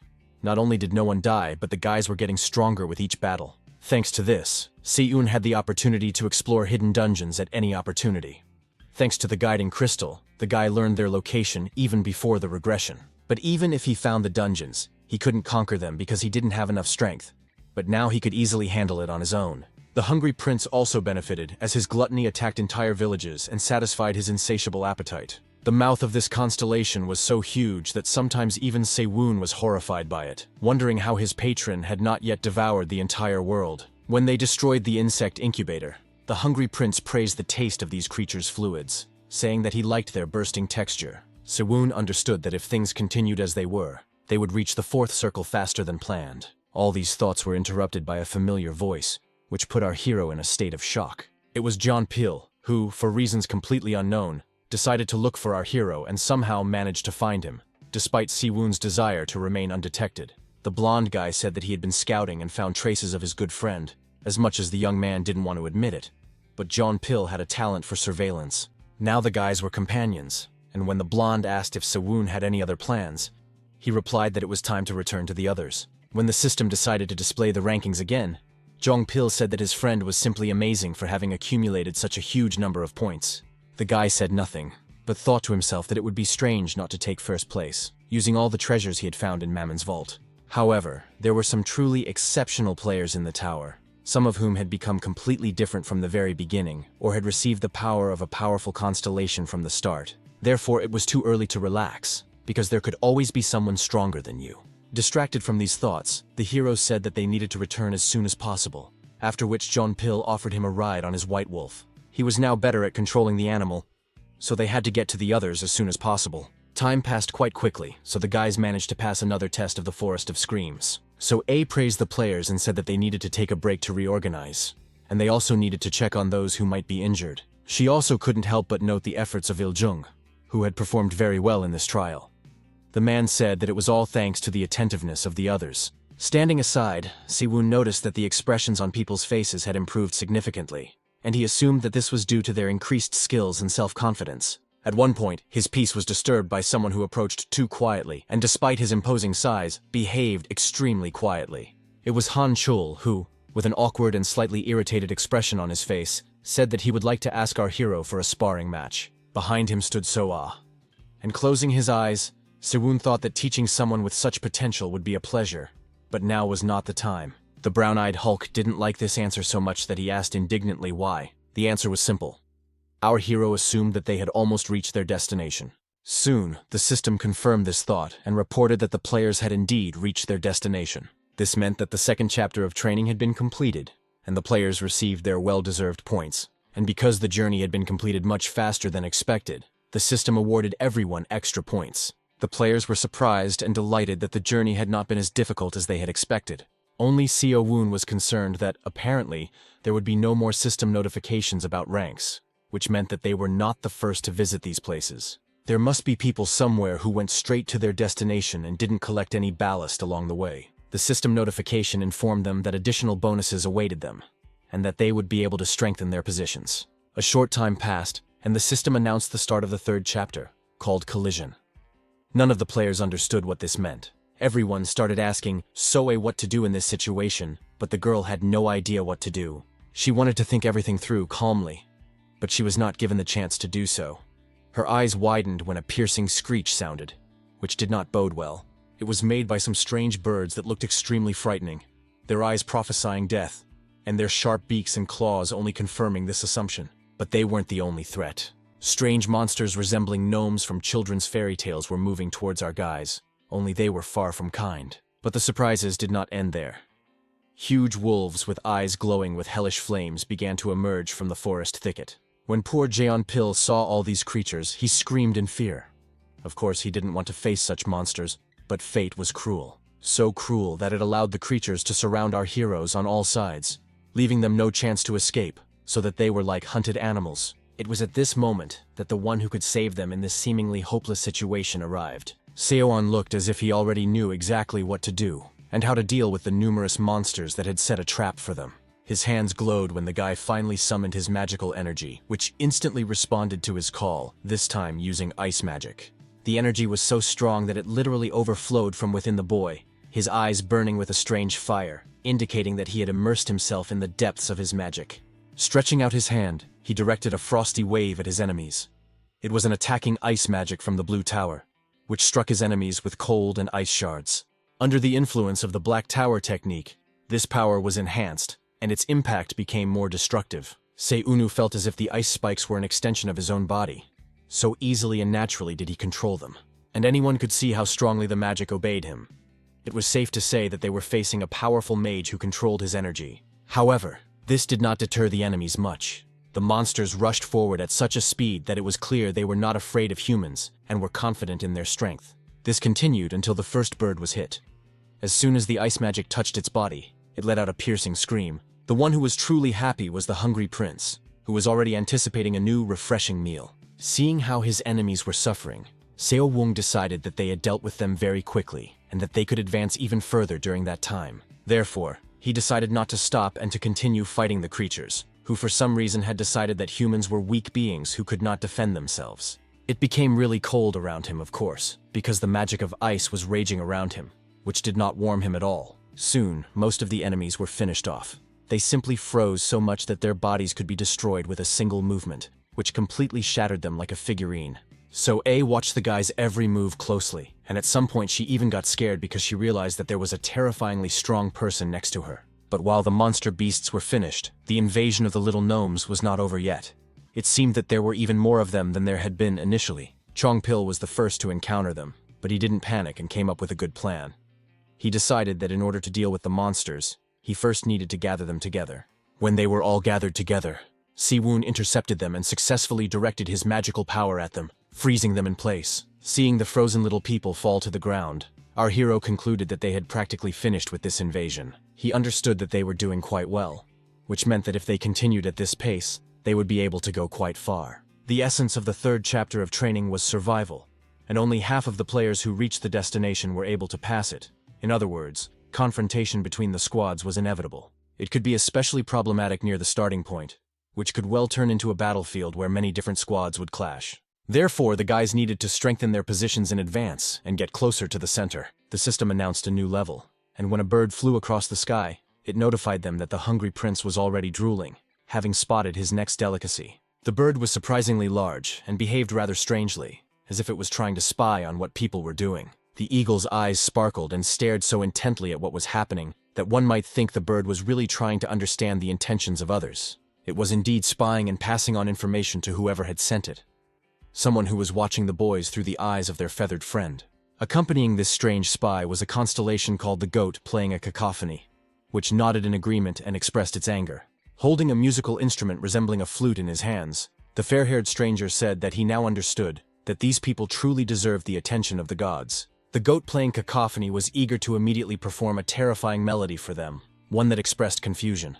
That's exactly what his ward did, except he didn't understand why his master was so angry at these people, who seemed to have done nothing to provoke his wrath. He began to play surrounded by monsters, and the melody, which caused a strange feeling of despair in humans, was insanely liked by these creatures.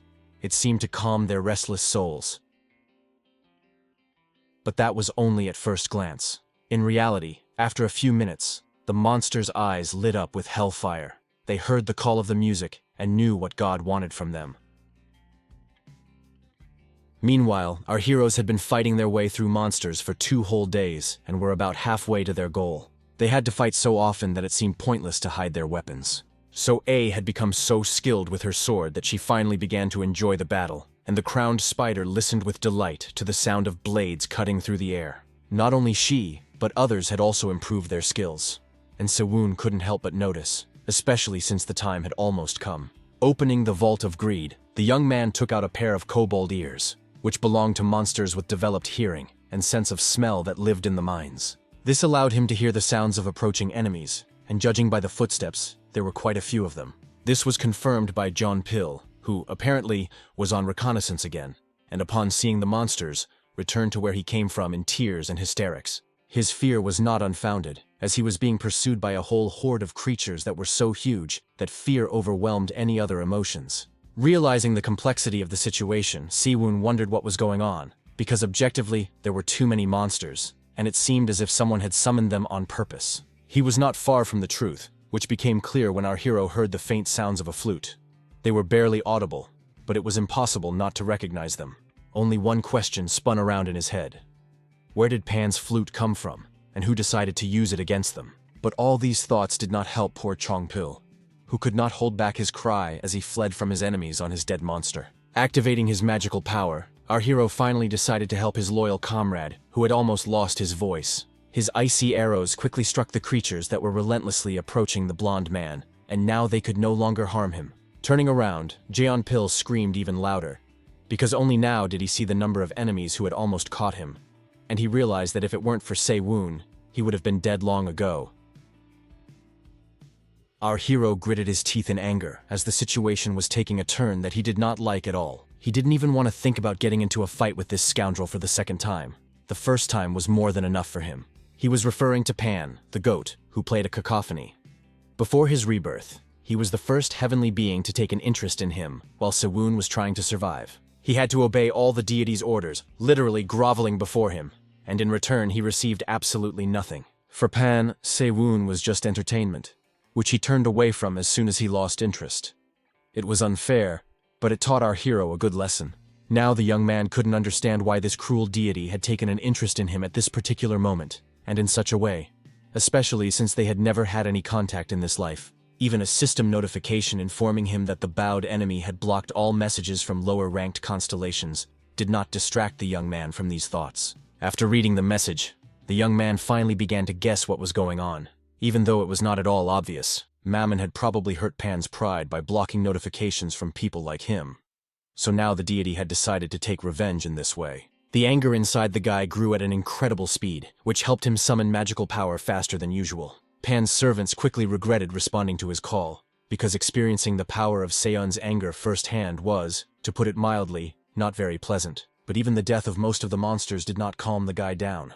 He understood that in order to protect himself and others, he needed to find the source of the problem and deal with it. However, he was unsure whether he could leave the others alone, as he had doubts about whether they would be able to cope. As if hearing these thoughts, Han Chul decided to demonstrate his power by using a skill called Fierce Beginning of Battle. He looked intently at Se-woon and promised to defend him in his absence. His words were so confident that there was no doubt about their truthfulness. At one point, our hero even got scared because it seemed to him that his thoughts had been read, and the question that was spinning in his head had been answered. But he was even more surprised when Soe joined the conversation and said that not only was Han Chul strong and ready to defend the camp. After these words, the girl, without hesitation, activated a skill called Second Tarantula Claw. There was such a powerful fire burning in her eyes that it seemed insane to oppose her. She was a force of nature, a force that could not be ignored, revealing the part of herself that was capable of burning everything to the ground. The girl calmed down and said that Se-woon could set off on his journey and do what he had planned. Just then, Jeong-pil appeared, pointing to his faithful but not quite alive companion and saying that Se-woon could sit on him. To be honest, our hero wasn't too keen on this idea, but he understood that it was the only way to get to his destination as quickly as possible. The blonde man began to talk about how he was a good driver in his past life, so he could be trusted to transport him. The only thing Jeong-pil asked was that his passenger warn him if he planned to use magic. So, putting aside unnecessary conversation, our heroes set off, hoping that this journey would bear fruit. Evening fell, and the forest began to look eerie, for it was impossible to predict what lurked in the shadows of the trees. Taking Pan's flute in his hands, the stranger touched it with his lips, preparing to play the melody that would summon the evil creatures once again. This time, the Minotaurs responded to the call, walking one after another as if spellbound by the song played by Pan's servant. Se-woon immediately understood what creatures they would have to face this time. There were only 5 Minotaurs, but in terms of strength, they were similar to the famous monsters. The scoundrel who summoned them smiled broadly, his smile expressing nothing good, and asked in a nasty voice if Se-woon had decided to come early. This monster-like man said he thought the guy would want to play with his children a little before showing up in person. Looking at the one who could hardly be called a human being now, our hero concluded that he had abused the power of the constellation, and this had led to physical transformations. Such changes suggested that this character had sacrificed a significant part of his life force to control monsters on such a scale. The constellation goat, playing a cacophony, smiled slyly at Se-woon and shifted its gaze to someone standing behind the boy. After that, the strange player shouted that everything had become clear to him, and that he would do what the gods so desperately wanted, after which he ordered his loyal followers to attack. The Minotaurs instantly came to life and really began to advance. It was even strange that such powerful creatures obeyed someone's orders. The young man understood that the whole crowd wanted to pounce on him, which meant he had to act before they got close. His ice magic obeyed him better with each use, so the young man was not even surprised that a moment later, his enemies were already frozen. But his triumph only provoked a burst of laughter from his enemy, who couldn't believe that anyone was capable of such a thing. Stomping his foot like a little child, Seon's opponent began to stomp loudly on the ground, which looked extremely strange. It turned out that he was calling a huge worm, which soon responded to the call and burst out of the bowels of the earth, nearly knocking Siwon off his feet. To deal with this creature, it was necessary to open the Vault of Greed, because looking at the creature's mouth, it was obvious that it would not be easy to deal with it. Our hero activated a power called Earthquake, and decided to see if it would help him in this situation. It was a basic spell of seismic magic from the Yellow Tower, sending a pulsation through the ground, engulfing his opponents. The power worked as intended, because soon the giant worm began to scream and convulse in severe pain. Seeing this, Goat, who was playing a cacophony, flew into a rage. He sincerely wished for Seon to be consumed by horror, and his minion planned to carry out this task. His lips touched the flute, and for the villain, the whole world around him lost its meaning. There was only him, his master, and the terrifying melody that sent shivers down his spine. The music had a strange effect on the Minotaurs. Their eyes began to burn, and their nostrils flared wide, trying to take in as much oxygen as possible. The music grew louder and louder, causing the monsters' bodies to twist as if they were going through withdrawal. They needed fresh blood, and they needed it immediately. The creatures began to enter berserk mode, a skill once used by the Red Fang Kanil.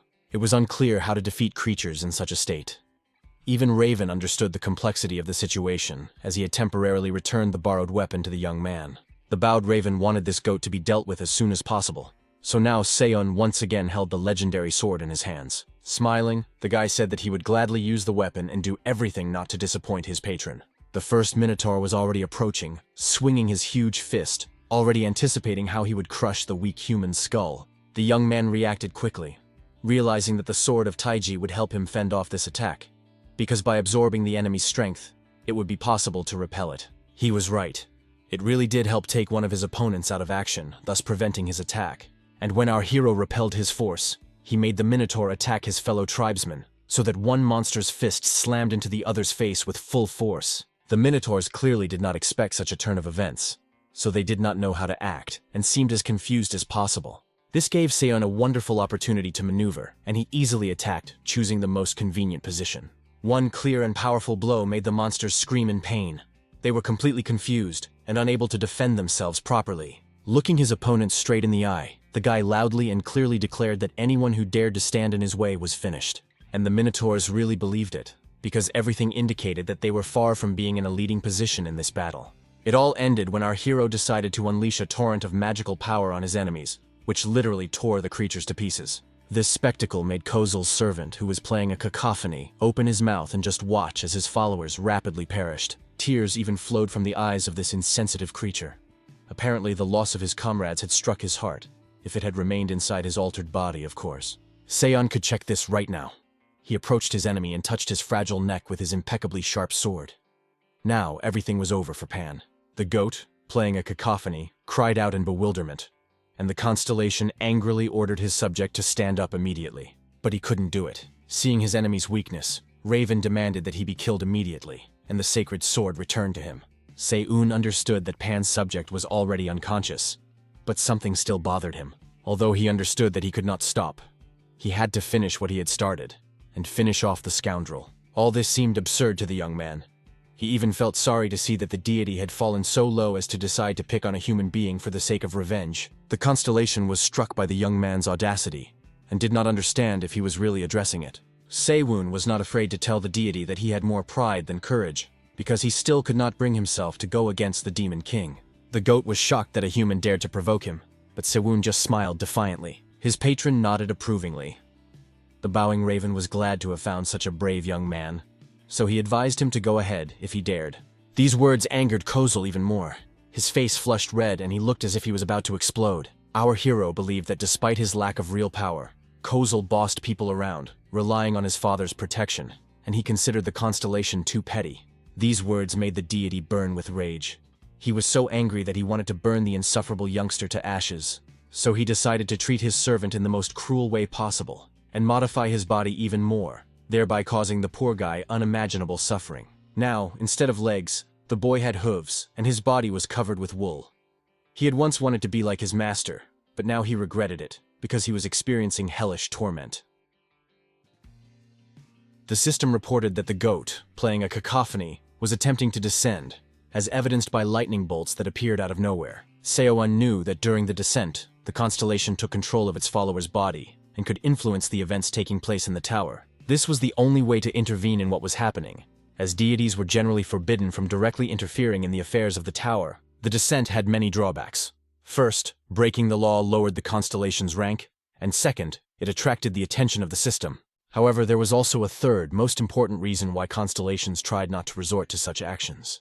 If some daredevil managed to defeat them in this form, they would receive a penalty from which they might not recover. Suddenly, the system announced that the goat, playing cacophony, had failed in his attempt to descend, thus losing part of his rank. Now the power that had been used for this process began to fade, and the poor minion's body was inexorably destroyed in the most disgusting way. The last thing that came out of the monster's mouth was that Siwon could not even count on forgiveness or mercy. But the guy wasn't going to ask for it. After looking closely at his opponent, he only asked who had forced him to descend in the middle of the day. Activating his gluttony power, Siwon did not hesitate, and decided to please his patron with a hearty and delicious meal. The goat, who was still conscious, began to ask what his enemy was going to do, threatening that if he touched him, his father would not let it go. But Siwon didn't care about any of this. He just did what he thought was necessary and ignored the empty words of his dying enemy. The hungry prince was very happy to have such a brave protege who provided him with such high-quality snacks. Opening his mouth wide, he began to devour Kozel. And when Kozel realized what was happening, he began to scream desperately, but no one could help him now. Even on the verge of death, the goat wondered how an ordinary guy could possess the powers of two demon gods at once. The system reported that the constellation had lost its rank, and as a result of falling below the required rank, it had lost its privileges in the system. The hungry prince said that despite the strange taste of his dinner, it was very nutritious, so overall he was satisfied. Our hero was not sure that the prince would be able to absorb the rank of this constellation. But now he understood that the risk was justified. The bowing raven was extremely surprised that someone was able to fight the constellation during training and defeat it. It seemed that this was the first player who had managed to do so. However, one thing alarmed the young man.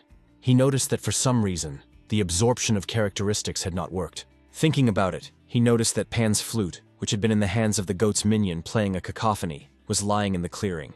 It was a rank B spiritual instrument that had inherited the barely perceptible power of a sacred relic and was imbued with the essence of Pan. The item gave unique abilities, such as controlling monsters, instilling fear in enemies, and throwing them into a state of confusion. Taking the flute in his hands, the guy decided that it was all very interesting, because the rank of the item was the same as that of Durandal's sword. But there was one condition. Everything depended on the skill of the performer. Deciding that this flute would definitely come in handy one day, our hero began to familiarize himself with the system message, which said that he had successfully absorbed Pan's rank. The words about rank greatly alarmed the young man. He could not have imagined that such a thing was possible. It seemed to him that a higher rank could only be achieved through his own efforts. Soon, other messages arrived stating that the absorption had raised his nutrient level, and that Seun had now received the mark of a satyr. It was a divine mark possessed only by those chosen by the gods, a kind of symbol of power that now adorned the young man's hand. The mark was not simple. It allowed one to transcend human capabilities, which was exactly what Siwon had been striving for. Siwon had never even dared to hope that he could obtain something like this, and he was once again amazed at how powerful gluttony was. So if the guy could continue to devour other gods in the same way, there was hope that he would reach unprecedented heights. This mark also brought the guy closer to the divine essence, but its rank was unknown, and its abilities were still sealed. The system also notified him that the absorption of the rank was in progress, so he had to wait for some time. The absorption speed should increase after the power of gluttony increased the amount of nutrients, or special conditions had to be met. This was not a problem, as Siwon had already planned to use gluttony at any convenient opportunity. So what was originally an act of revenge against Pan turned into a pleasant bonus. It was time to return to camp and check how well the guys had done on their own. They hadn't succeeded yet, but they were trying their best. The battle was in full swing, and the people were doing well. No one was retreating, and everyone was trying to be useful. Although the mood among them was not very good, the guys were scared. It seemed to them that they were again fighting a wave of monsters, as during the first stage of training. Only now everything was different, and the players themselves noticed it. It was hard not to notice the fact that they had become much stronger than before. The only thing that hadn't changed was the sound of bone claws pounding on the ground. The resurrected monster was still working for the good of the people. It scattered monsters in different directions and roared fiercely. Such an imposing opponent could not help but cause the gnomes to flee in terror. Baek-hyun worked on this skeleton all the time, filling it with mana so that nothing could knock it down, and he succeeded. the creature functioned well. Han-il, the healer, kept up with him, developing her magical power and learning to use a blood shield. Despite all this, the monsters continued to advance, their eyes burning with hatred, and their sharp teeth and fangs clearly hinting at what would happen to those they touched. The gnomes also pulled themselves together and continued their attack, their fear seemingly evaporating as quickly as it had appeared. Honestly, it all looked as if the characters from Nightmares had finally made it into reality. Despite the situation, the people did not give in to panic. Han-Yul closed her eyes to focus on her newfound ability. Now, thanks to Marbus, she could not only stop bleeding, but also cause it, which was very useful in this situation. The girl was very grateful to the constellation, but it didn't know how to react to this, so it coughed and turned away, growling that it didn't need any thanks. Meanwhile, the attentive Jeon-Pil began to hear some strange sounds, so unfamiliar that they hurt his ears. He immediately turned toward the sounds and wondered what or who was making them, because he had never heard anything like it before. Surprisingly, it was Siwoon who decided to play music and, at the same time, try out a new instrument to see how useful it could be in battle. It turned out that these sounds were capable of turning the monsters against each other, because one of the wolves rushed at his former ally. The gnomes reacted differently to these sounds, covering their little ears and screaming loudly, as if the music was causing them physical pain. So A was surprised, because it seemed to her that the monsters had suddenly become confused, and she could not have imagined that music could have such an effect on them. But despite her confusion, she smiled, because she knew that it was all Seo-eun's doing, and he would definitely do everything right. She was sure that the guy had come up with another brilliant plan that would help them get rid of the monsters. If we go back a couple of moments, we can see that our hero was rushing somewhere on a creature that looked like an ostrich. He used it to quickly get to where the members of the squad were, as he was very curious to see how they were doing. He hoped that everyone was alive and that no one was hurt so badly that they couldn't be helped. When he approached the scene of the carnage, he was surprised to see that the guys were actually doing very well and using all their skills. Siwoon was afraid that his comrades would have problems in battle, because there were quite a lot of monsters, and the guys were still inexperienced, but it seemed that they were quite capable of coping on their own. Still, he didn't think his help would hurt, so he decided to intervene and at the same time see if his flute could help in the battle. So he took out his mythical B-rank instrument and decided it was worth trying to reveal his musical talent. Opening the Vault of Greed, our hero took out the Melody of the Stormy Sea, the battle anthem of the Nag tribe, which the snake-like people used to suppress the will of their enemies. When the first notes sounded, the guy felt as if he had plunged into the raging sea, but there were no waves, only gentle lapping nearby. He enjoyed playing the instrument so much that he felt as if he were entering a kind of trance. This grandiose anthem filled the allies with courage, while those who were considered enemies were filled with animal fear. So, as soon as people heard the music, they began to behave more confidently and boldly, actively throwing themselves into battle. The enemies, on the other hand, screamed and did not know where to go. The sounds made them feel so bad that they wanted to deprive themselves of their hearing. This had a strong effect on the monsters. They were so disoriented that they began to attack each other. The gnomes, on the other hand, could not move. It seemed that the music had completely paralyzed them. The humans seized the moment and began attacking anyone who posed a threat to them. Despite the fact that the music confused them, the creatures did not stop fighting and seemed to attack even more fiercely. When Han Chul fought off one of the wolves, the system informed him that he had completed a sudden task called Retribution of the Spirit of Nature. Noticing this, Sewung smiled and thought that now Pan's plans would definitely never come to fruition. So our hero finally calmed down and decided to go to the other end of the clearing. There he noticed Soe, who had already noticed someone approaching her. The girl looked questioningly at the leader of the squad, but then she smiled broadly, as if she had only just realized who was standing in front of her. So A ran up to him and happily announced that she was sure it was Sewun, who had helped them defeat the monsters by playing a strange melody on his flute. Our hero replied that the guys would have managed without him, when suddenly he realized that someone else was approaching them. Someone the guy clearly did not want to see right now.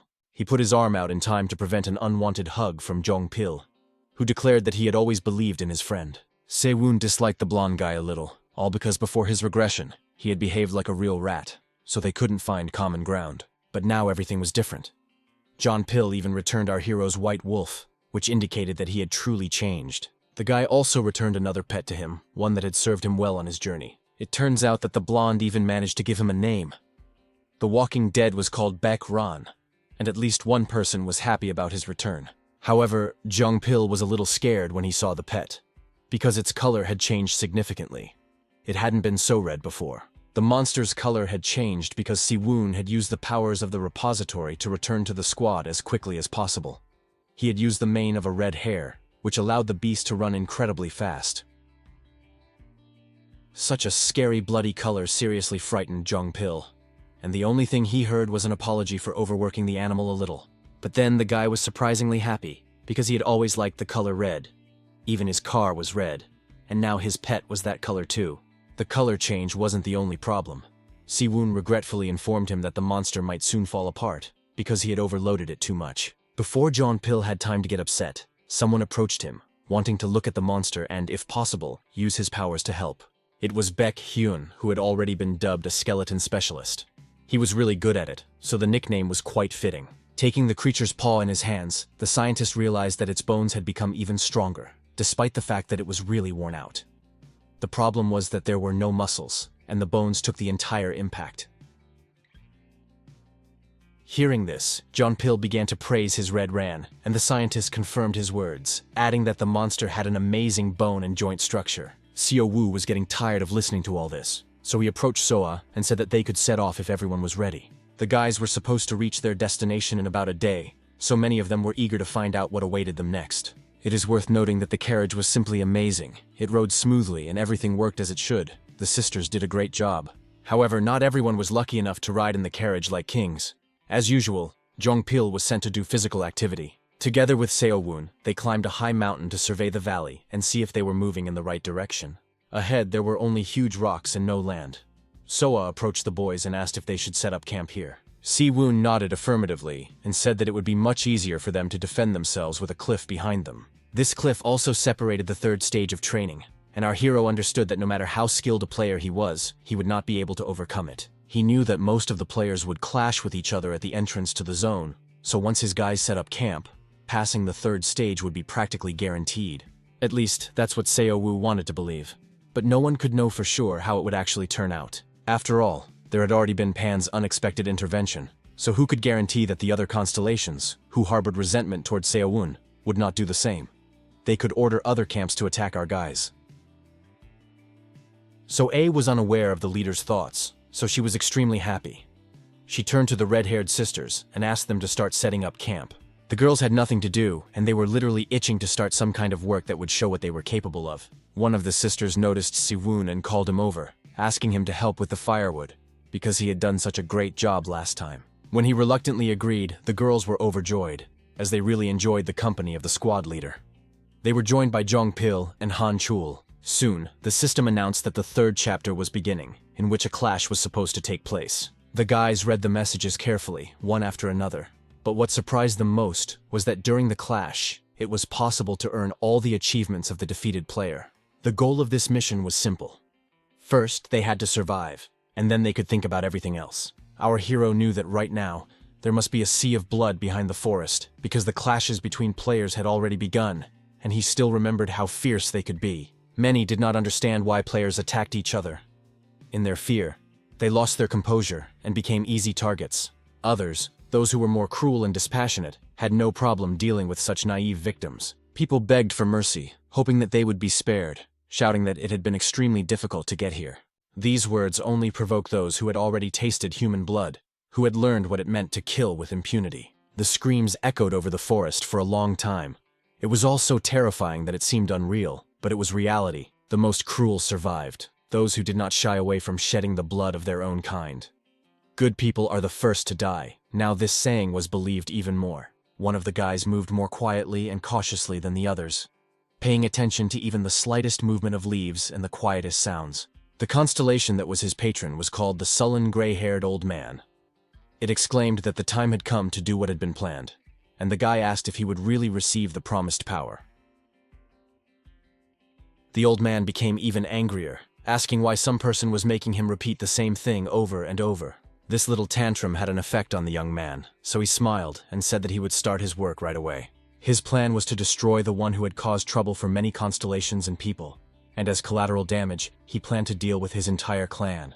The constellation hurried him and demanded that the dark-haired young man show everything he was capable of, wanting confirmation that he had chosen the right person. The brunette's veins bulged on his forehead with irritation. He remained silent, but he was outraged that some old man had decided that he now had a personal slave to boss around.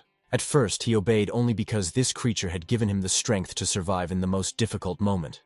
But now the old man was interfering in everything and giving orders about absolutely everything.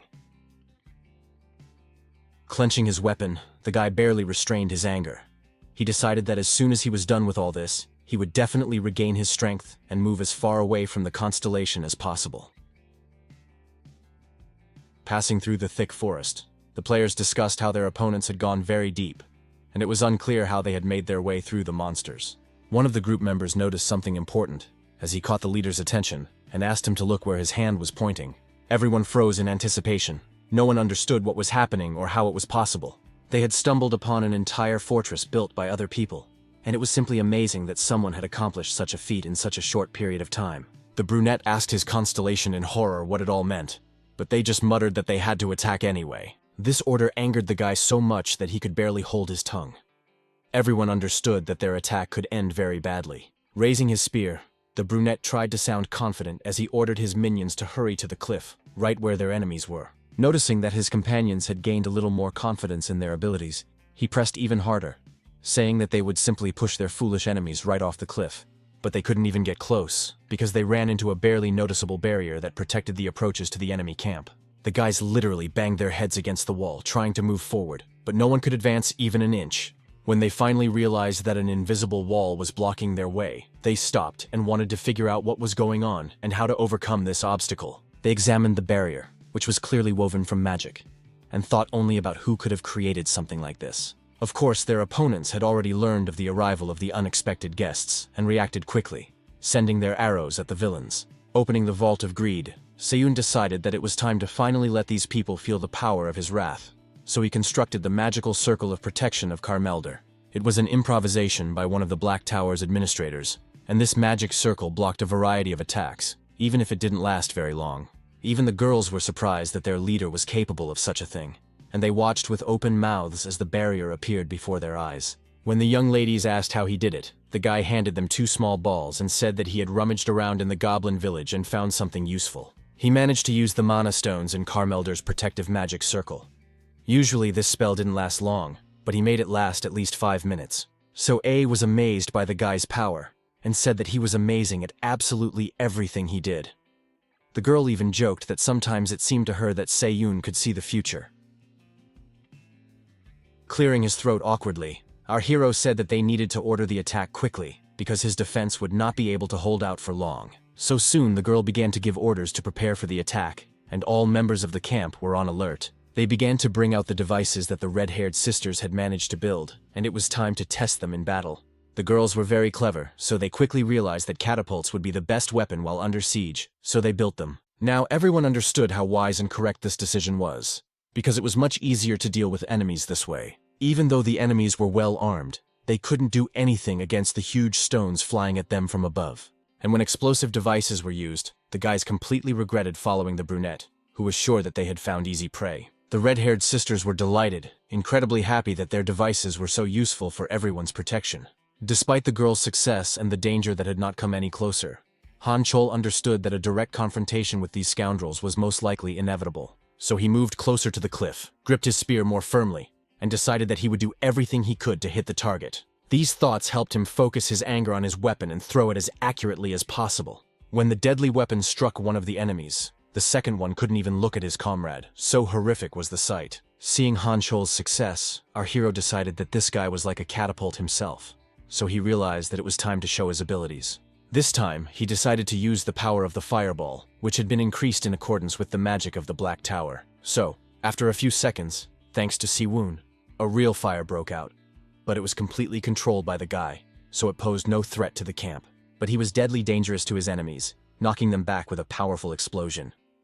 Despite this, the leader of the villains ordered them to break through the barrier at all costs. When our hero noticed that reinforcements had arrived for their enemies, he cursed quietly, because things were not going well. Se-un couldn't imagine that so many constellations had it in for Mammon, and for a moment he even became curious to know the reasons for such an attitude. But now was not the time for funny stories from the past, so the guy opened the Vault of Greed and extracted another ability from it. It was the Grad Empire's shooting technique, which every soldier serving this kingdom had been taught before, and it instilled true fear in enemies. The guy clearly understood that thanks to this technique, he would be able to achieve a great deal, which couldn't help but make him happy. So, grabbing his bow and quiver of arrows, our hero stood at the very edge of the fortress and aimed at the place where his enemies were gathering, whose patrons wanted to take revenge on Mammon. His weapon was filled with power and lit up with red fire. It seemed as if the deity himself had taken up the bow to defend his honor and protect those who were loyal to him. Se-un released the bowstring and shot the arrow, which left a red trail of fire behind it. The boy knew that it would fly to where he was aiming. However, his opponent managed to jump out of the way just in time. It was pure luck, not the victim's amazing agility. Seeing that Si-won had missed, the enemies began to rejoice and cheer, realizing that they had probably overestimated their opponent. However, they did not take one thing into account. The arrows were not ordinary, and Si-won had no intention of hitting people with them. It was important to him that they hit the ground. When the men noticed that the ground began to crack where the arrows had landed, they realized that things were worse than they could have imagined. This was indeed the case, and soon there was an explosion that confirmed the truth of all these assumptions. The system reported that Kim Tae-hyun and James Dean had been eliminated, and a lot of points had been earned for them. The news couldn't help but please our hero, because he felt that everything was going according to his carefully crafted plan. The only thing he regretted was that the power of gluttony could not be used on ordinary players. He remembered that he had only managed to devour Pan's subject after he had descended. But what was there to think about? It was time to fight other players, so he had to focus on that. Soon, the system reported that the number of players had dropped by a quarter. But the hungry ogres, on the contrary, decided to come out of their hiding places and appear on the battlefield. Smiling, Si-won thought that finally, prey had appeared that would seem much tastier to the hungry prince than ordinary players. Turning to So-ae, our hero asked her to take care of the camp. The girl nodded affirmatively, but still asked if he really didn't think it would be extremely dangerous to go alone. The young man did not think so. In his opinion, it was much easier alone, because then he did not have to worry about anyone and could always escape if something went wrong. However, despite all these words, Han-chul expressed his desire to go with Se-won. Looking at the young man, whose eyes burned with strength and self-confidence, our hero decided that he could take him with him, because he was not the kind of person who would need to be babysat. So soon the two of them set off, and at such a speed that no one could stop them. Riding on dead monsters, the guys discussed how strong the hungry ogre was as an opponent. According to Si-won, the creature was stronger than Han-chul, so he would have to work hard if he wanted to fight it.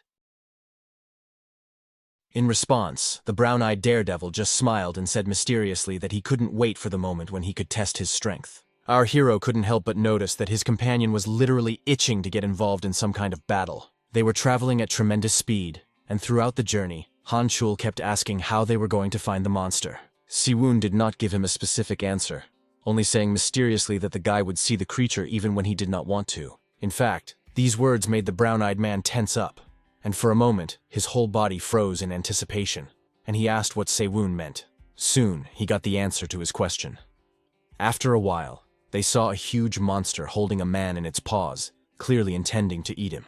The monster's eyes were blood red and burned with true madness, and blood dripped from its sharp fangs. There was more than one ogre, which made their situation even more complicated, as it was a little scary to deal with several monsters at once. The guys watched what the ogres were doing, and came to the conclusion that the creatures had already devoured a couple of players who had been unlucky enough to wander into this area. The ogres appeared throughout the area, and it seemed that these two had been thrown here at the same time. For some reason, this fact did not scare our heroes very much, and certainly did not stop them.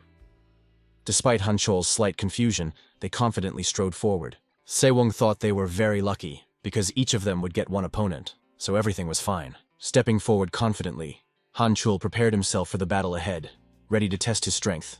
Our hero trained daily with his comrade, so he could say with confidence that there was no reason to worry about him. So, without thinking twice, Se-won rushed into the attack. He could fully focus on his opponent and finish him off with one blow, because he believed that Han-chul could handle the ogre himself. The monsters noticed that more people were approaching them, and were very happy, because they realized that their meal would continue. They anticipated eating their fill of soft human flesh, the taste of which they enjoyed so much. These thoughts literally drove them crazy, and pushed them to rash actions, such as attacking an enemy whose strength they did not know. Not only were the ogres gluttons, but the hungry prince also announced that he was hungry, and literally drooled when he looked at Se-won's enemy. The hint was so obvious that the guy immediately rushed forward, responding to this call to action. Opening the repository of greed, our hero extracted a skill called Camilla's dagger technique. This ability was possessed by only a few, and was usually used to deal with large monsters that were resistant to standard attacks. This was exactly what our hero needed, as he wanted to deal with an unusual opponent in a short period of time. Wielding his sword, he rushed into the attack, hoping to feed his hungry constellation, which always demanded more, as soon as possible. As it turned out, he only managed to scratch the ogre, but even this minimal damage angered the creature so much that it growled. The monster immediately began to turn its head, trying to understand who had dealt it such a vicious blow. But soon the blow was repeated, and this time it was not a scratch, but a rather deep wound right on the bend of its arm. Se-un liked Camilla's dagger technique very much because it allowed her to inflict considerable damage and strike at tendons and blood vessels, which helped to gradually deal with enemies. Delivering one blow after another, our hero planned to cut open all of his enemy's veins, killing him so that he wouldn't even realize what was happening. Moving at incredible speed, the young man made every effort to put his plan into action as quickly as possible. He was incredibly pleased that by simply opening the vault, he could use techniques that had been honed over decades, if not longer. All these efforts led to the enemy's defeat. He was unable to remain standing due to significant blood loss, which he did not immediately notice because the wounds were minor. Soon, the system sent a notification that the hungry ogre had been defeated. This was confirmed by the sound of the heavy monster falling to the ground. It seemed as if the earth shook under the weight of the giant. As a reward for his victory, our hero received the ogre's horn. He didn't quite understand what it was, or what it was for, but since it was being given to him, he had to take it.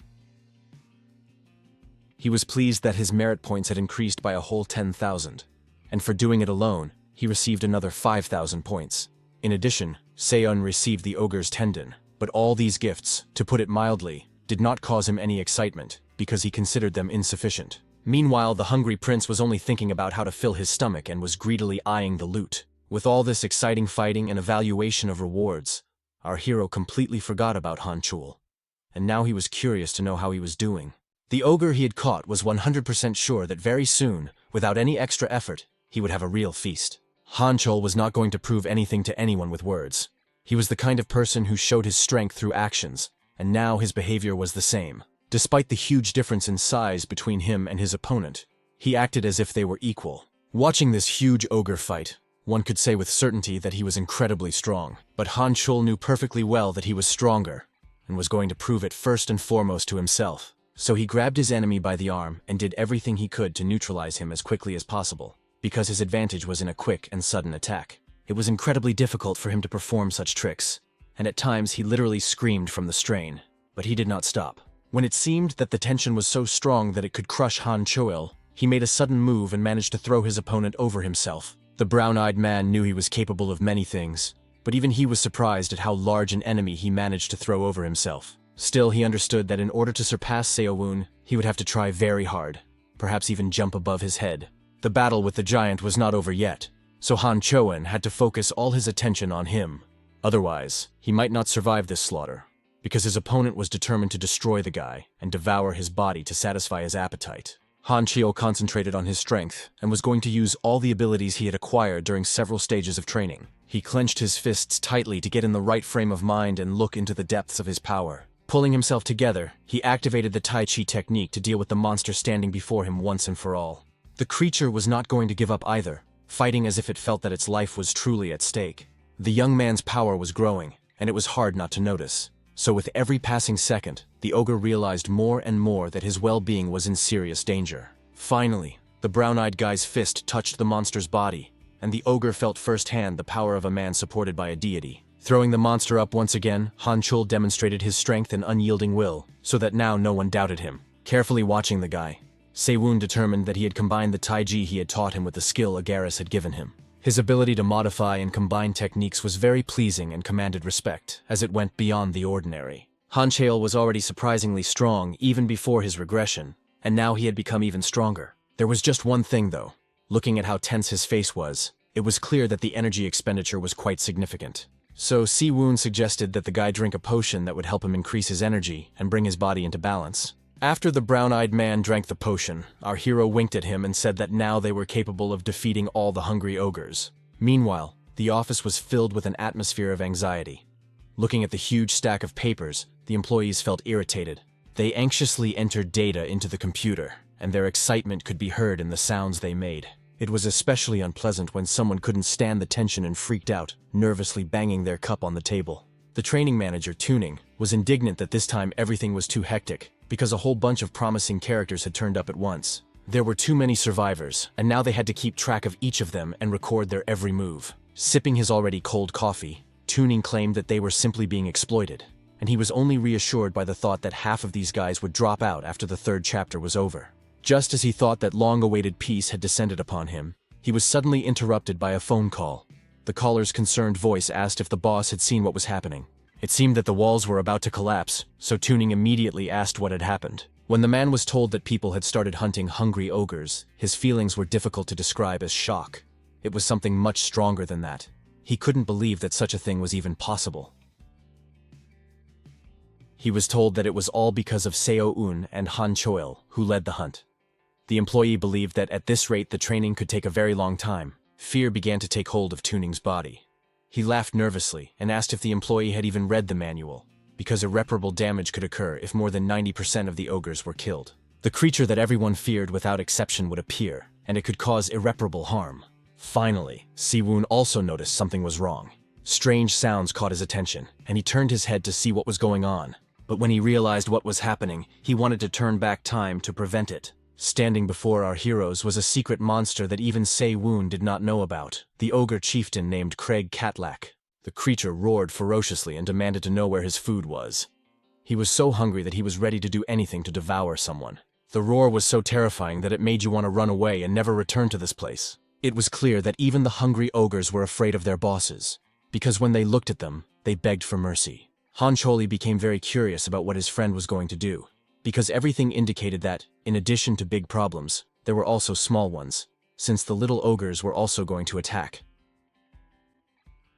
Gripping his sword tighter in his hand, our hero could only think about how strange everything was, as he had never encountered anything like this before. Without showing his fears, the young man smiled boldly and said that they would certainly overcome all difficulties and, as always, emerge victorious from the situation. He told Han Chol to take on the two smaller ogres, while he would deal with the larger ones. The brown-eyed guy had no reason to argue, so he quickly moved toward his new opponents. Siwoon also kept up with his comrade, quickly slipping past the monsters and delivering quick and very accurate blows that were sure to cause blood loss. The young man moved quickly and confidently, his entire demeanor screaming that he knew exactly what he was doing and why. The monsters did not immediately understand their enemy's plan, so they rejoiced that they had finally found someone who would make a wonderful meal for them.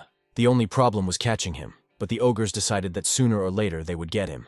Meanwhile, a plan began to form in Han Chol's mind.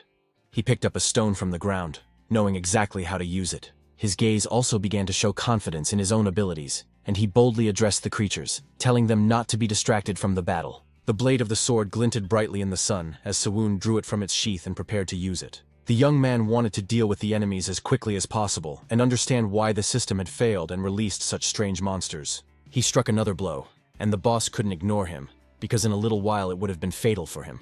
The young man's strength was undeniably great, but the situation was complicated by the fact that the ogres wore surprisingly durable armor that was incredibly difficult to penetrate. The two-headed ogre screamed, extremely displeased that his food was not willing to obediently go into his mouth. Activating his power, Siwoon used the secrets of the Black Tower, thereby increasing the power of the chain lightning. In addition, he also applied the power of the frost wave, which was also increased in the same way. Cold and heat combined their powers to deliver a crushing blow to Siwoon's enemy. At one point, the ogre's fist was frozen, and that was when the lightning struck it in the affected area. The pain was not that severe, but the monster was annoyed that it could not fully control its limb. When the dumb creatures finally realized that magic was being used against them, they began to scream loudly and back away. But Siwoon wasn't done experimenting with his own power yet. He wanted to try something else, so he reopened the Vault of Greed. This time, he extracted the Flame of Darkness, a famous spell of black magicians that helped to control a storm of dark flames. So now the guy was learning to control the dark storm inside himself in order to release it and destroy the enemy, not himself, because the power was simply enormous. But Siwoon decided that this was not enough for him, so he increased it several times over using the secrets of the Black Tower. Now his two-headed opponent screamed and writhed in pain, the dark flames burning his body, causing incredible pain. The monster did not understand how such pathetic food dared to do such things to him. He had never encountered such problems before. Continuing to burn and writhe in agony, the creature spewed threats and promises to finish off the boy who dared to stand up to him. Smiling, Siwoon realized that he was indeed facing a real monster. who even at the moment of his own death was thinking about how to harm another. Reaching into the bag on his shoulder, our hero realized that a creature like this ogre was ripe for experimentation. There he had a weapon that he really wanted to try out in battle, and now it was obvious that there would be no better moment. He pulled out a goblin longsword of rank E. He was extremely curious to see if this weapon could withstand such a load. There were certain risks involved, as it was dangerous to use such a low-rank weapon against such a monster, especially considering that the guy had barely scratched the creature with a dagger made from a fang. Opening the Vault of Greed, the guy took out the poisonous blade of Hrunting, with which the hero Beowulf slew Grendel's mother. Now it was in the hands of Seiyun, who knew full well that this weapon grew stronger and stronger with every bloody battle. However, the rank of the sword was not as important as its ability to withstand and not fail at the most inopportune moment. Meanwhile, the ogre had begun to recover, the pain becoming more bearable, but the monster was still blinded by rage and now wanted to take revenge on the boy at all costs. He did not expect that a human could inflict a serious wound on him, but it turned out that Siwun was able to do so without much trouble. The boy had managed to draw blood from such a powerful opponent, and he already felt pride blossoming inside him for having succeeded. However, the goblin sword could not withstand this power and was now completely destroyed. Our hero was incredibly upset to see this unique sword, which had never failed him at a crucial moment, destroyed. Seiyun was distracted from contemplating the monster's destroyed head by a system notification that Hrunting's poisonous aura had been released. The young man knew that with its skin scorched by the flames of darkness, the monster would not be able to escape Hrunting's poison. So soon he saw the long-awaited notifications that the secret boss, who was the leader of the ogres, Krog Katlak, had been defeated. Seiyun was no longer surprised by notifications that his level had increased and his personal merit ratings had skyrocketed. Not wanting to keep the hungry prince waiting, our hero let the power of gluttony consume the ogre leader. The constellation muttered that it was a real delicacy, stuffing his belly so full that his eyes almost popped out of their sockets. While pondering whether there was anything the prince would not eat, the young man was distracted by extraneous sounds that caught his attention. As it turned out, the tremor that ran through the ground was the result of a huge monster falling heavily to the ground, causing everything around it to literally jump. Hanchul showed an incredible level of strength, managing to complete the task that Seiyun had given him. It was extremely difficult, but he still managed to defeat two ogres who were determined to eat him alive, bones and all. Our hero couldn't help but appreciate his friend's efforts, but he said that he was still far from Siwun's level. Handing him another energy potion, the guy told Hanchul to drink it quickly because they needed to return to camp. But when the next message arrived, he literally froze in place, his mouth agape, truly shocked by what he read. The system announced that the ogre chieftain had been defeated for the first time in the tower's history, so this achievement allowed the entire camp to move on to the next stage of training. The young man reread it over and over again and couldn't believe that this had really happened to him. Hanchul also read it carefully and couldn't believe his eyes. He understood only one thing. Seiyun was truly a unique person. After processing the new information in his head, the young man smiled and said that they were amazingly prepared for the next chapter. Carefully watching what was happening on the blue screen, one of the employees asked if this was even possible, since skipping training was prohibited. Tuning also couldn't believe what he was seeing, because this had never happened before. The office workers were bustling about, afraid to even imagine what would happen next. Now that the boy had defeated Craig, he might start hunting down the players. With an awkward smile, the man with glasses said that nothing terrible would happen if he finished off a couple of promising guys. They began to discuss how the guy was indeed a handful, but they had managed to remove the obstacle. The boss decided that even if they let these guys pass to the next chapter, it wouldn't really matter. After all, there was supposed to be a siege in the 4th chapter, and the guys needed to get inside the walls of the wondrous city and move forward. So A stood and looked around, enjoying the scenery. But the news that they had to defeat the Lord and take over the castle frightened her. After looking around carefully, the girl realized that the walls separated the castles, and Seiyun confirmed her words, adding that each castle had its own abilities. It was not difficult to conclude that the choice of which castle to capture was of great importance, as it could affect literally everything. Seiyun was pleased that his companion was so quick-witted and understood everything right away, as this made his task easier. The goal of the 4th chapter of training was to besiege the castle, and the 5th was to defend it, so it was necessary to develop a clear plan of action. Therefore, the choice of castle had to be carefully considered, and so far, only one was suitable, at least in Siwun's opinion. He believed that they should go to the Golden Fortress, the most powerful in this chapter, which was said to be the most difficult to besiege. But the main problem was that none of them knew where it was located, as there were only rumors and legends about it. So our hero decided to send Jongpil to explore the area to find out what fortresses were nearby. He ordered So-ae to go in the opposite direction and also explore the fortresses. When the girl asked what their leader would be doing at that time, he smiled mysteriously and said that he would search the empty houses. The first target on his list was the towering tower, which seemed like an extremely interesting place to him. Remembering the rules of the 4th chapter of training, our hero knew that each squad could only occupy one single fortress. However, there were loopholes in the rules, because no one forbade taking treasures without capturing the fortress. Activating his magical power, our hero used the stealth technique of Kirkle, which once struck terror into the hearts of the continent's nobility. From his past life, the guy remembered the layout of the central fortress quite well, so it wouldn't be too difficult to get past the traps and monsters. He was distracted from these thoughts by the sharp voice of Jongpil, who urgently wanted to check if his new communication device was working. Frowning, Siwoon asked if he already had information that needed to be reported immediately. It turned out that the blonde man had not learned anything important. He was simply admiring the fact that he now had something similar to a cell phone. To communicate, they used a communication stone that Siwoon had created by casting telepathy magic on a mana crystal. It was more like a walkie-talkie than a phone, but that didn't change the essence of the matter. Taking advantage of the opportunity, the young man decided to ask if everything was okay with So-ae. According to the girl, everything was fine. They were conducting reconnaissance. This young lady was so hardworking that the guy decided to remind her of the need to rest. He promised to check a couple more places and return to camp. After finishing the conversation, he decided it was time to focus on the treasures. In the shadows, he noticed 2 guards quietly talking to each other. They were relaxed and did not expect an attack. Right behind them was the storeroom that interested our hero, so the guards automatically became his target. The Hungry Prince constellation anticipated a hearty dinner and licked its lips with anticipation. It was time for the changing of the guard, so when one elf came to take his post, the other smiled and asked what was for dinner today. Si-un thought it was very good that the local guards were half-elves, because their senses were on par with humans. It was much easier to pass them than if he had been facing goblins with heightened senses. However, Siwoon underestimated these creatures, as one of the guards noticed strange fluctuations in the air and reacted instantly. The halfling immediately asked who was there, because he was sure he hadn't imagined it. But the doors of the vault were still tightly closed, and the usual silence surrounded them.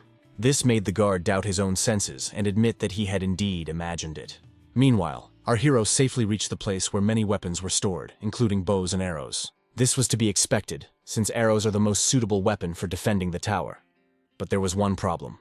The bows were not of the highest quality, and the best of them barely reached D rank. This discovery disappointed the young man, because he had hoped that if the fortress was C rank, then the treasury would contain items of the same level. Listening to the voices behind the door, our hero heard conversations about everything being fine, which meant that no one had noticed him. Moving closer to the door, the boy could make out words about one of the guards seeing a group of people, but they had gone in the other direction.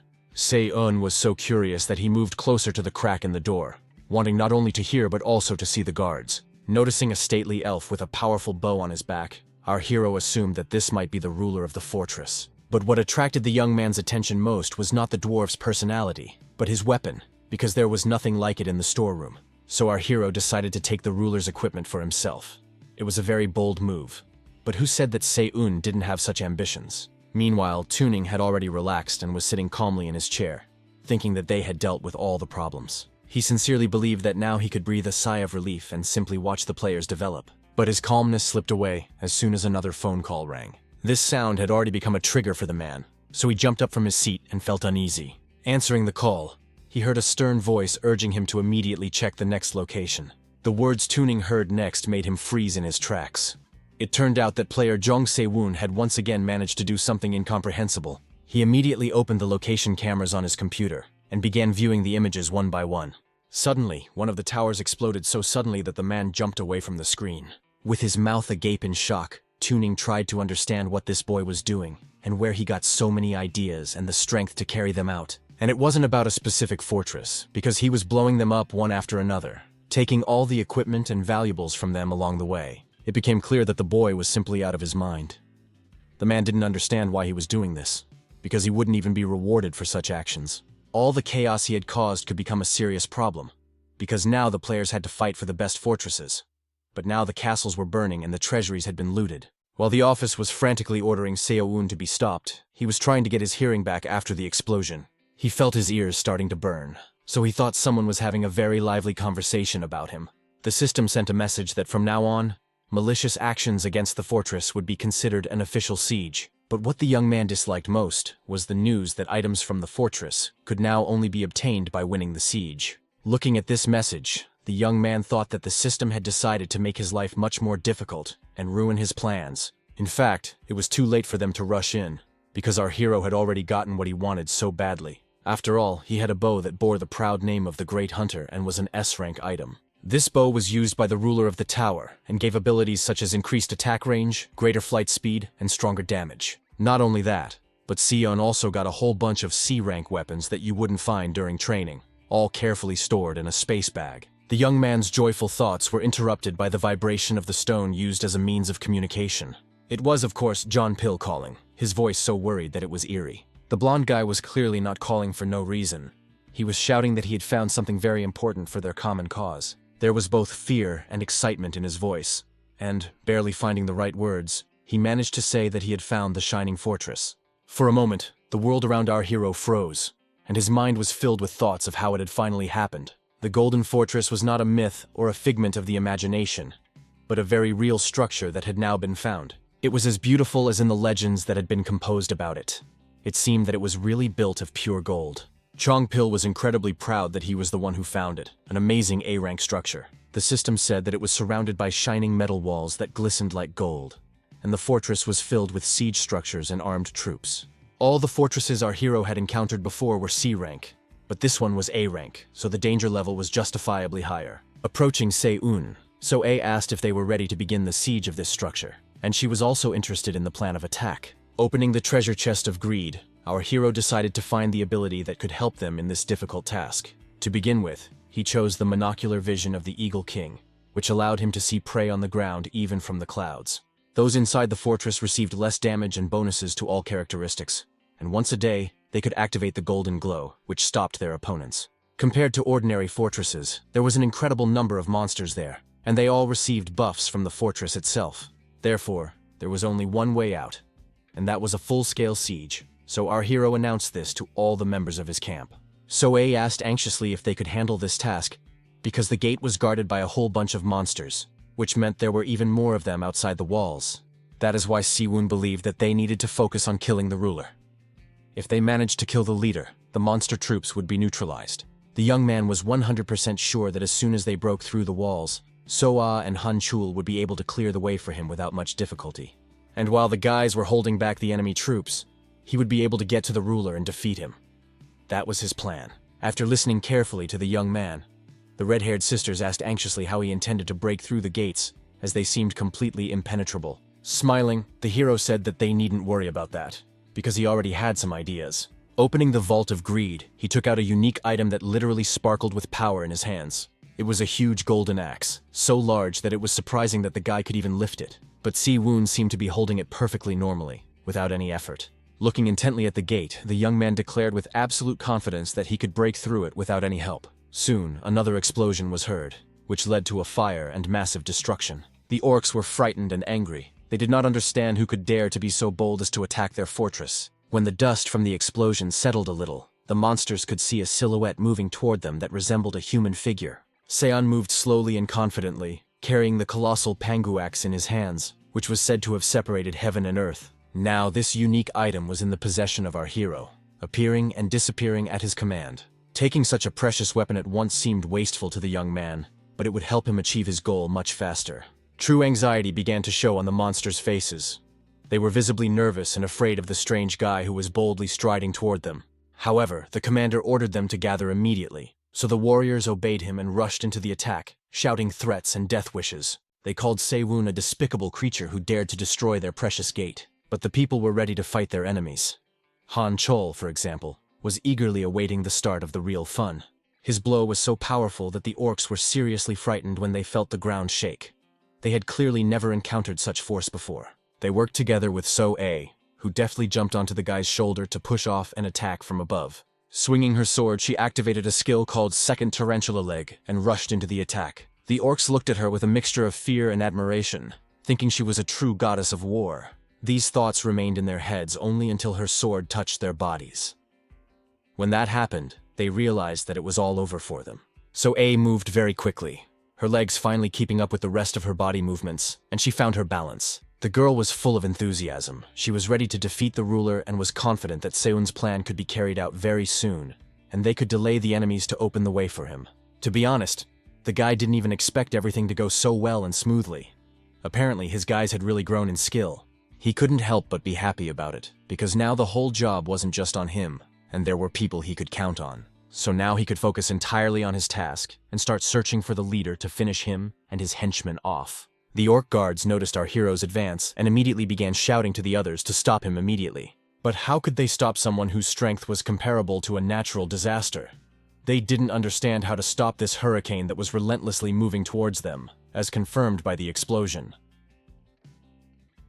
Watching Siwon's performance in battle, the red-haired sisters decided not to fall behind and used their tools to take direct aim at the monsters. Placing a huge stone in the catapult they had built with their own hands, the girls said that Siwon could safely run forward while they covered him. Han Eul also decided that she shouldn't lag behind the others, so she activated her blood-stained shield and decided that she would try not to let the enemies get close to her sisters. Meanwhile, Han Cheol managed to turn a serious task into entertainment and arrange a race with the monsters who dreamed of devouring him.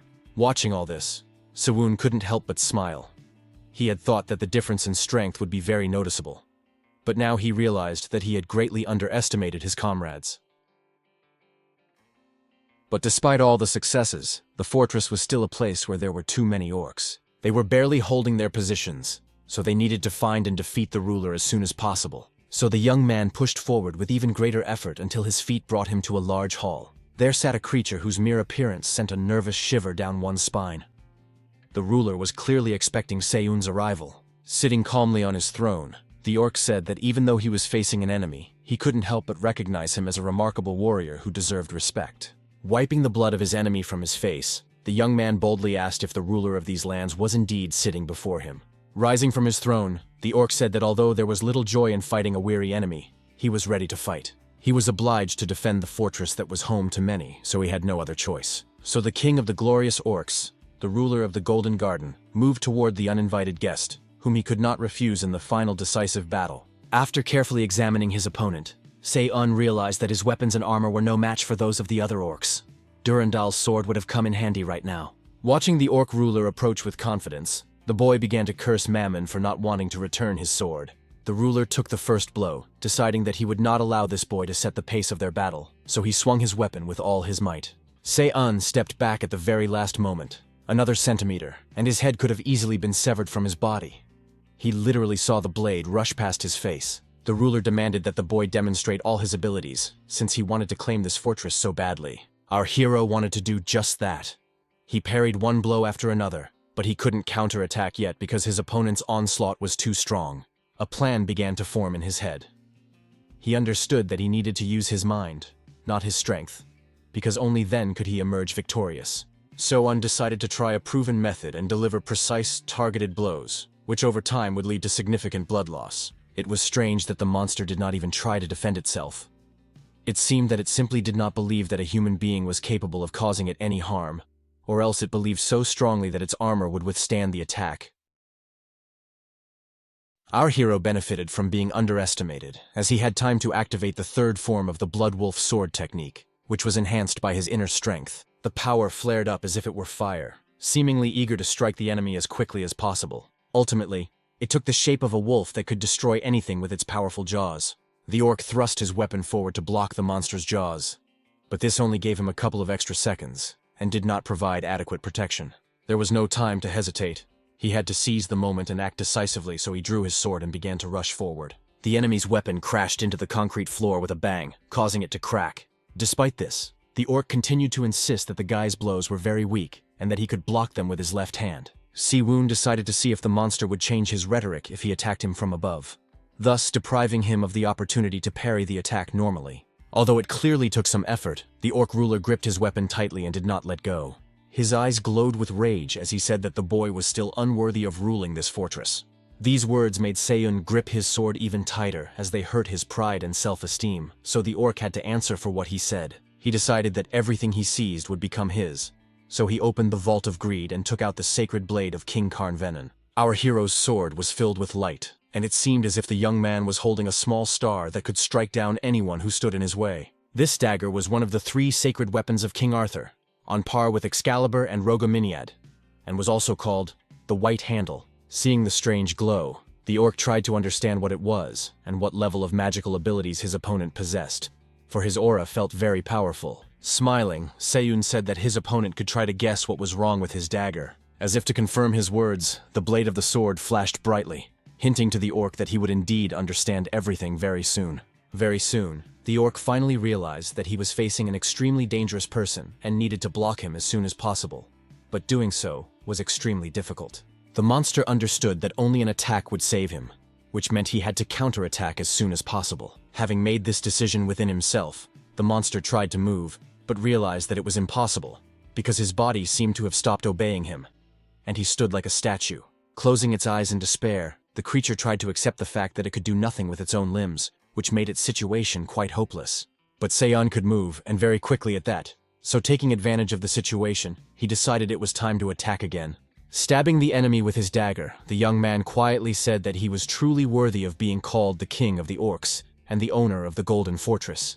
This time, the young man managed to pierce his opponent's shiny armor, so the blade went deep into his flesh and left him no chance of survival. The system sent a notification that the ruler of the Golden Castle had been defeated, and a new level had been successfully achieved. In addition, the hero received a golden halberd and golden armor of glory as a reward. However, his bone dagger was completely destroyed and literally shattered into tiny pieces. Looking at what was left of it, Xiao Wu felt very sorry for this weapon, because it had served him well. He remembered that it was the very first weapon that Chang Sok had made for him, which made it even more valuable. Exhaling, the young man decided that there was no need to mourn it too much, because the dagger could not serve him forever anyway. The hungry prince did not want to wait too long, so the young man tried to devour the ruler of the Golden Castle as quickly as possible. Everything was fine, until our hero was surprised by another system notification, which confused him a little. It said that he had brilliantly besieged the last and strongest fortress. Meanwhile, there was commotion in the office again, with employees worrying that if things continued this way,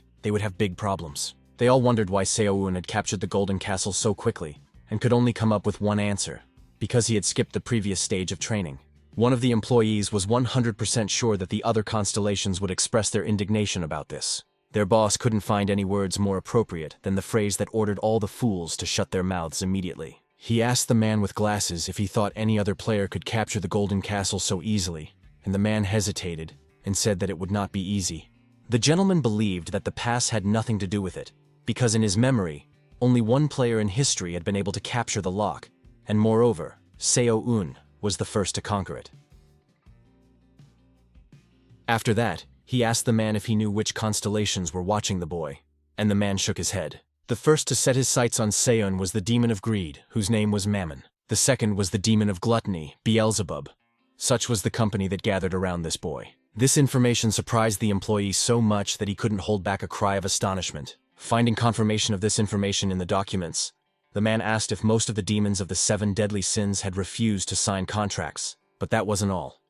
According to the boss, most of the 72 lords of hell were watching over the members of Seyun's squad, and such attention was focused on a person from the Earth dimension, without magic or other supernatural abilities. Because he had caused such a commotion during the training phase, it was decided to create a special working group.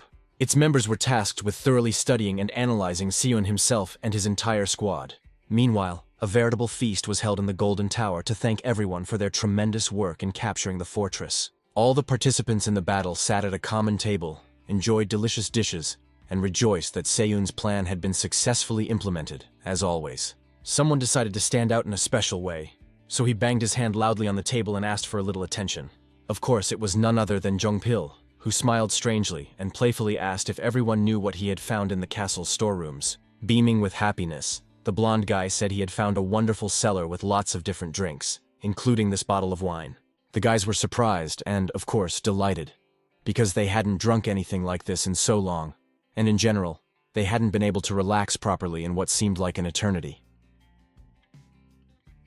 Many of them already had a greedy gleam in their eyes, anticipating a fun night in the company of good alcohol. Seo-un sat at the head of the table, and even from a distance you could see his disapproving gaze. He clearly believed that now was not the time to relax, but in reality, right now, The guy was thinking that he had been too strict with his subordinates until now, deciding that since they had worked so hard, it was okay to celebrate. Our hero opened Mammon's storage room and took out a huge bottle of a drink called Desert Dew. Chong Pil was so happy when he heard his friend's words that it was impossible to describe.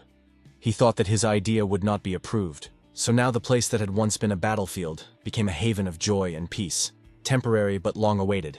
A lot of time had passed, and the celebration was still going on, but Si-woon had already started yawning and feeling extremely exhausted. But the guy really enjoyed all this, because he hadn't been able to relax for a very long time. The system announced that there were 62 hours and 10 minutes left before the start of the last chapter of training, called Defense. It was time to slowly start preparing for the next stage, so rest took a back seat again. Celebrating was all well and good, but it was time to get to work, so now the guys were already carrying logs at full speed despite their slight hangovers. Watching how smoothly the members of the squad worked together, Se-woon realized that they had all become so accustomed to training that they acted almost in unison.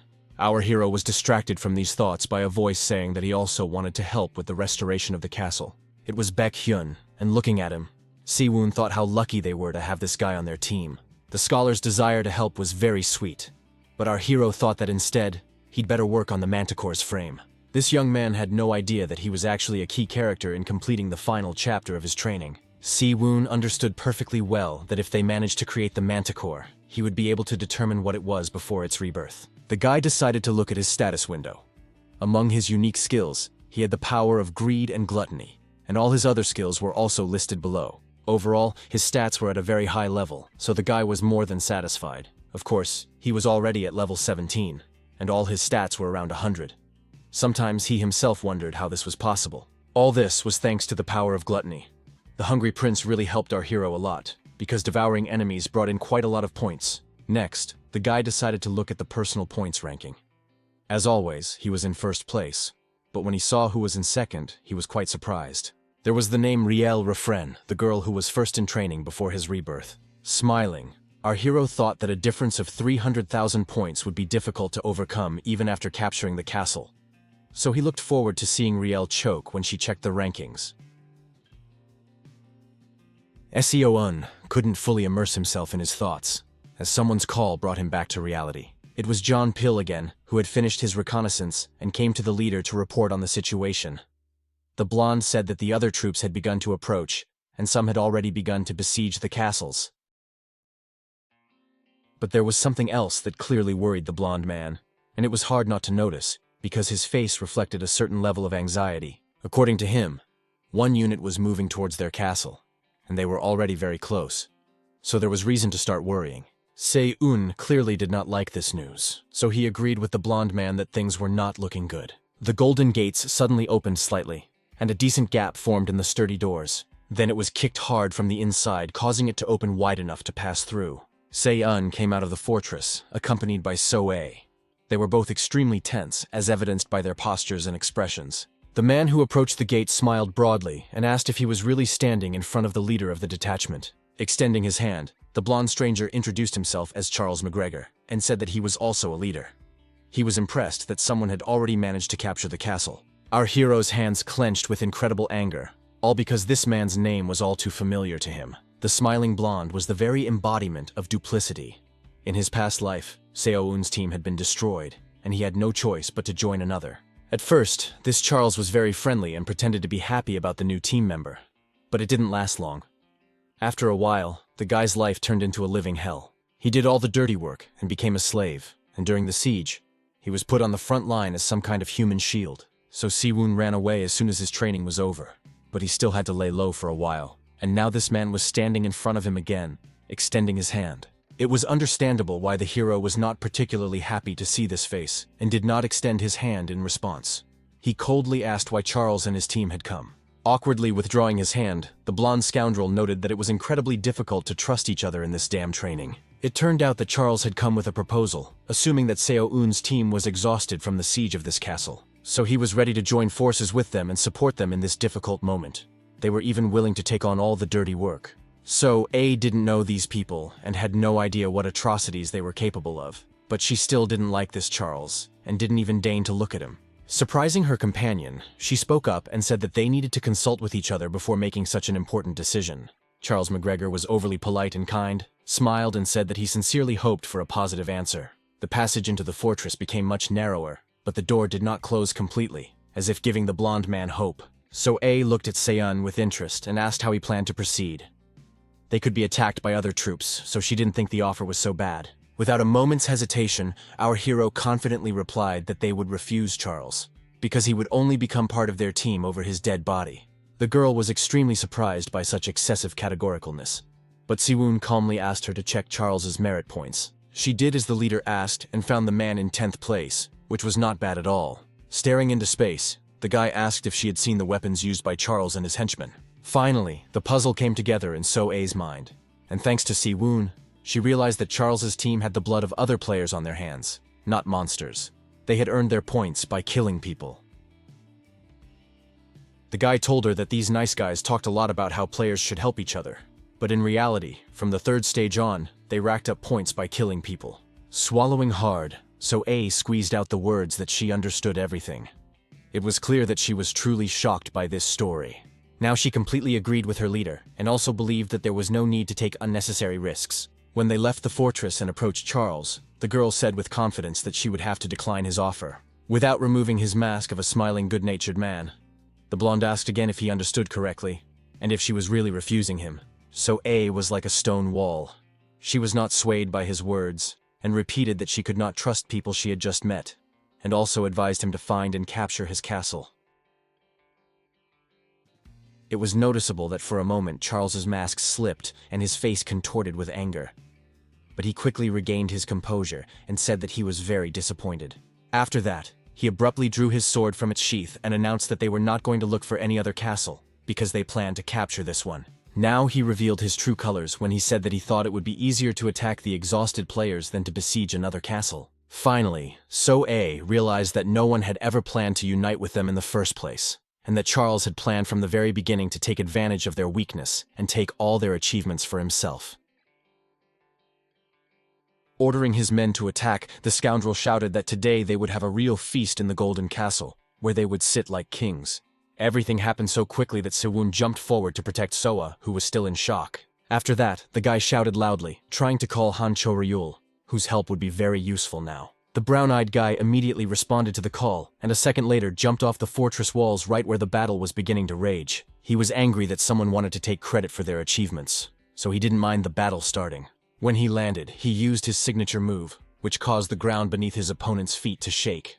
No one expected to feel such power, so, of course, the guys got scared and began to doubt that they had made the right choice when they came here. Charles tried to calm everyone down, saying that it was clearly a one-time move and would not happen again, so there was no need to panic. He said that their enemies had just shaken the ground a little, but these words made Seo-eun laugh, because he had seen quite large cracks appear in the soil. Opening the repository of greed, the guy decided to summon lava, because it would fit perfectly through the holes in the ground.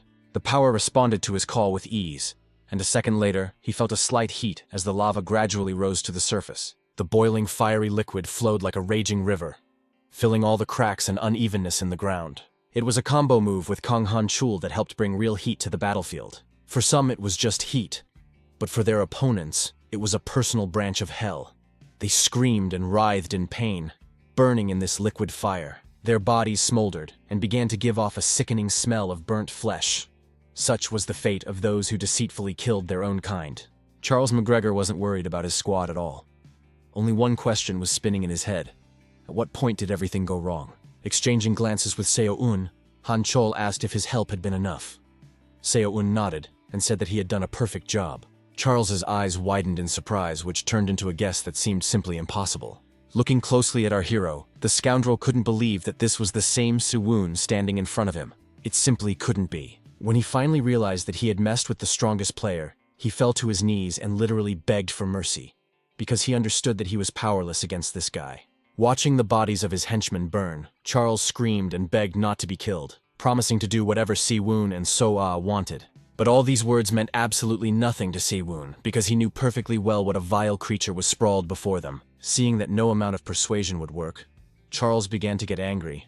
His rage reflected on his face, showing that the mask of the nice boy had finally slipped. So-Ah understood this too, looking at the blonde man with an expression on her face as if she were about to make a very important decision. Charles noticed this too, so he tried to pressure the girl by throwing himself at her feet and apologizing for wanting to attack them.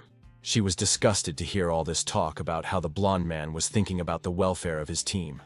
She understood that it was her turn to think about those who remained within the walls of the fortress.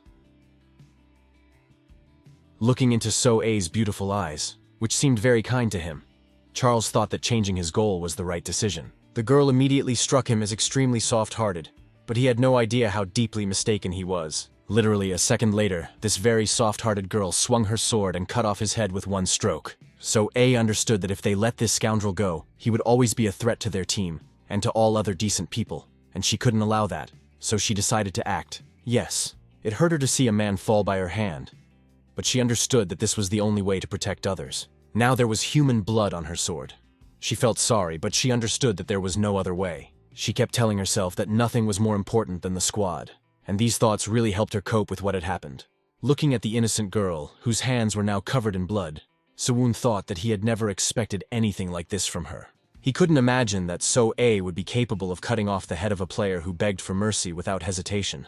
But it was clear that it wasn't easy for her. Lowering her head, she looked at her feet, her voice trembling as she asked if she had really done the right thing. Catching her gaze, the guy said that of course she had made the right decision, adding that he would have done the same in her place. There were 60 hours left before the start of the 5th chapter of training, so our hero suggested that the girl go inside and start repairing the gate. After a while, Seo-eun wanted to take a look at the true repository of greed. As always, there was a strange and somewhat heavy aura there, which made him reluctant to stay there for long. He managed to get some mineral tree resin, which was as strong as earth ore, perfect for repairing the gate. So now the golden gate was like new.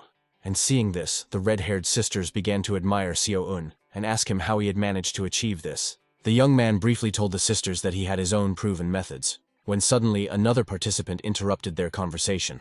It was old man Chang Seok, who announced with a beaming smile that he had finished improving the equipment. The gray wolf cloak had been perfectly cleaned of dirt and everything else, and its rank had also increased significantly. The red wolf armor was now sparkling and had also been upgraded to a higher level.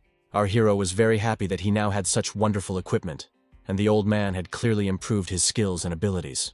Chang Seok also said that he had heard rumors that his bone knife had broken. After hearing this, an image of the battle with the orc ruler popped into the young man's head. Our hero apologized for his carelessness, but the old man just smiled and said that he was glad that the weapon he had made had come to a worthy end. After chatting for a bit, the master finally left, saying he wanted to get back to working on the golden armor that Seo-eun had ordered. Watching the man leave, the young man thought that the weapons they had found in the castle would suffice for now, but he was upset that Durandal's sword would probably never return to him. Now it was time to think about what to do next, because the period of defending the fortress would soon begin. Siwoon decided to call his dear blonde friend, who was standing right in front of him the next moment. When Jun-pil heard that they wanted to borrow his pet skeleton, he was not very happy, because last time they had not treated it very carefully. But then he came to his senses and said that Siwoon could of course take it, because he was the one who had given it to him. Looking at the guy and his pet, Siwoon realized that the skeleton was a reflection of its owner, which was quite amusing. However, Jong-pil-yu did not have to go with him, as Siwoon politely informed him, which, to put it mildly, upset the blonde, because he was already looking forward to a new adventure. He almost cried when he complained that Siwoon always left him at camp and never took him along to have fun. It was strange, but the young man's persuasion began to affect our hero. He himself did not understand why, but now he felt awkward because he had not paid attention to his friend. So 5 minutes later, the two guys were riding the wind on a red skeleton monster, and Siwoon himself didn't quite understand how he had been persuaded to do it. They passed one of the castles that our hero had previously robbed, which had now been captured by a group of people. Siwoon realized that in a way, he had even helped those people, because after his raid, it wasn't difficult to capture the castle, but it was unlikely that they would find anything valuable there. Holding onto his companion's shoulders, Jong-pil finally decided to ask where they were going. Siwoon irritably told him to try to guess for himself. When the blonde man realized that they were most likely going to the dungeon, where there was a whole bunch of monsters, he shouted and said that in that case, he wanted to get off. But it was too late. Siwoon smiled and said that they had already arrived. The blonde guy expected to see something gloomy and scary, but instead, they were greeted by beautiful waves crashing on the shore. The place was truly picturesque, and for a moment, Jong-pil even thought that his friend had joked, and they had simply come to relax by the water. Smiling slyly, the young man even called Siwoon a true romantic for bringing him to the sea, but our hero immediately said that this was not the case at all. He said that there was a cliff in front of them, which they had overcome, and it was very unexpected to hear this. The blonde guy didn't even immediately believe that it was really the same cliff they had managed to cross at the end of the 3rd chapter. He didn't understand how it was possible. Putting these thoughts aside, John Pill became cheerful again and said that he would not mind catching some fish for dinner to make a spicy fish soup. Adding a mysterious tone to his voice, Siwoon said that this task would be extremely difficult. Opening the repository of greed, the young man activated his magical power, and impressive lightning bolts ran through his hands. This was necessary in order to later use the lightning spear, which could be created thanks to this power. The lightning spear belonged to a series of combat spells from the Purple Tower, where they had figured out the best way to pierce enemies. The blonde man felt uneasy when he realized the power he was facing, his face contorting into a nervous laugh. Sion paid no attention to him, focusing on his power, then hurling the resulting lightning forward. His power was increased by the techniques of the Black Tower, so all that remained was to wait and see the effect. A bright flash illuminated everything around, reflecting off the sea. And for a moment it seemed as if our hero had created some kind of magical portal to another world. When the lightning struck the water, strange sounds came from the depths, and a few seconds later, a creature resembling a sea serpent from children's horror stories emerged. Chun Pil was speechless. He did not expect to see the embodiment of nightmares before him, a character whose existence he wanted to deny with all his heart. Si Woon, on the other hand, was very happy because he understood that what he had expected had happened. They had found the source, and the source was, to put it mildly, not the friendliest. A huge sea serpent with razor-sharp teeth did not seem like a cute little animal you would want to befriend. But in addition to the serpent, there were also aquatic monsters that were supposed to appear only at the beginning of the 5th chapter of training. Now, Siwoon knew that these creatures would emerge from the sea. Now some details that he had not understood before became clear to him, but now they would help him make plans for the future. The sea depths attracted the attention of the bent crow, who now stared intently at them. It was no surprise, because there was one of the demons of the 7 deadly sins ruling the kingdom of demons, among other things, and the legendary creature called Leviathan was hiding there. The system announced that there were only 10 minutes left before the start of the 5th chapter of training, which consisted of defending the fortress. The guys were carefully checking their ammunition and catapults, and they were more than sure that everything was ready. Everything indicated that they had prepared brilliantly for the defense and were sure to achieve victory over those who wanted to compete with them. The archers had already taken up advantageous positions on the walls of the tower and were ready at any moment to shoot their arrows at anyone who came within a meter of the fortress. One of the positions was occupied by the person who made this entire defense possible. Se-un stood at the firing point with the confidence of a seasoned warrior and looked into the distance, trying to predict when the first attempts to break through their territory would be made. Looking at the guy, So-A asked with some uncertainty in her voice if they would be able to pass all the tests without any problems this time. She was scared, so her uncertainty was forgivable. But our hero was not afraid of anything, so he said clearly that they would handle everything. Meanwhile, someone's feet were already running towards the fortress to bring important news. The writer was, of course, our dear Jean Pil, because only he could handle such an important task as reconnaissance. But his face was clearly not twisted with joy. No wonder, because he was rushing to warn everyone that terrifying monsters had emerged from the sea, and they would have to fight them. The creatures had strange webbed limbs that ended in deadly sharp claws. A multitude of monsters resembling sea creatures had now crawled to the surface and were preparing to feast on humans, who seemed very appetizing to them. They were literally breathing down the neck of poor Jean Pil, who was scared to death by the sudden appearance of his enemies. He didn't wait for the gate to open, as it was too dangerous. So as soon as he reached the fortress, he immediately began to climb up. When he finally managed to climb up, he breathlessly informed his boss of his arrival, and said that he had done what he was supposed to do. Se-un gratefully accepted the spear from the blonde man, which was what he had been sent for, and said that he had done an excellent job. This spear served as a huge arrow, which our hero placed in his bow and aimed to start shooting at the uninvited guests. After firing, our hero noticed something was wrong, and when he examined the weapon, he realized that small but noticeable cracks had appeared on it. But that didn't stop Se-un from loading another powerful arrow and preparing to shoot. After that, he decided to open the Vault of Greed to envelop the weapon with magical power, and make it even more deadly. The young man activated a power called the Bloodthirsty Demon Spear, and the whole world turned red. According to legend, this weapon had previously belonged to the hero Keltar, and had to be kept exclusively in water because it constantly emitted flames. Now Se-un was convinced that the legends were true, and that the fire that emanated from this weapon was indeed incredibly dangerous. This fire literally turned the surrounding space into a veritable branch of hell on earth. So-A opened her mouth in surprise, and even the indifferent Han Chul could not hide his shock at what he saw.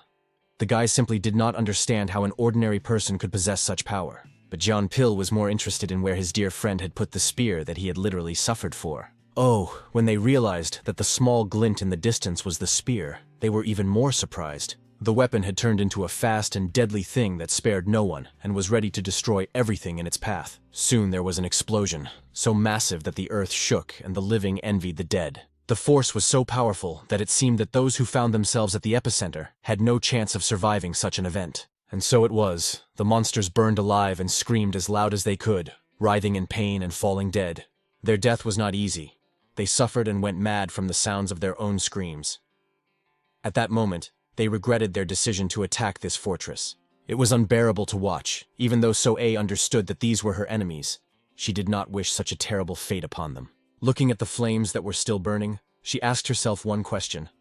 How could a single blow destroy 100 enemies? The realization of how many living beings had died in a single moment frightened So-A and brought tears to her eyes.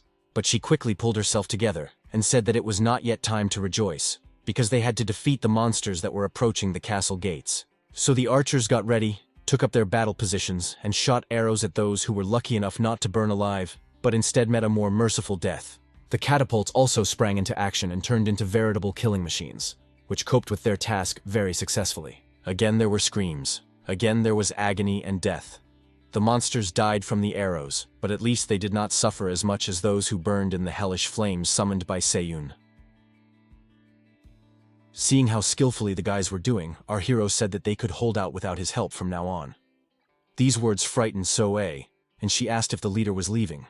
Looking at the girl, our hero smiled mysteriously and said that he was counting on them to show him their strength. So-A felt a rush of warmth inside.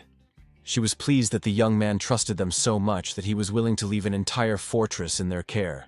Looking at the dying flames, the girl said that he could completely rely on them. Our hero decided to go into battle with one goal in mind: to feed the hungry prince and improve his stats. He carefully examined the area to see if there was anything left that was suitable for consumption, then marked the entire battlefield near the cliff with the power of gluttony. Soon, the prince's hungry teeth were eager to devour all the monsters that suited his taste. The first to go into his mouth were the sea lizard and the green naga. But devouring them did not give him many points and did not greatly improve his stats. The hungry prince was happy that he could finally end his fast and greedily swallow his prey. But Seyun did not understand why the increase in characteristics was so insignificant.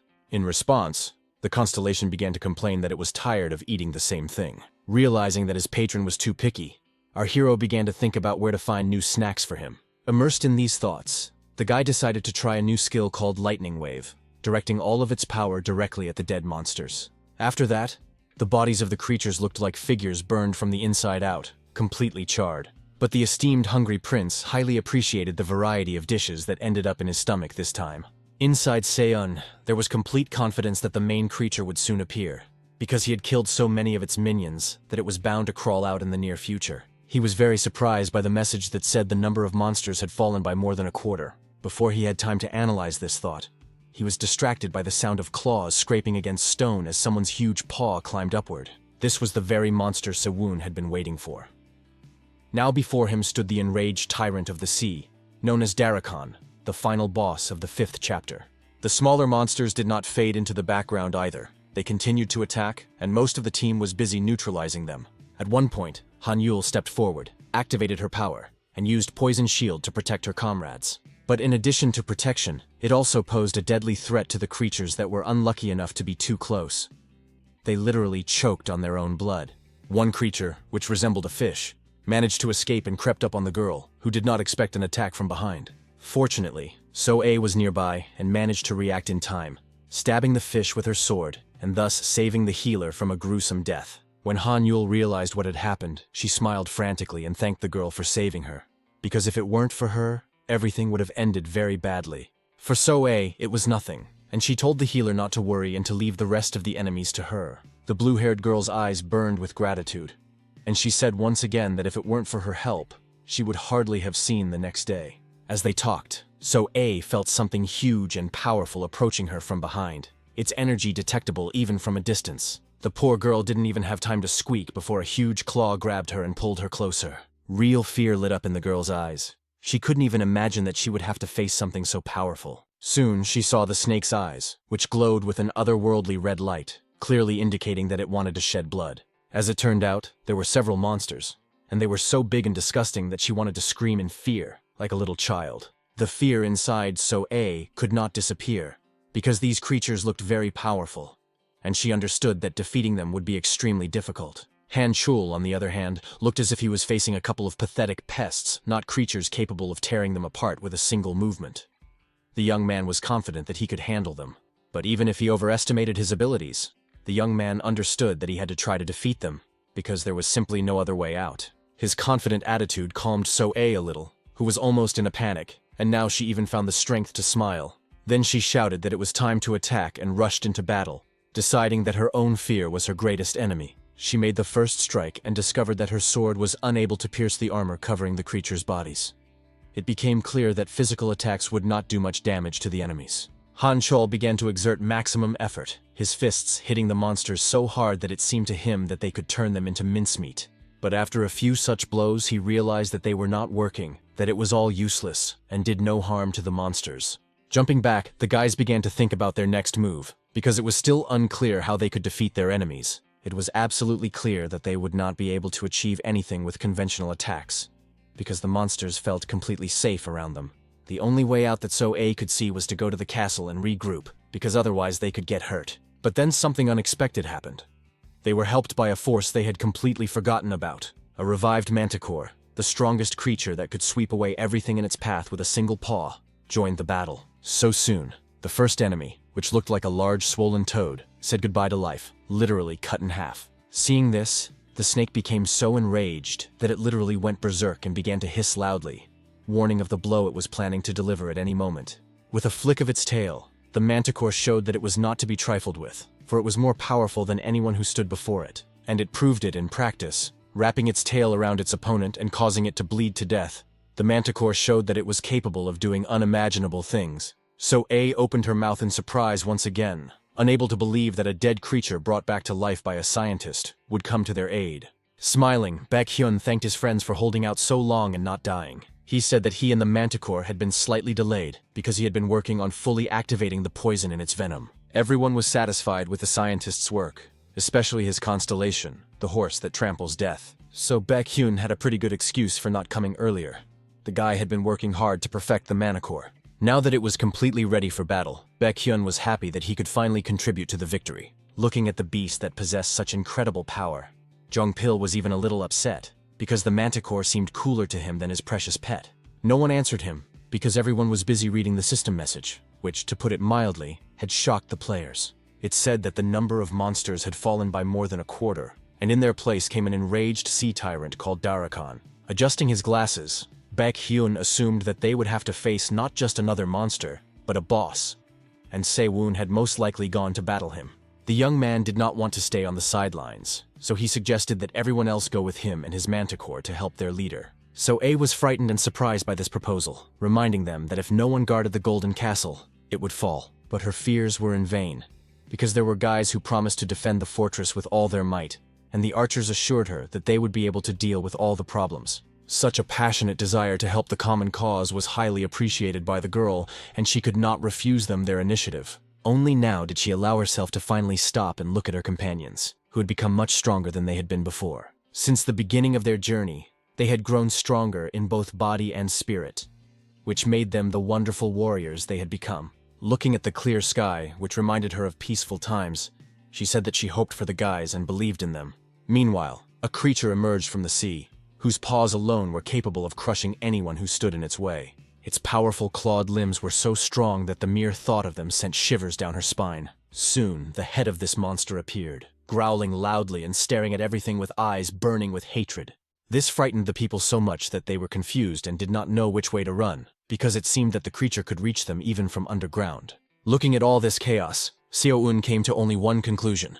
His opponent was absurdly huge. From his past life experience, he remembered that most of the castle had been destroyed before they even had a chance to engage in battle, so this time he had to deal with the monster before it reached him.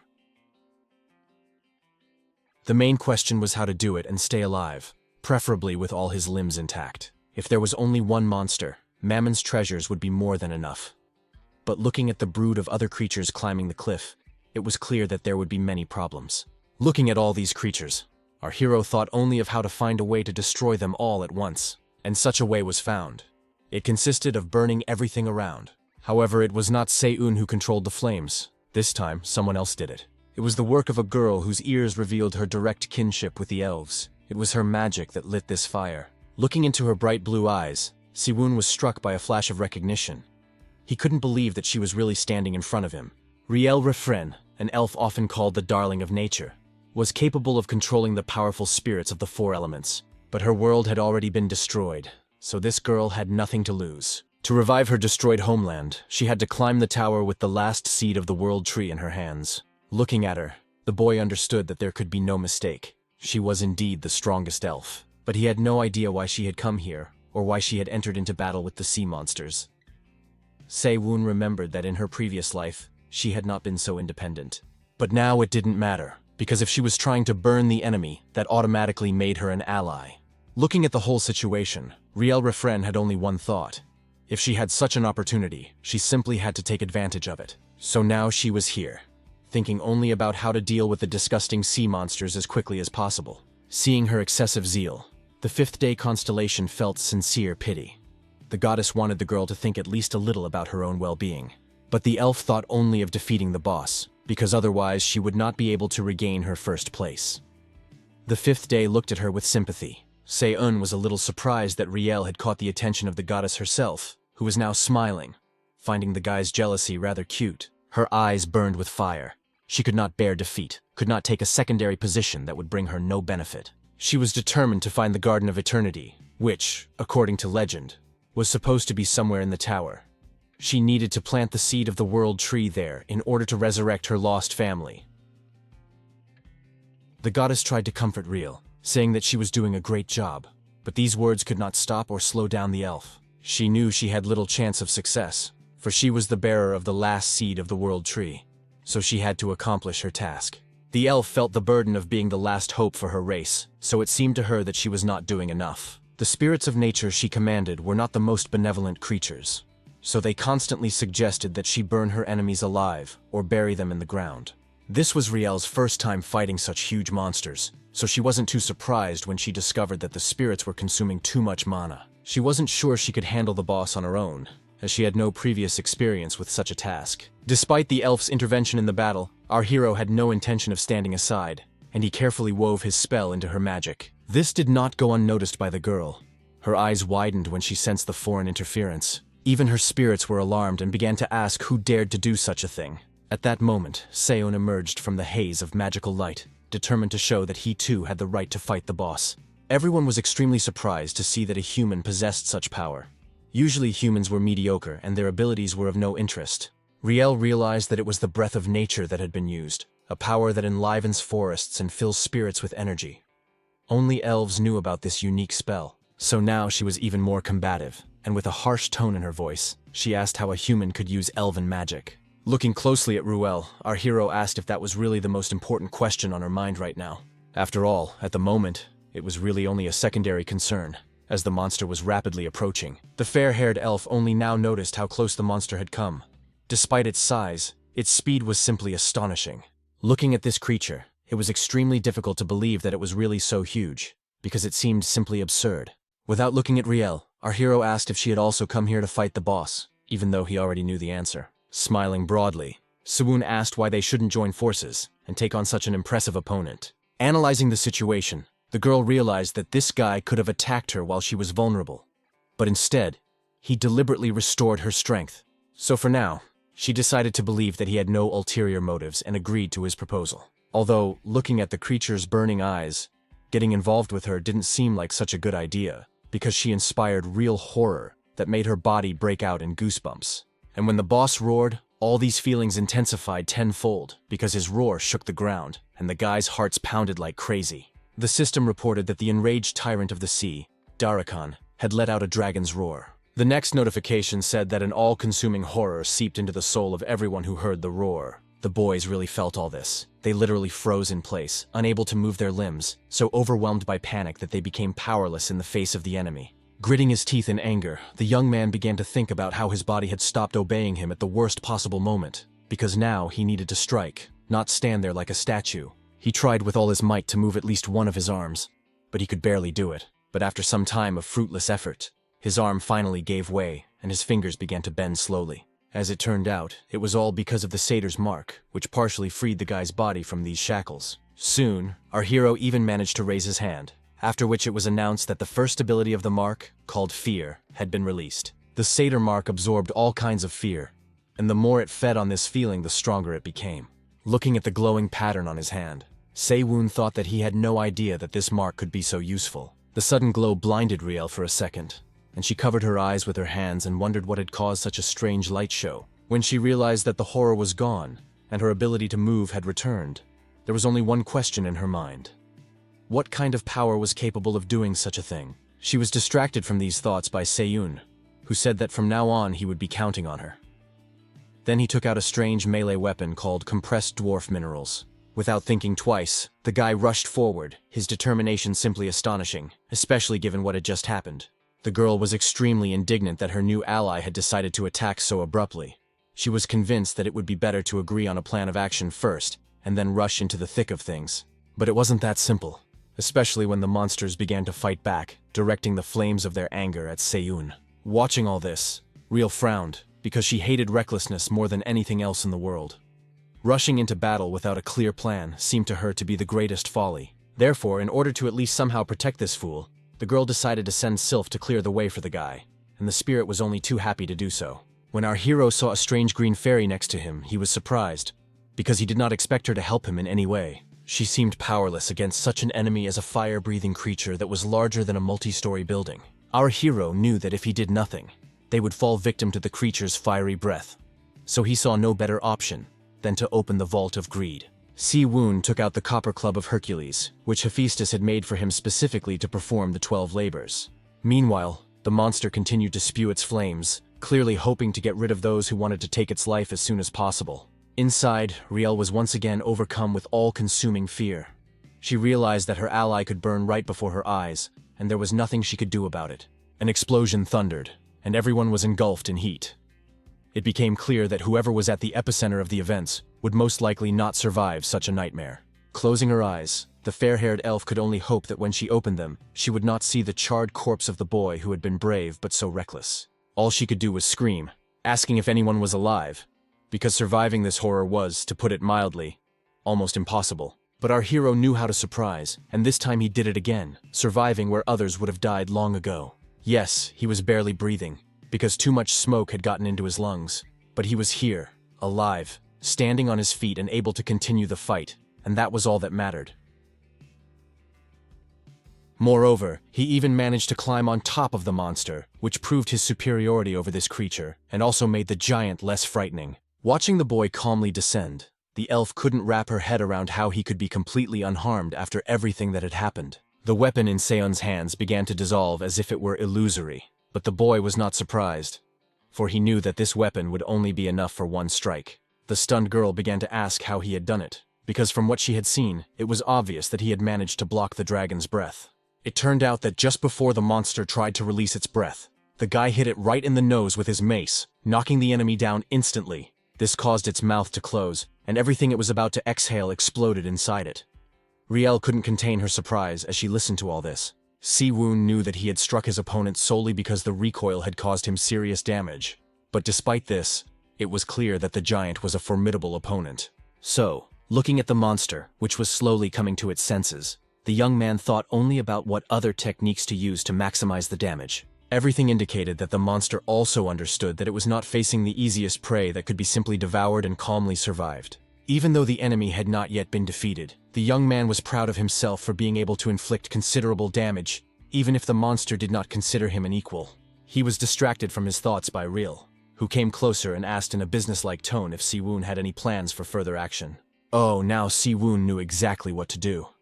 He said he needed to find the transformed scales. The guy was completely confident that he could handle this task. All the elf had to do was cover for him.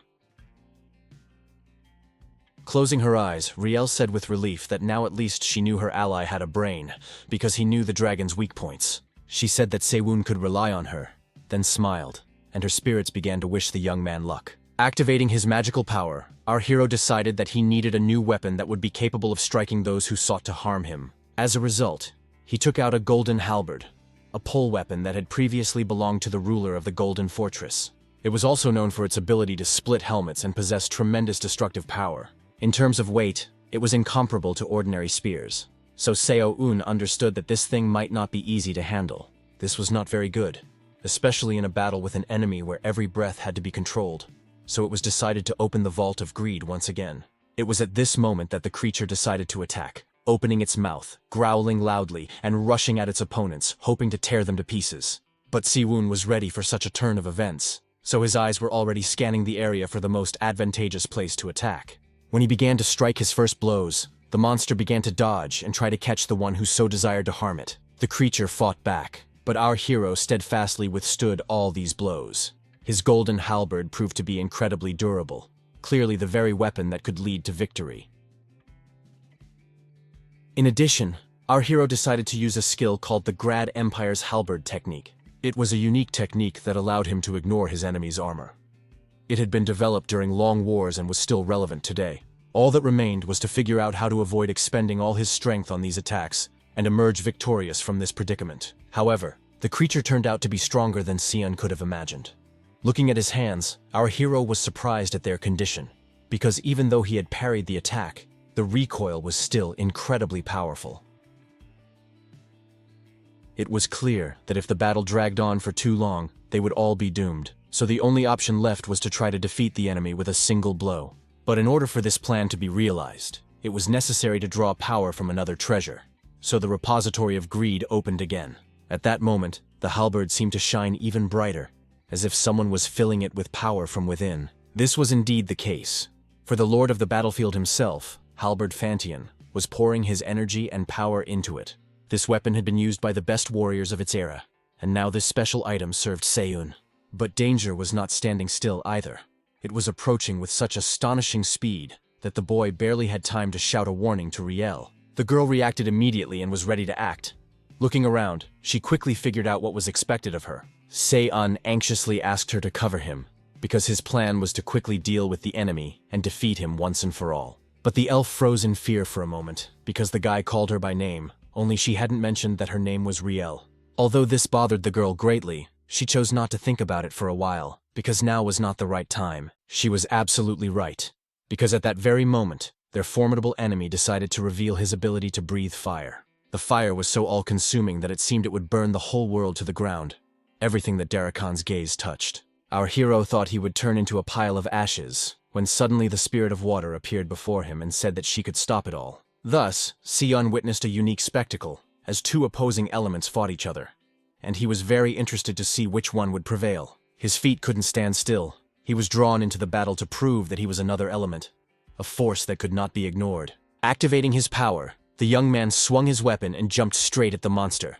which unsuccessfully spewed flames right where the spirit had erected a water barrier. This helped the young man reach the enemy as quickly as possible and strike it directly in the head, a turn of events that was unexpected for the monster. The creature was disconcerted by these actions. It did not understand what had happened, so it did not even have time to howl in sharp pain. The next blow did not take long to come, and Darakon's jaw was attacked again in just a couple of seconds. Only after this was done did one thing catch the guy's attention and give him some ideas. He noticed a strange ball under the creature's neck, and everything indicated that this was its weak spot, which, if struck, could destroy the creature once and for all. Increasing his strength according to the principles of the Black Tower, our hero realized that he had to test his theory at all costs. The spirits volunteered to help him, especially the fiery one, who was burning with enthusiasm and a desire to demonstrate his power. Energy surged around the young man like a raging river, and he tried with all his might to harness it and keep it under control so as not to cause chaos. His opponent's eyes burned with hellish fire, and it was clear that this creature was already planning a new bloodthirsty action that would help him get out of this situation. The monster opened its mouth, but this time, instead of fire, icy water burst out in a furious stream. It was so unexpected that our hero didn't even have time to react, and now he was wet from head to toe. Seeing the boy's pitiful condition, one of the spirits panicked and rushed to his aid, saying that he would protect their ally. Thanks to him, the boy was thrown back several meters so that he would not freeze under the icy water and drown. At a safer distance, Siwon began to come to his senses, and the first thing he realized was that he had made a huge mistake in underestimating his opponent. But these thoughts were interrupted as soon as he saw a huge shadow above him, blocking his view of the sky. For a second, our hero thought that other monsters had joined the fight. Looking up, our hero saw a creature resembling a winged lion and was overcome with relief. It was not another enemy, but a reborn manticore. The surprised young man could not utter a word, because at the moment when despair overwhelmed him, fate gave him hope for salvation in the form of a dead beast. Its tail with huge spikes inspired fear in everyone, even those who were allies of this creature. The manticore was moving straight towards the battlefield, and one could only guess what it would do next. When the revived beast descended a little lower, it became apparent that someone was sitting on its back. That someone was Baek-hyun, who apologized with a smile for being late. Relief spread through our hero. He realized that the young man had managed to complete his task and revive the manticore, which would now fight on their side. Moreover, the young scientist had revived it not just as a skeleton, but 2 stages higher. It looked as if it were alive, not raised from the grave. He had brought it back to life in the form of a ghoul. The bowing raven was extremely impressed by the revived corpse of the manticore, and the horse, trampling on death, proudly declared that it was his masterpiece.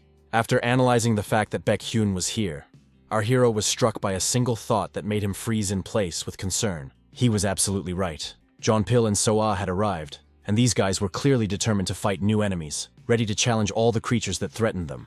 Another fighter came with them, one who knew no fear, was not afraid of pain, and was 100% confident that victory would be theirs. Han Chul appeared, as always, spectacularly, his power scattering enemies across the field, so that no one now dared even look in his direction.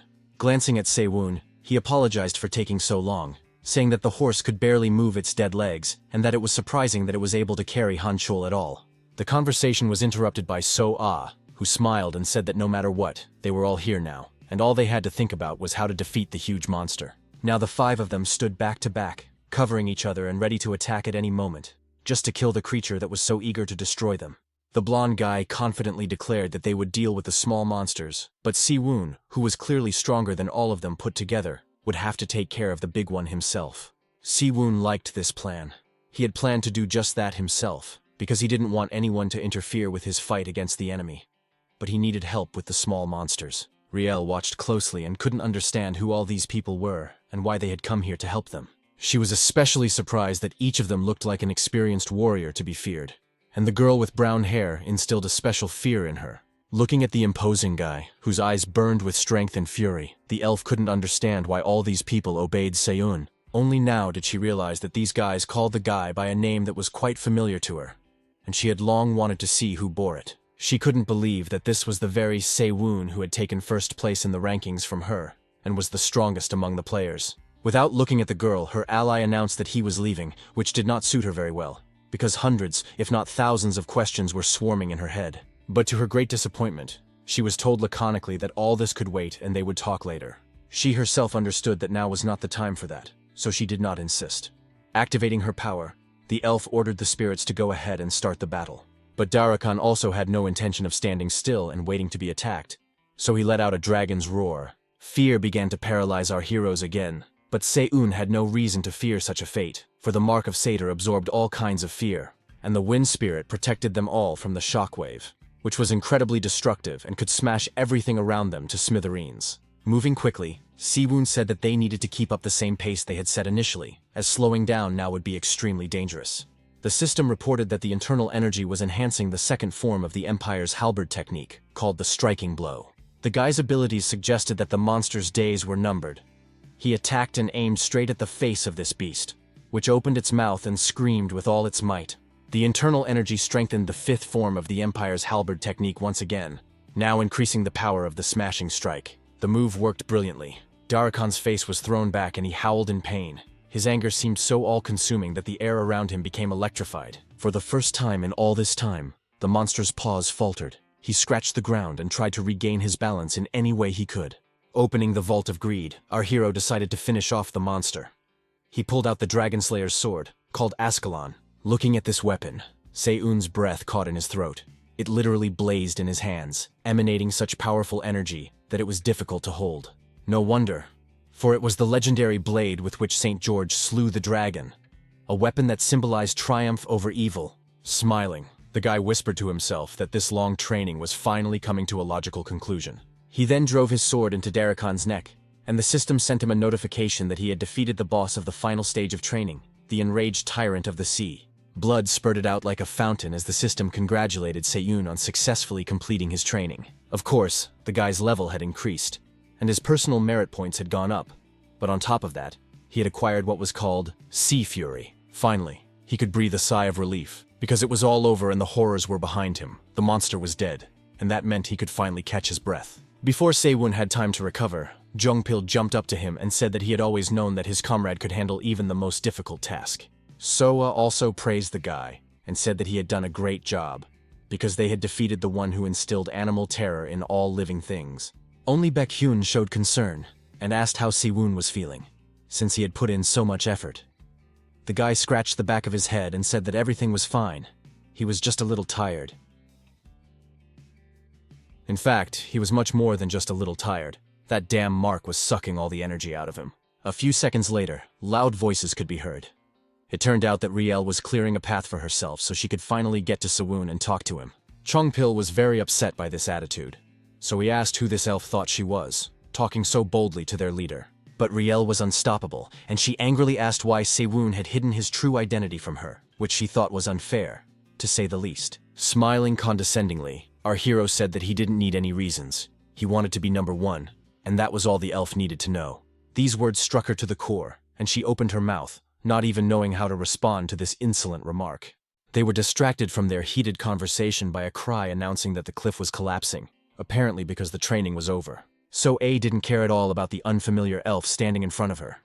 She understood that they all needed to escape together, and to do that, they had to hurry. However, Seyun did not react much to all these words. He was extremely detached and slowly walked towards the cliff, as if thinking about something. Then he turned his head and, with a mysterious smile, said that he was counting on his squad, and that he still had unfinished business. These words alarmed Soe. She didn't understand what their leader was talking about or what he was planning to do. His actions were always too mysterious, but the guy didn't go into details or explain anything. He just started walking forward, moving further and further away from his companions, looking at this impulsive young man, from whom you never knew what to expect. Soa could only wonder what was going on in his head and how fast his thoughts were moving.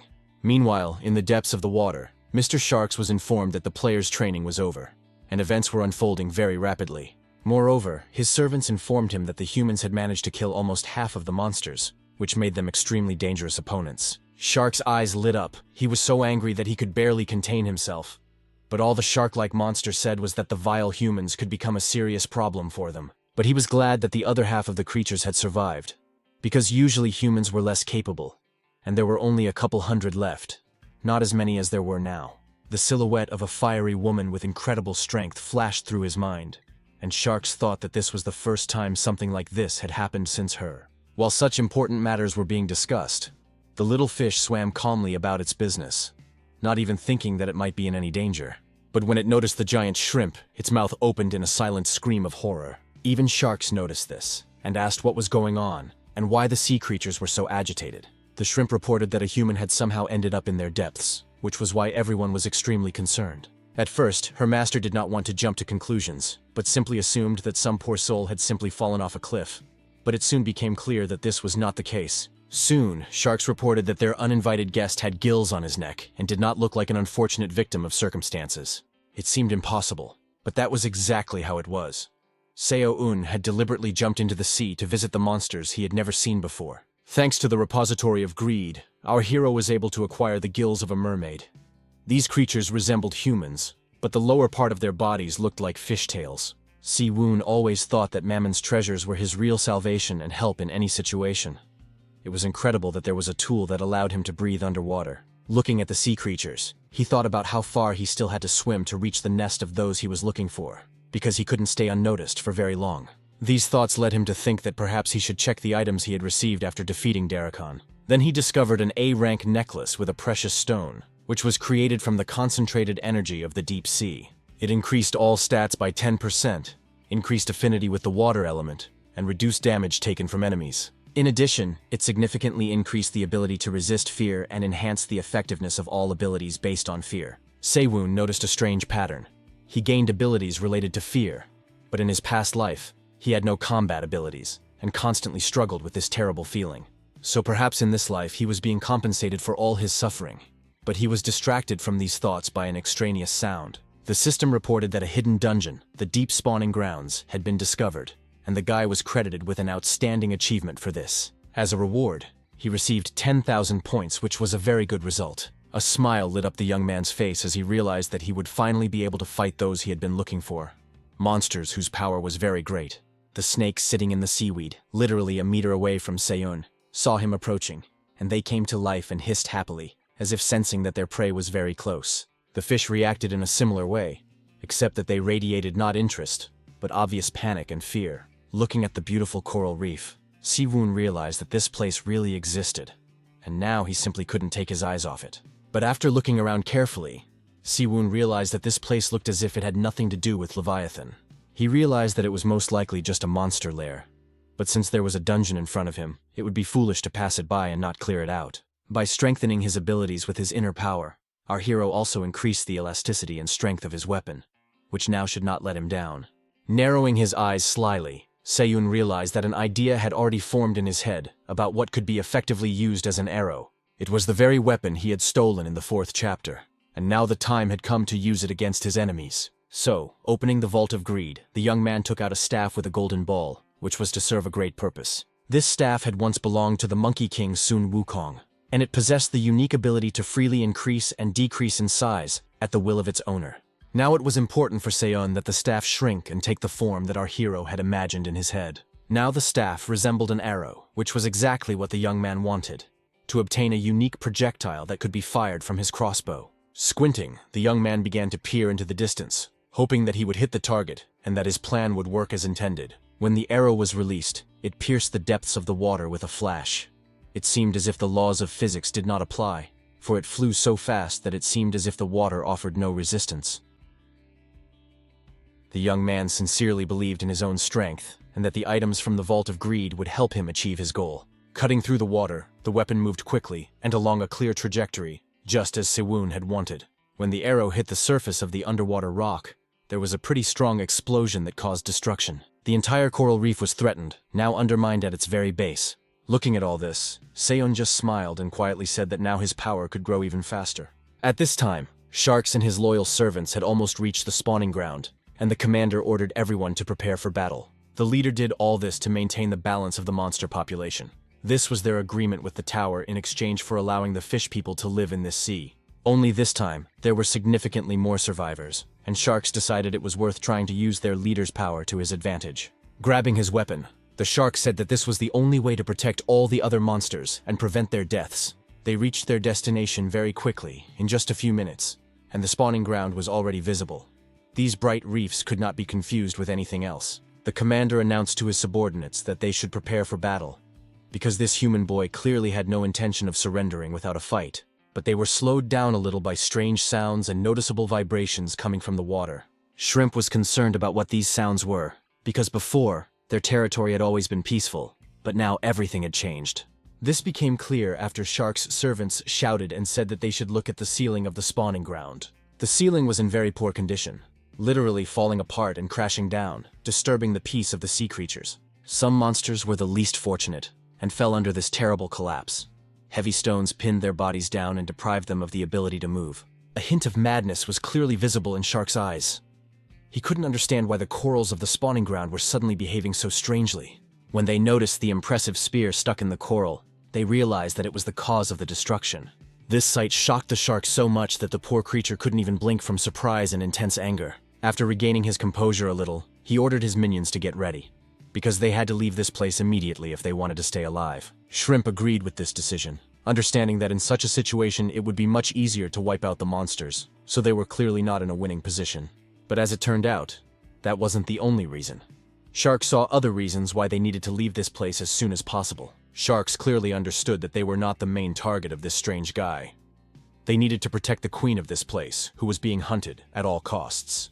Everyone rushed to carry out the order, especially after hearing that even if all the warriors died, the queen must remain unharmed. After all, if the ruler died, the treaty would be broken, and that was far worse than ordinary death at the hands of some man, And if the sanctuary disappeared, they could simply say goodbye to life, because nothing good could be expected. Meanwhile, the weapon that had struck the coral reef began to smolder. Yes, smolder, even though it was underwater. Even Si-woon looked at all this, and thought only that this power exceeded all his expectations. He could not have imagined that he could cause such chaos on the seabed. Everything was perfect, except for one thing.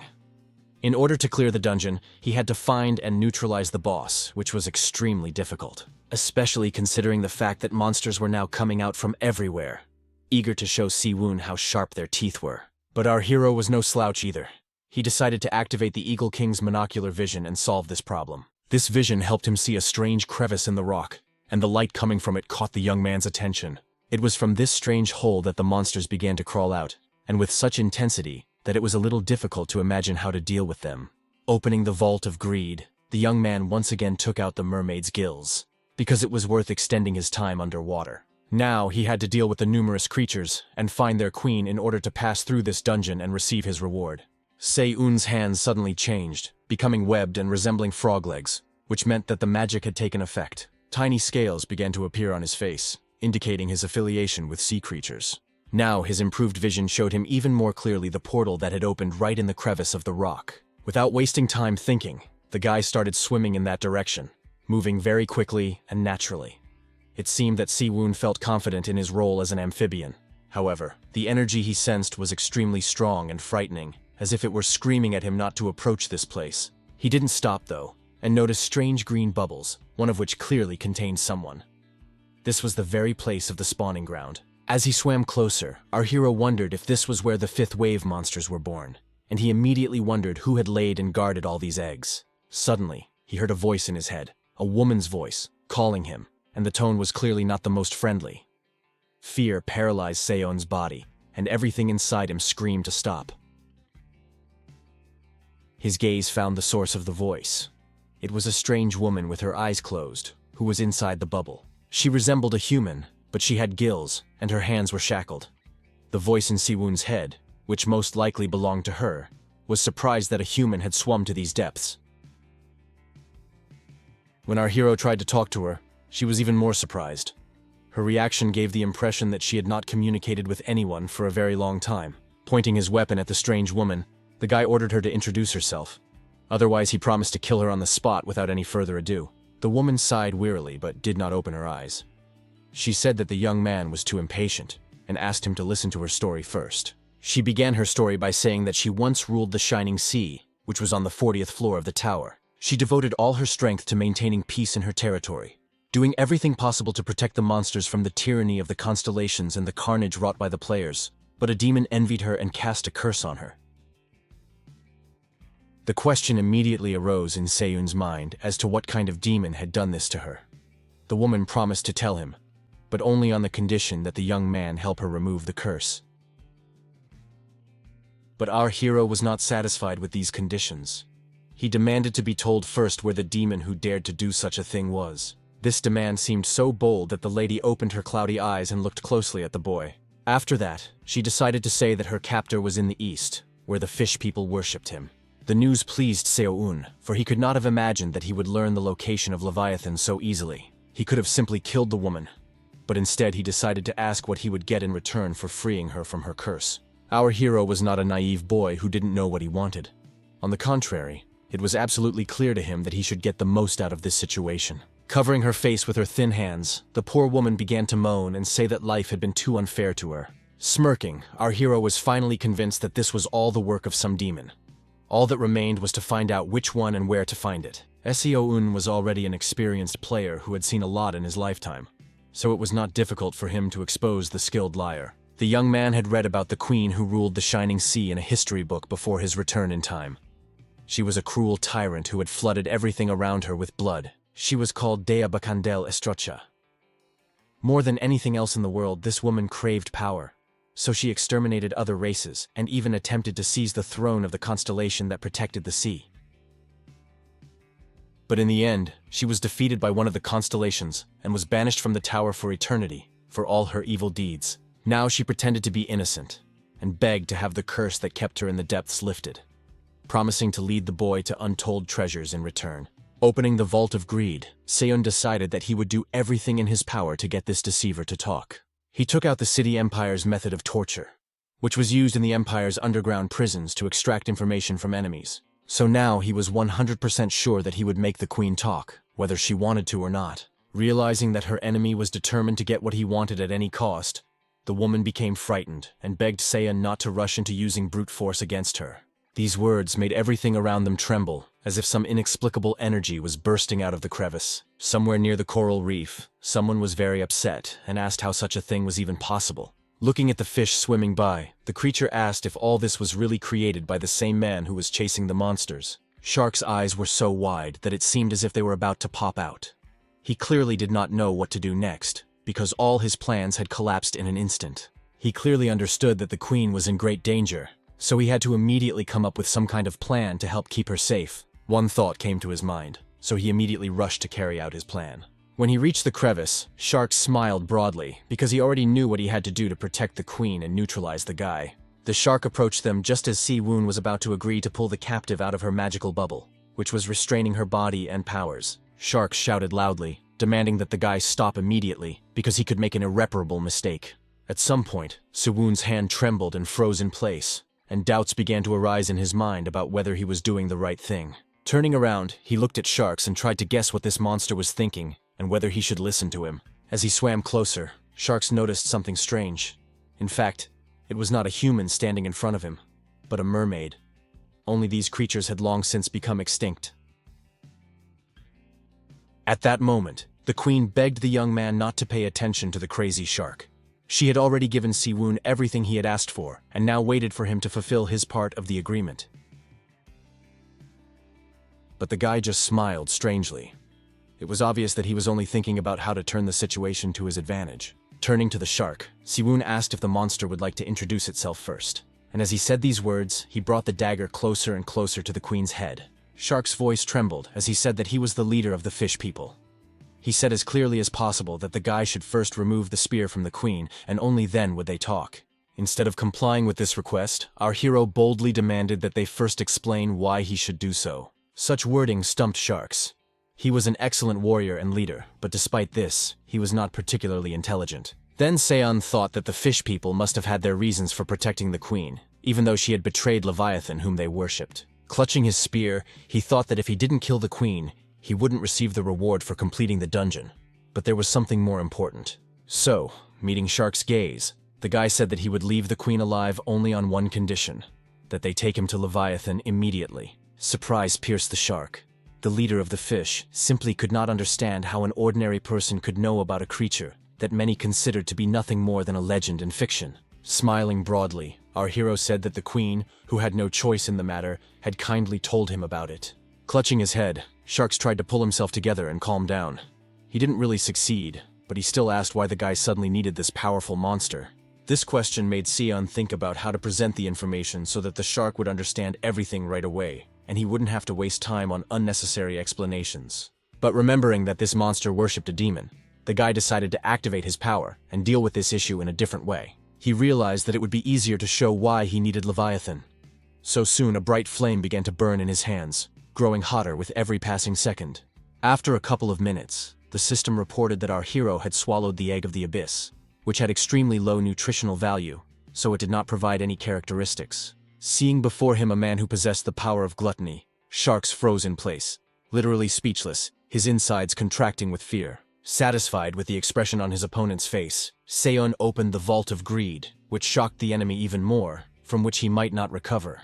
The smile on the guy's face grew wider and wider, and he asked mockingly if he had demonstrated enough power for the fish to finally understand who they were dealing with. Then it finally dawned on Sharks that the two demon gods wanted to meet the constellation they worshipped. Si-woon lowered his eyes wearily and said that he was not going to share any more information. In fact, the guy was worried that his patron might be angry about the use of his name without permission. But he hardly reacted. Mammon seemed to have come to terms with his name being used, but Beelzebub was only concerned about his own stomach, repeating over and over that his head was spinning from hunger. Realizing that the constellation was only interested in food, the boy looked closely at the shark, who, incidentally, agreed to his terms. Bowing, Shark swore on Leviathan's honor that he would lead the boy to the sanctuary. although it was difficult to say what had caused such a sudden change in the fish leader's behavior. Seo-un liked that this creature had become more agreeable, but he understood perfectly well that he could not let his guard down, because an enemy could always stab him in the back. The guys didn't waste any time. They set off for Leviathan right away so as not to lose a minute. They swam quite fast, and Shark's attention was drawn to the fact that his companion was doing so without the slightest resistance, as if he had spent his entire life among sea creatures. These observations made the shark wonder who he was dealing with, because this was clearly not some ordinary person who could be easily removed from the path. It was clear that the guy could easily catch up with him. Turning his head, Shark said that they needed to go to the sanctuary, so they had to follow him closely. Looking around, our hero frowned and asked if he really just had to get through the whirlpool, and he would immediately find himself in Leviathan's lair. But the word was simply too difficult to apply to what was in front of Seo-un. The whirlpool was so massive that taming it seemed like an impossible task. There was no other choice, so gripping his weapon tightly, the guy decided that he would do his best to pass the test that fate had thrown at him. He was determined and stubborn, as well as strong and courageous. These qualities had saved his life and led him to victory more than once, and there was no doubt that they would do so again. Having reached sufficient speed, the young man thought that this way he should easily pass through the whirlpool without harm to his body. Alarming system messages began to arrive, saying that the power of envy was raging everywhere. This led to a sharp and significant drop in his flying characteristics, which clearly did not please him. He felt exhausted and unfit for the upcoming battle. Thousands of questions raced through his mind, one of which stood out above all others. What is the power of envy, and who possesses it? When the system sent another message saying that his strength and agility had been reduced, the guy realized that this was Leviathan's barrier. The bowed raven watched what was happening with curiosity. It was striking that at that moment he was not thinking about his chosen one, but about whether he would get Durandal if he died. Seo-un understood that he had to do something before his stats dropped even lower, so he opened the repository of greed and took out the spear of the underground snake, which was called the Inverted Heavenly Mother. This spear was used by the commander Sun Yuefei himself, and it was said that the terrible snake that this warrior had defeated had taken the form of a spear. It was obvious that with weakened characteristics, one could not rely on brute force, so it was better to trust a powerful magical artifact. So the guy decided that it would be a good idea to try to put his will into this weapon, and make it even stronger. With these thoughts in mind, he gripped the ancient weapon and began to swim toward the whirlpool. Shouting, our hero decided that he would break through this place no matter what, because his escape from the dungeon was at stake. He held the spear in his hands, but it seemed to him that it was a living creature that bent with every slight movement of his hand. He felt a strange unity with the artifact. Despite this, strength continued to leave the young man's body. It became difficult for him to stay on his feet. It seemed that his life force was completely draining away. His only point of support was the spear, which seemed to ground him and help him stay afloat in this terrifying whirlpool. The serpent that lived inside the spear, or was the spear itself, opened its eyes and behaved as if it were truly a living creature. Its slithering body maneuvered between the waves created by the whirlpool, and it seemed that nothing could shake this ancient snake. Suddenly, the snake squeezed Seo-un's hand so hard that it hurt, and the boy began to fear that he would be pulled forward, right into the center of the whirlpool. What he feared happened, and our hero screamed, not knowing what the outcome would be. But as it turned out, he had worried for nothing, because this action helped him escape the influence of envy. After that, his former characteristics began to return, so our hero was extremely surprised that the treasure from the vault had just saved him.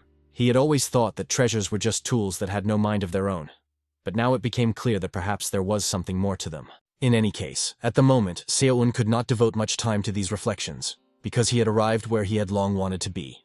The sanctuary of the ancient monster Leviathan was a terrifying place, littered with bones and the remains of creatures that had served as either a meal or a light snack before the main course for the monster. Strange creatures that resembled neither humans nor fish swam there, clearly shocked to see a human, and not just any human, but one with fins and gills. But the strangest thing for them was that this young man had managed to pass through the whirlpool, while even for sharks it was an impossible task. Even Seo-un found it strange, because he believed that their leader should have been the first to get here. But no, he couldn't even overcome the whirlpool. Soon the worried sharks appeared, shouting anxiously, asking if his companion was injured.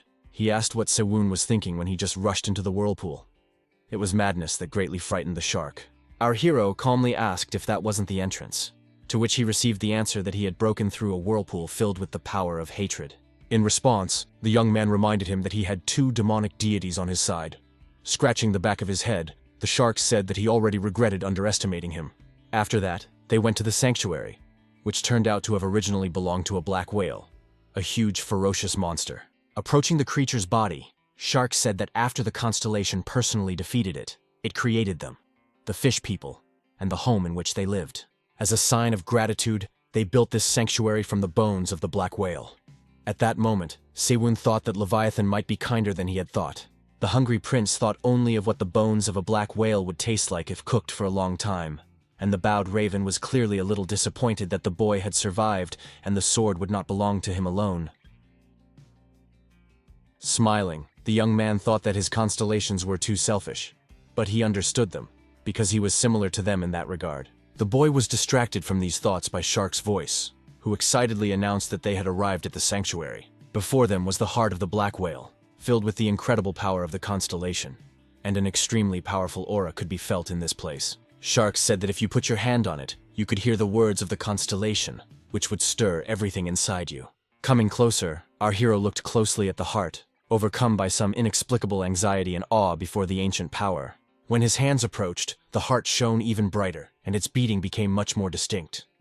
It seemed that there was something alive in front of the guy, something that sensed his presence. Si-Eun's eyes widened when he heard words in his head saying that he had managed to break through the ancient power of the mighty whale. The hero's head began to ache as if he had a severe migraine, and the voice continued to say that there was a very interesting person standing in front of him. The voice was unbearable to listen to. It felt as if his head was about to burst and his brain would spill out. Blinking to get rid of this feeling, Se-Eun came to his senses a little, but then froze again, because now he was standing in front of the very creature he had been searching for so long. His body froze, and everything inside him began to tremble because he finally felt what the difference in levels meant. Leviathan looked at the guy and said in his unpleasant voice that he couldn't believe that someone would actually come here to take his power. The voice was so piercing that it made everything inside Se-Eun freeze with fear. He understood that he would either hold on or die the most terrible death imaginable. The mark on his hand began to pulsate, but the hero knew that he had only one option: to win the monster over to his side, because only that would help him carry out his plan. The sea serpent's eyes widened in surprise when he noticed a faint glow around the young man's palm, from which a strong magical power emanated. It was the mark of the satyr reacting to the divine character. It turned out that the characters of the sacred constellations, which had been sealed with a mark, were partially awakening and could resist external influences. Our hero was extremely surprised, because he realized that another seal of the sacred mark had just been removed, which caused a strange thrill inside him. Leviathan did not understand one thing. How could an ordinary player in the tutorial carry a sacred mark? Now it became clear that the raven and the pig had not shown interest in him for no reason. The snake's harsh words made Raven frown, but the hungry prince forgot everything when he heard the word pig. He wanted someone to cook him an animal. Lowering his eyes, Se-Eun decided that he needed to introduce himself to such a powerful enemy, so he named himself without hesitation. The snake hissed that he didn't need to give his name, because the guy clearly knew who he was. He was interested in why the man was looking for him, and had accepted this reckless challenge. Realizing that they didn't have much time, Siwon decided that there was no point in delaying the inevitable, and that he should get straight to the point. So, without thinking twice, he blurted out that he would like to ask the Demon of Envy for cooperation. The beast's heart beat faster when he asked if the guy really wanted to become his follower. Our hero said that was true, but besides that, he wanted to borrow something to climb the tower. Leviathan's mouth stretched into a smile. The hero standing before him seemed very bold, but that even amused him. Looking at the young man, he understood that he was waiting for him to simply give him his power, but the serpent was not like other demons. The stooped raven began to suspect something, so he stared intently at Leviathan, as if ready to pounce at any moment. The serpent expected such a reaction, but then the young man continued to speak, offering something in exchange for the creature lending him its power. When the monster realized what the boy had taken out, he was speechless for a second, because he had not expected anything like this. In Se-Eun's hands was a precious stone that had been taken from the queen's nest, a special item that could safely be considered priceless. In other words, it was the treasure of Leviathan, the dream of all treasure hunters. And now our hero promised to return the Dark Lord and the sea creatures back to the tower, a statement that was loud and extremely intriguing. The monster immediately asked where Se-Eun had gotten this item, and he simply replied that he had taken it from the nest. Leviathan asked another question, wondering if the monster, Estracha, was still hiding. But the guy didn't give him an answer. He intriguingly said that he had heard that with this treasure, the temple could be rebuilt. Leviathan was surprised, because this information could not be found in the tutorial. Seyun boldly said that none of this mattered, and Sharks was horrified, because he couldn't imagine anyone daring to speak to the constellation like that. But surprisingly, the snake told the shark to calm down, after which his servant instantly fell silent and didn't dare say another word. Then the monster turned back to the young man and said menacingly that even the highest level players couldn't even raise their heads in front of him. So Sewun was clearly not an ordinary person. He added that he wasn't sure about the pig, but the crow clearly recognized this and agreed with his every word. The bird didn't comment on this, but only hid behind his back and began to cough awkwardly. Leviathan said he agreed, but he had some conditions. After these words, he asked the guy if he knew about the existence of a certain Rushipo. Sewun froze, and his eyes widened involuntarily. Surprise and anxiety completely consumed his mind when the serpent said that he must destroy this creature. The young man's head was clearly aching from Leviathan's anger, which prevented him from understanding why someone from their own generation of demons was so hated. Rushipo was a demon of arrogance, rumored to be the strongest and most famous constellation among the 7 deadly sins. It was the very constellation that had followed the Guild of the Dark Spirit Sword before the guy's return. But then everything changed, and he began to refer to the guild he had previously supported as nothing more than a piece of trash. Now he and his minions looked down on the players, and if the poor guys started to resist, they were mercilessly killed. Seyun always wanted to know what these guys were mad about, but now he didn't have time to ask about that. The monster liked that the guy didn't refuse him, so he promised to give the young man the strength to help him keep the treasure. After these words, an amazing power enveloped the boy's body. It seemed to him that his body had become weightless, filled with such energy that it took his breath away. The magic penetrated his skin and filled every cell of his body. At one point, the guy thought he couldn't take it anymore, but then relief came. He understood that right now he had a unique opportunity to gain power that was incomparable to the sacred power of Saturos. The system reported that the demon of envy, Leviathan, had recognized our hero and that his desire for the treasure of the deep remained in force. The guy was also informed that the power of envy could be used with the help of the treasure of the deep sea. Now, it was clear that the demon had finally granted his power, because he sincerely asked Seyun to take his children to the Blue Sea so that they could live there. The request seemed so sincere to the young man that he could not even find the words to give a worthy answer. He simply met the gaze of his newfound ally, and everything became clear. The sea splashed carefree and the waves crashed against the shore. This picture gave a feeling of peace and serenity. It was so quiet that even the wind did not dare to disturb this idyll. Not a single leaf on the trees stirred. The spirits anxiously asked their mistress if she was going to continue, because they were already bored. The fair-haired elf did not answer, but asked if her friends remembered the young man with whom they had gone against Drake. Her winged friends immediately said that they remembered the young man very well, especially his delightful scent. So it turned out that Riel was sitting in a tree and looking thoughtfully into the distance, only because she was waiting for this mysterious stranger with whom they were supposed to meet. The fairies were very amused by this answer, and immediately began to ask if their friend really liked this Seyun, but the blonde irritably denied everything. She was waiting for him for a completely different reason. She had to make an important decision that would determine her future. This guy, without knowing it, had trampled on her goal of becoming #1 in the player rankings, which made her plan even more fragile than it had been before. But the 5th day constellation tried to calm the girl down and prove that there was no need to see Seo-un as an enemy, because everything could be arranged differently. To be honest, Riel herself didn't know what to do, but she knew one thing. She had to check whether this guy was really worthy of being called the best among all. She already understood that he had demonstrated a level of skill she had never seen before, and the battle with Drake was proof of that. However, it was difficult for her to admit that she was in 2nd place, because her body was the place where the hopes of all her comrades lived. She didn't want to settle for 2nd place, and it was literally killing her and preventing her from moving forward calmly. Some time passed, and Seyun emerged from the water. Noticing Riel, he was quite surprised that she was still there, waiting for him, even though quite a bit of time had passed. The elf showed with her whole demeanor that she was not going anywhere, and our hero became curious about what exactly this was all about, and what she wanted from him. While he was thinking about it, the girl jumped decisively from the tree, her every movement screaming of the undisguised threat that emanated from her in frenzied waves. She let out a war cry and rushed straight at the guy. It was extremely strange. Siwoon couldn't understand what was going on, because just a couple of hours ago, They had been fighting on the same side. Reacting in time, the brunette managed to deftly jump out of the way and avoid the blow, which struck with full force right where he had been standing just a couple of seconds ago. Catching his breath, our hero demanded an explanation, because he couldn't understand why someone he considered his ally, proven in battle, would suddenly attack him. Riel Refren fixed her stubborn gaze on him and said that he was currently at the top of the rankings, so she wanted to see if he was worthy of it. She understood that she had been used to catch the boss, and perhaps if she had done it on her own, she would have taken first place in the rankings. Smiling, the guy asked if she really thought she could catch him on her own, without any help or support. Riel couldn't answer that question.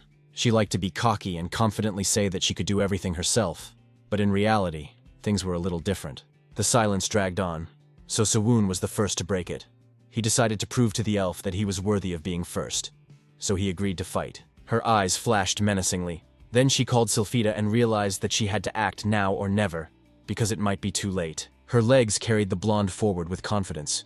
Perhaps she didn't know for sure if she could fight back, but she was definitely capable of fighting with dignity. A fire burned inside her, the power of her ancestors begging to be released, and Riel decided to give in to this impulse and see what would happen. Seyun was not going to wait for the enemy's blows to fall on him either. Swinging his sword, he began to analyze his opponent's movements in order to repel her attack.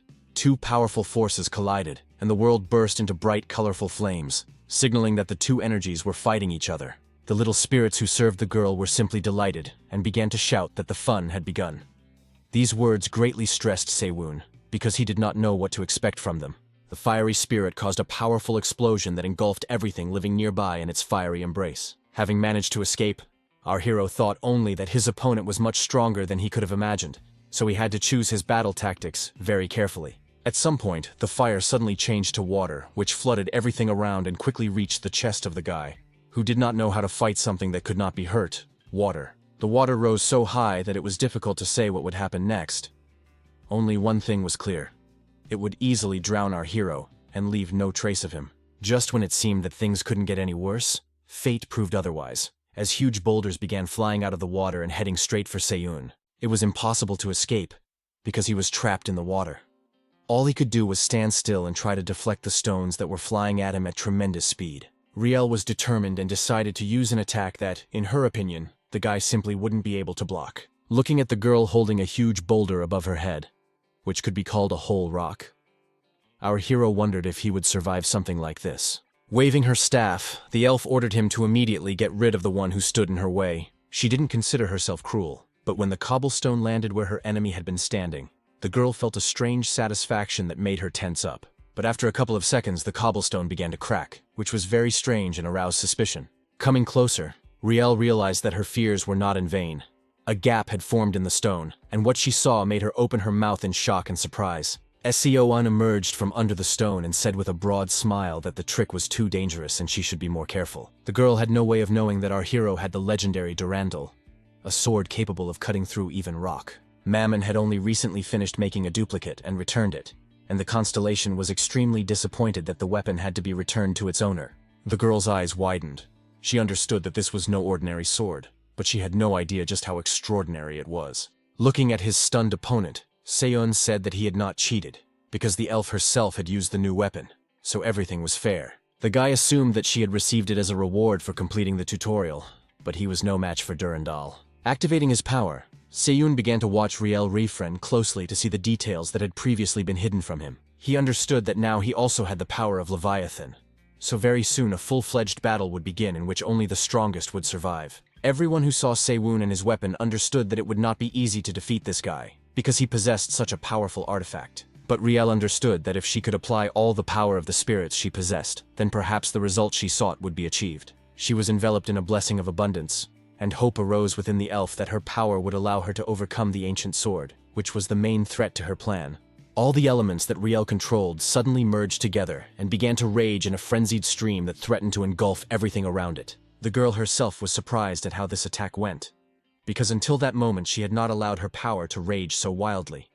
But now she felt some kind of wild energy within herself. But still, there was something that made the blonde incredibly nervous, and when she noticed it, her beautiful blue eyes widened. Seo-un was still alive. All her efforts had been in vain, because her opponent had survived the attack she considered the most deadly. Her opponent had not only survived, he was completely unharmed. The girl could not understand what was going on and why nothing had happened to him. Inside, she hoped that the power of the spirits would continue to attack him and that eventually he would fall. But so far, that had not happened. The thing was, her spirits were extremely exhausted. They cried out that their power was not working and that they wanted to sleep badly. The bells were, to put it mildly, alarming. Riel was horrified. She was truly frightened because she could not understand what had happened to her spirits. Soon, the system reported that it was Se-un who had deprived them of their power, aided by the newfound power given to him by Leviathan. The guy was absolutely sure of what he was doing. Power was surging around him, and all he had to do was channel it in the right direction. As a result of his actions, the spirit of the earth and the spirit of the wind were completely stripped of their power and no longer posed any threat. Meanwhile, Riel felt more and more clearly that her strength was leaving her body. She was weakened, as if someone had literally sucked the life energy out of her. Her opponent, on the other hand, was alive and energetic, and with every passing second he was getting closer and closer. Suddenly, the guy jumped up and quickly ran towards the elf, who had rashly decided to test his strength. Swinging his sword, he struck a blow, hoping that it would be devastating and discourage Riel from any desire to rebel against him. The girl was confused. She understood that a mortal danger was approaching, against which she could do nothing. At that moment, thoughts arose in her head that she had overestimated her own strength. Her opponent had no mercy. It seemed he had decided to demonstrate all his skills and abilities to her, perhaps to impress her, or perhaps to take her life. The force threw her back, and Riel hit her back painfully against the rock. She realized that she was in big trouble, because it was obvious that her staff was no match for Durandal's deadly sword. As she thought about this, she discovered that her weapon had literally slipped out of her hands, and now she had nothing to defend herself with. The staff fell to the ground and rang loudly, attracting the attention of its owner, who could not yet find the strength to pick it up. There was another reason why the girl couldn't get to her feet, namely the tip of the blade pressed against her delicate throat. Se-un was in no hurry to retrieve his weapon, as he was extremely interested to see what his opponent would do, what she would say and do now. Frowning, he asked menacingly if she thought he had won, and that it was now up to him whether she lived or died. Lowering her eyes to the floor, the elf finally found the strength to admit that she had indeed lost. It was not easy to accept, but it was necessary. She didn't want to, but she still admitted that the person standing in front of her was truly superior to her in strength, and deserved the first place he occupied. When Se-un heard that the girl was sorry that things had turned out this way, he thought only that it would be extremely bad if she lost her self-confidence. But what she said next made him wonder if he had written her off too soon. After all, she declared with absolute confidence and a sly smile that next time she would not allow herself to lose under any circumstances. When she turned around and started to walk away, the young man realized that he had indeed underestimated Riel, thinking that she had given up. No. The elven warrior was ready to engage in a new battle. Our hero remembered that Riel's goal was to plant the tree of life in the tower to save her race from extinction. It was the only way to save her kin, but growing it was not so easy. The tree of peace was a symbol of the origin of all universes and the roots of life, and the energy emanating from it was supposed to make the players stronger. This plant had always been the subject of strife and fierce battles, because everyone wanted to possess such a powerful tree, which also increased strength, but Se-un had not found the tree of peace in his past life. So he decided to call Riel and tell her something, because he felt sorry for this girl who tried to be the best not to please her ego, but to save others. So he asked her a question. Had she really come to the tower to find the legendary Garden of Eternity, about which there were many legends? The blonde opened her mouth in surprise. She couldn't even imagine how Se-un had learned her secret. For a moment, it seemed to her that the guy could get inside her head and read her thoughts. Suddenly, he announced that he could take Riel to her destination, to a place that would help her bring back those she had lost and so desperately wanted to return. It turns out that our hero knew where to find the Garden of Eternity, which the elf had been unable to locate in her past life. He was the only one who possessed this information. With a trembling voice full of hope, the blonde asked if Se-un really knew the exact location of this place. It was true. The garden was one of the hidden areas he had managed to find with the help of a guide. If it weren't for him, the hero would not have been the last survivor either. Although Riel was not a trusting person, she had to believe Se-un because she had no other choice. He was her only lead, and she had to take advantage of it. Se-un did not expect the elf to trust him so easily. As if reading his thoughts, she said that since he had won, she could show him a little more trust. Lowering her eyes to the floor, Riel muttered that she didn't think the guy could deceive her. For some reason, she had developed a strange feeling of trust toward him. Watching the couple grow closer, the fifth day smiled gently. But the raven clearly did not share her tender feelings, as his eyes showed no joy. Riel said that first of all she would try to find the Garden of Eternity herself, and when she realized that she couldn't do it alone, she promised to ask Seun for help. The first thing she decided to do was to try to enter the tower. Hearing this, her spirits rejoiced, because they understood that fun awaited them again. Our hero didn't really like the elf's idea, because in her past life, she had searched for the Garden of Eternity alone, and ended up disappearing, and no one was able to find her. But she made her choice, and Siwoon decided that he would think about her after he reached the intermediate level. For now, he had to deal with the tutorial. As it turned out, players who completed the tutorials received rewards based on their level of achievement, which was a huge plus. Since the reward was paid depending on the player's merit rank, it varied each time and could increase significantly. For example, the staff that Riel used was also a reward for second place in the ranking. So now the guy was extremely curious about what reward he could get for first place, which he had taken. The system informed him that he had passed all the tutorial tests and could now take the tests in the Great Tower, entering through the first floor entrance. So now the young man stood right in front of that very door and wondered whether it was worth taking this risk and chance. But in the end, receive a great reward. After updating the player's personal merit rating, the system displayed Seoun's points, which he had earned with blood and sweat. When the young man saw the message that he was in first place in the tutorial's personal merit rating, he was not surprised or happy at all. But then the system added that the guy had achieved the highest result in history, which meant that his reward was increased. The guy felt a little strange, because he had never seen messages in which the reward was selected. He remembered that in his previous life, at this very moment, he had received a pair of shoes, so now he was a little worried about what he would get. Incidentally, the wait seemed so long to him for the first time, and perhaps that was how it really was. The hero's eyes widened in surprise when the system window suddenly lit up red, which meant that some kind of error had occurred. Soon, a notification arrived stating that Seoun's level was so high that it was not possible to select a reward from the existing options, so he had to call the tutorial manager. These lines caused a strange anxiety within the guy, because he had never heard of the existence of any managers who could help in such cases. The screen in front of him suddenly enlarged and turned blue again. But now it was clear that something new was about to happen.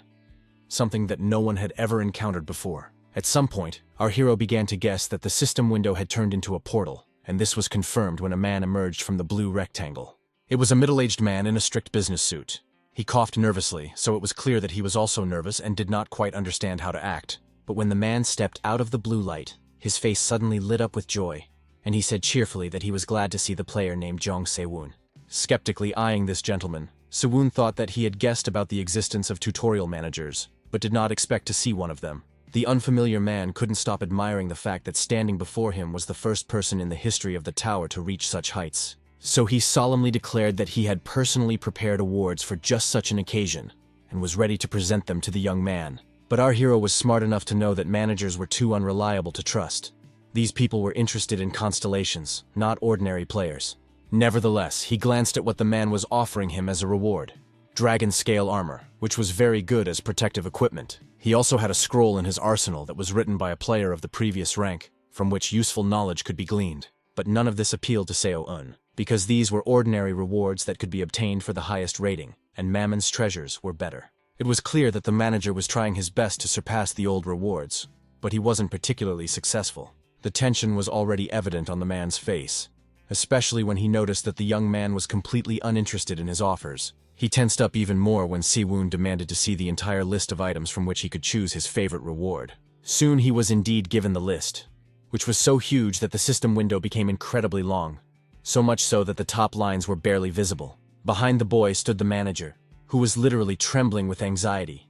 He couldn't understand who was standing in front of him, because a regular player who ranked first in the ratings couldn't possibly have such knowledge.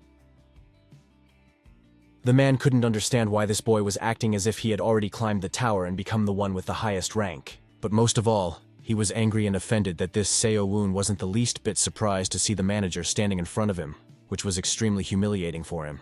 The manager was tired of waiting and began to insist that the boy make a choice. But he calmly said that he had not heard anything about a time limit. Si-woon was extremely selective, so he considered several reward options, each of which had its own name and advantages. He thought that if he used items of this level, it would really be like a reward. But just in case, he wanted to get to the very end of the list and find out what else was there. And he was right to do so, because what he found at the very end was worth speed reading. His attention was drawn to a strange little key, next to which there were no instructions on how to use it or what it was for. The stooped raven immediately recognized the key and opened his eyes wide in surprise, unable to believe that he was seeing it again. And Si-woon understood that this was not an ordinary key. They were dealing with something else, something more valuable and interesting. Without thinking twice, the guy clicked on the image of the key, which meant that the choice of reward had been made, and he had chosen this particular item. When the manager realized what the player had chosen, he couldn't hold back a cry because it seemed to him that this simply couldn't be. His face reflected true horror when he said that the young man should look at other reward options, because this one was too low quality. He tried to prove that the key, which was unclear how and why to use, could be of absolutely no use, so it should be rejected. A satisfied smile flashed across Seo-woon's face. He was not stupid, so he immediately understood that this man's behavior only proved that he had made the right choice. The hero's eyes lit up eagerly when he said that in that case, the manager could offer him another reward, since he considered the first one too insignificant. It seemed that the man's face couldn't turn any paler, but it did. And now it looked like a white sheet of paper. Seo-yoon pretended not to notice this. So he explained that if the quality of the reward was considered too low, they could try to compensate for it with other things. He pressed on, saying that he simply did not believe that the manager himself would let the player go with a reward unworthy of him. Our hero's cunning knew no bounds, so he said that he didn't mind taking only the key, but that the constellations would be extremely unhappy. To confirm these words, Raven nodded his head. Such blatant manipulation drove the man crazy. He couldn't say anything, but his irritation knew no bounds. In the golden light of the magical glow, a red cloak made of amazingly beautiful fabric flashed. It was a red cloak that now belonged to Se-un, and it had previously been the equipment of the first Emperor Mu. This high-ranking robe belonged to the last Prime Minister of the Han Dynasty, and thanks to it, ability, strength, and skills were increased by 10%. Our hero expected such a reward for being the best among all the other players, and he enjoyed the feeling of owning such a valuable item. Looking at the small, unremarkable key, Se-un thought that there were items for improving personal qualities, but this one would help him lead the clan. So he had to pull himself together and take action, beginning his ascent of the tower. The little key was a very strange thing. Information about it was still unavailable, so it was impossible to know its level, class, or what abilities it possessed. He could only guess about all this, and various thoughts flashed through Se-un's mind. But he still wanted to believe that he had the key to mastery in his hands. However, he could only verify this after entering the tower, so that was what he chose to focus on. Taking a step forward, the guy decided not to stop. He needed to get into the tower and find what he wanted so badly. When he approached the entrance, he was almost blinded by a bright light that was so intense it hurt his eyes. But that didn't stop the hero. A powerful force emanated from this passage, hinting that not everyone would be able to complete this journey. There were those who had been scattered forever in this radiance. But the guy did not give in to sad thoughts and boldly entered inside, so that soon he saw an amazingly bright and beautiful sky. Se-woon happily stopped and began to admire this serene view, knowing deep down that these might be the last peaceful moments of his life. He had a strange feeling inside, subconsciously understanding that it was this power that created the landscape of the tower in which he found himself. The system sent a notification that the player had passed all the tests and taken the first step towards the tower. Now he was on the first floor, which served as a recreation area. While the young man was enjoying the fresh, pleasant air, the system notified him that all personal achievements obtained during the tutorial were being activated. But what surprised him most was the message that the achievements accumulated during the training period were being stored and used as the basis for the narrative. While the guy was trying to understand what it all meant, he was notified that the story was called The Seeker, and he was given the same nickname. Scratching his neck nervously, the hero thought that he was pretty good at searching for things, but he still didn't understand what to do. In honor of his new title, all of Si-woon's abilities increased by 10 points, and the potential for what was called terror was unlocked. Suddenly, a strange, unfamiliar voice asked in surprise if Se-woon, who had already finished his training, had come here. When the boy asked who was standing in front of him, the man laughed loudly and said that the boy was finally asking the right questions. It was Hedrick, a player who had surpassed his rank by 3 times in the tutorial. He was incredibly strong, and fighting him was a real test of strength. But Se-woon wasn't scared at all because he knew that the person in front of him was just someone called Extra. He knew how powerful such characters were and wasn't worried at all. The man came closer and closer and started talking nonsense about how the equipment looked good and that he would accept Se-woon into the clan of this body. Looking at this madman, our hero realized that this was the very person who killed at the entrance and brought weak players into the clan. Looking at the clouds floating above, The young man asked what would happen if he didn't want to join the clan. And the answer was loud laughter. After that, Hedrick added that in that case, Seon would have to give him a few items as a sign of goodwill. After these words, he began to draw his sword from its sheath, openly hinting at what would happen if the boy dared to do otherwise. Seonu understood perfectly well what awaited him if he disobeyed.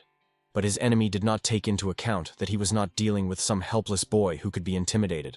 So the young man boldly met the brute's gaze and said that now it was his turn to speak, and the other man should listen carefully. However, after this statement, no words followed. Instead, our hero delivered a powerful punch to his opponent, knocking all the air out of the man's chest. This move was so unexpected that Hedrick did not have time to react and defend himself. So he took the full brunt of the blow, and his confidence was now greatly diminished. When the air gradually returned to his lungs, he managed to squeeze out the words that he was facing a real coward. Smirking, Seun suggested that his opponent try to attack him. However, Hedrick was not eager to suffer again. So he clenched his teeth and remained silent, glaring maliciously at the man who had humiliated him so badly. But his wounded pride prevailed, and after a couple of minutes, the man rushed into the attack again, hoping to tear his opponent to pieces. Such attacks no longer surprised Seuna. After all the monsters he had already defeated, Hedrick seemed like a novice on the battlefield. Hedrick did not yet know who he was facing, so he swung his sword confidently, showing with his whole demeanor that he was an experienced warrior to be feared. He convinced himself that the boy was just a good swordsman and nothing more, that he was not some martial arts guru to be feared. After clashing with the young man in battle, he immediately realized that he was wrong, because not every warrior with a good sword in his hands could wield it so beautifully. Seunu even felt a little disappointed that his opponent was even weaker than he had expected, which meant that another boring and mediocre battle awaited him. Out of disappointment, he kicked his enemy hard, knocking him off his feet and sending him flying backward, shouting loudly in surprise. Soon, the serene calm was broken by cries and pleas for Seun not to kill him and to show mercy. And yet our hero decided to pardon this arrogant man, but not because he was too kind, but simply because he needed to find out information about a certain clan, and Hedrick knew everything about them. All the man asked was to tell him the name of the clan, or at least name a famous player who was part of it. Seo Woon thought for a moment, and tried to remember anything that could simplify the search and narrow down the circle. But then he looked at Hedrick skeptically and said that Kang Han-chul would be bigger than him. These words terrified the man, his face contorted with fear. The name sounded familiar to him, and when the beaten man realized that he was right about who it was, his mouth opened in horror. He didn't want to suffer any more injuries. After all, Seo Woon was talking about Kang Han-chul, who was known by the nickname Explosive Power, a player who was already the subject of legends. His serene nature did not reflect Hedrick's anxious state of mind, who was incredibly scared of the possibility of encountering this monster. Se-woon had never heard anyone call Han-chul by that nickname before, but it really suited him, because he was a real hurricane of power. He immediately realized that the guy himself would hardly call himself that, and only one thought came to mind. It was all the work of Jean Pil, who loved to come up with nicknames for others. This made him wonder if he should look for the clan called Diablo. Yes, this was the strongest clan, famous for its incredibly difficult tutorials, which were far from easy for everyone. Yu So-ah could summon a blood hurricane, killing several monsters at once. And Baek-hyun possessed amazing power that could revive the dead and cause a tsunami of death. The players on Seo-eun's team had truly impressive skills. Hedrick picked up on this idea, adding that the clan's leader was a lone blood wolf known as the Royal Hound. All these words made our hero feel terribly tense, so he asked them not to burden him with this for now, but simply to explain where to find the Diablo clan. So they set off, because Hedrick did not want to argue with someone who could effortlessly beat him so badly that death would seem like a relief. After a while, the man smiled and announced that they had reached the place where, according to the stories, the clan they were looking for lived. The clan's base looked very cozy, with multi-story houses built of light-colored stone everywhere, and the area was well kept and pleasant. It seemed that they had not come to a temporary base at all, but to a full-fledged village with its own infrastructure and permanent population. Looking at all this, the young man was almost 100% sure that it was all thanks to the skills of the twin sisters Han Aryu and Han Da-won. The scouts quickly noticed two players approaching the gates of their village, but one of the figures seemed very familiar to them, so they did not rush to open fire on the uninvited guests. When they realized that it was the very same seeker standing before them, they ordered that this be reported immediately to Lady So-ae, who made all the important decisions. Hearing how the inhabitants of this base addressed the young man, Hedrick froze, for he had no idea who he had encountered in battle. As soon as this information finally reached his brain, the man shouted and asked if he was really standing before the Kingseeker named Jong Se-woon.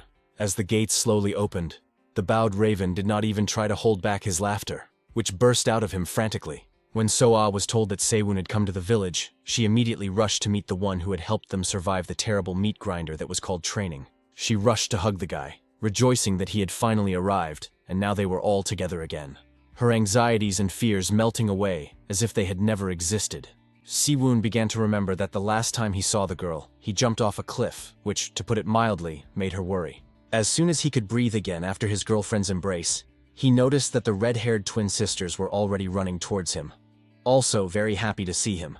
All his friends gathered around him and said that they had missed our hero very much because they hadn't seen him for a long time.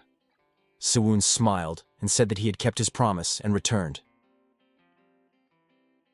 So-ah stopped the flow of words and said that first they needed to go inside the castle, and then they could continue their questions. Everyone began to disperse, and only Hendrik stood in place, unable to believe his eyes. He liked what he saw so much that he was literally speechless. Deciding to thank his companion for bringing him to the right place, Si-woon asked the locals to give him a tour, which made the man incredibly happy. First, they went to see the improvised field kitchen, where the girl who had helped Si-woon cut up animals at the beginning of his training was now an experienced cook. A little further away was the place where the players trained before upcoming battles, where they could fight each other and hone their skills. Looking around with excitement, Hendrik asked how long it took to build such a place, which looked like a real village. Meanwhile, Si-woon told So-ah that they had all done a great job. The girl lowered her eyes and said happily that she had taken care of the clan, because that was what he had asked her to do before leaving. It was clear that the girl really didn't want to let down Mr. Si-woon, who trusted her, so she took the burden of responsibility entirely upon her shoulders. She said without reproach that everyone in the clan had already gotten used to the sudden disappearance of their leader, but the guy was still a little hurt by this statement and felt awkward. Deciding to change the subject, Si-woon asked where Jong-pil had gone. Usually he was always the loudest, but now he wasn't even showing his face. Turning away, the girl sighed wearily and said that perhaps the blonde had gone for a drink, which had become a frequent pastime for him. It turned out that ever since he noticed the bar on the first floor of the tower in the village, he had been going there almost every day, so it came as no surprise to anyone that alcohol had become a serious problem for Jong-pil. Thoughtfully, our hero began to wonder if something like this could be used in a tutorial. But he was distracted from these thoughts by Han Cheo, who approached him very quietly from behind and said that they hadn't seen each other in a long time, which meant they needed to fight immediately. Smiling, the guy thought that it had indeed been a long time since their last battle, which meant they could reminisce and shake off the cobwebs. So, winking at his friend, Si-woon said that he would not mind organizing at least one round with him. A couple of minutes passed, and the guys had already moved to a more suitable place, which was located in the very center of the village. After examining his opponent, our hero quickly realized that Han Chul had become stronger while he was away, exuding an indescribable steadfastness and unyielding will. Glancing at the strange armbands, Se-woon asked his opponent what they were, and he replied that he had received them as a reward from the official rank. He asked if they could be used in combat, to which Se-woon replied that it made no difference to him. The young man understood that, in any case, sparring with such a strong opponent was good training. So soon the guys were already fighting hard, which was quite difficult because each of them had gained strength during this time. Han Chul was like a hurricane, his strength literally begging him to let it out, and the young man had no intention of resisting this urge. Noticing his opponent's speed, our hero was, to put it mildly, surprised, because he remembered what this player was like at the very beginning of his journey, and his progress could not fail to inspire respect. But besides that, Si-woon had a desire to test his own strength. He was extremely curious to see if he could stand up to such an enemy. He wanted to see if he could escape from an opponent who moved at such speed, and the only way to find out was in battle. Looking at how much strength Han Chil put into his blows, one thing was clear. Being his enemy was incredibly dangerous, so Si-woon was grateful to fate that they were in the same clan. Si-woon understood that for now he could only dodge these attacks, because in order to strike back, he needed to take a more advantageous position. Han Chul, on the other hand, wanted to show the leader all his strength, so he slammed his fist into the ground, causing it to crack in many places. He even felt a little sorry that such a good punch was wasted on hitting the ground, instead of his opponent's body. Our hero was simply delighted that his opponent had so successfully combined the power of Tai Chi as this made it almost impossible for his opponent to escape. Of course, Hancho Ryu was pleased with this praise, but he knew perfectly well that this was not the end. He wanted to show the greater extent of his abilities. When the power began to grow and a very powerful aura began to appear around Sewun, he was even a little scared, because he did not expect to see anything like this. A whole stream of power rushed at him, so unbridled that it seemed impossible to escape it. So the guy stood there and tried to come up with a plan of action as quickly as possible. The only thing he managed to do was cover himself with his hands, creating a kind of shield that would at least help prevent the energy from knocking Sewun off his feet. Soon, our hero's magical energy activated a real shield, which quickly grew around his body, protecting him. Thanks to all the boy's achievements, the radius of the wide shield from the magic tower was increased, so that now our hero could feel safe for at least a moment. Such actions were a source of pride for Hancho Ryu, because for the first time in a fight with him, his opponent used magic, which meant that his power had really increased, since such techniques were being used. Sewun admitted aloud that his opponent was very talented, as he had mastered not only the Tai Chi technique, but also strength. This led the hero to only one solution to the problem. He knew he had to open the repository of greed and extract something suitable for such a case, and the guy found something that could help him. This skill was called the Flash of Tai's hand technique, and it made the owner's body burst into bright flames. This skill was passed down from the warriors of the frontline faction, who placed a strong emphasis on asceticism, and it helped him move much faster than usual. With an ominous laugh, our hero announced that now was the time for Hanchol to learn the techniques of Tai Chi. But words were unnecessary, as the young man was eager to try out his new power in battle. So he rushed at his opponent without hesitation. Now it was Hancho Ryul's turn to retreat in surprise, because Sewung showed a speed that he was not yet capable of. So now it was he who needed a new plan of action. Powerful blows rained down on him one after another, and he had no way to defend himself because he simply couldn't keep up with his enemy's movements. So now the roles were reversed, and poor Han Chul stood with his hands covering his face, hoping that this makeshift shield would protect him from serious injury. With each new blow, he moved further and further away, so that with each step backward, it became increasingly clear that victory was slipping away from him like sand through his fingers. It was difficult, incredibly difficult, so at some point, Han Chul had to stop just to catch his breath. It was at that moment that Sewun approached him, held out his hand, and asked how long he thought the battle would continue. Han Chul realized that this was the perfect moment to surrender. So he took his opponent's hand and asked if he really intended to stay with them for a whole month. Shaking Sewun's hand firmly, the young man said that if so, he would be able to hone his skills and bring them to perfection during that time. Honestly, even if Sewun had not intended to stay, after this battle he would have done so, because he was extremely interested in watching Han Chul's abilities develop. The guy's conversation was interrupted by a shout. Someone was happily calling Sewun, and soon the source of the noise appeared. It was, of course, Zhong Pil, who was a little drunk and happy about the leader's arrival.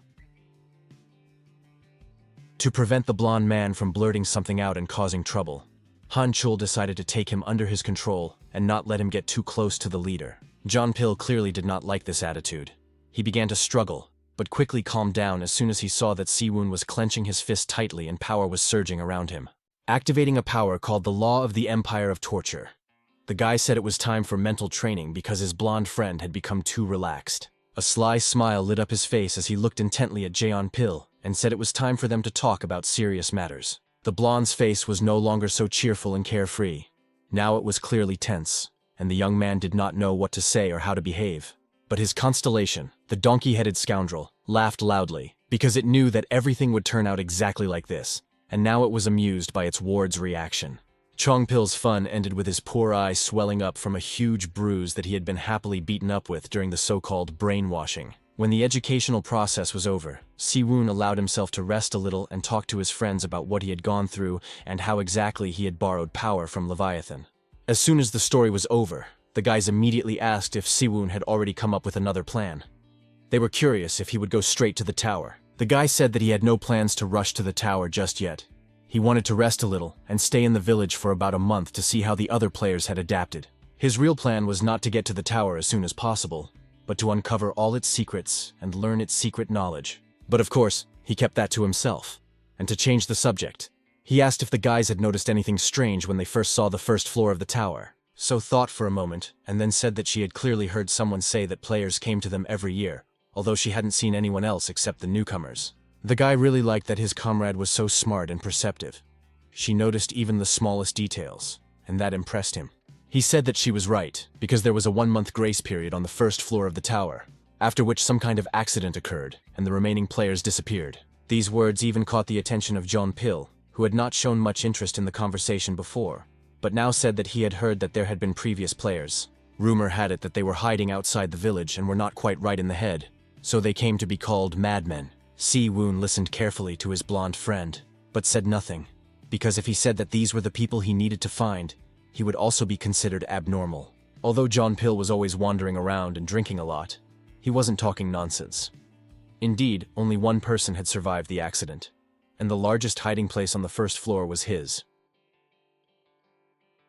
Curiosity was eating away at the guy, so he got up from his seat and said that he would find out everything and come back, and that his friends should rest because they had all been working hard for a long time.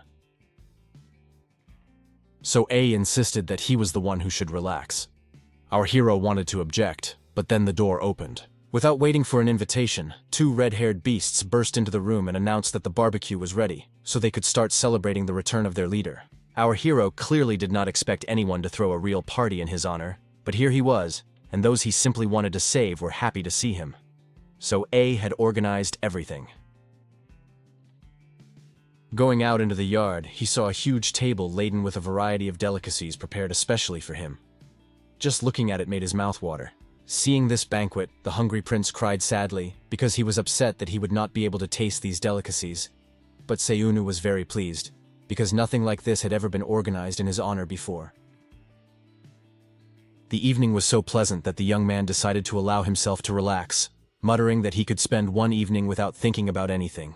Despite the fact that his glass was full of delicious wine, our hero did not lose his sanity and was able to ask questions. He became curious about who was creative enough to come up with the name Diablo for their clan, and he assumed that it was John Pill, who had already come up with strange nicknames for players more than once. But when the blonde man said sheepishly that it wasn't him this time, the young man asked in confusion who else could be doing such things. To his great surprise, Han Chol spoke up, saying with a hint of gloom in his voice that he was the one who had given their clan that name.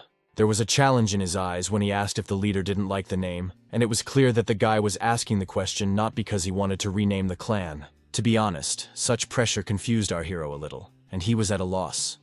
All he could squeeze out was another assumption that Han Chul had also come up with his nickname himself. Of course, Si-woon wasn't against all these names. He just made another mental note that neither Han Chul nor Jong Pil knew anything about coming up with names. To ease the tension, the young man decided to switch to So-ah. So he asked her what she thought of their friend's choice of name. The girl was a little embarrassed by such a sudden display of attention towards her, so she shyly said that she thought the name was good and even cool. So-ah's behavior was a little childish. It was obvious that she just didn't want to offend Han Chul. But the guy was a little embarrassed that everyone was acting as if the clan's name meant nothing. But there was another question that interested the hero. Had the guy's powers increased with the acquisition of nicknames? So A was now the whirlwind, and Han Chol was the explosive force. He was curious about what abilities they had gained. After thinking for a moment, the guy said that he had gained 40 points of physical strength, and his ability was still the same strength. The girl reported that her agility had increased by 40%, and her control ability was not far behind, so she was extremely pleased with the results. Unlike Si-woon, the other guys had understandable characteristics that had only increased by a couple of dozen points, which did not arouse any suspicion. However, he was personally confused by the fact that Yusoa had a completely different ability before her rebirth, which made him wary. They had all changed remarkably. The girl who could barely hold a club in her hands was now a warrior unlike any other. Together with Han Choreum, they formed a pair whose strength could not be denied. She was grace, and he was brute force. She was wisdom, and he was a fist that needed to be guided. But there was also Jean Pil, the character who made everyone laugh just by appearing, but who was so annoying at times that you wanted to kill him. Despite all their flaws and strengths, the guys coped with all the trials that fate threw at them. They fought and came out victorious every time. Only Se-woon had changed the most. In his past life, he was a boy who had to survive and be afraid.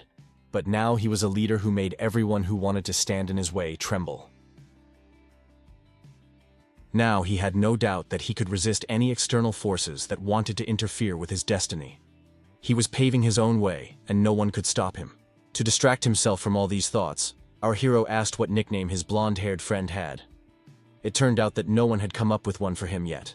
The boy recalled that not long ago, Siwoon had promised him that he would come up with a worthy nickname himself, so he didn't even try to choose one for himself. To tell the truth, so many different events had happened that our hero had completely forgotten about this promise.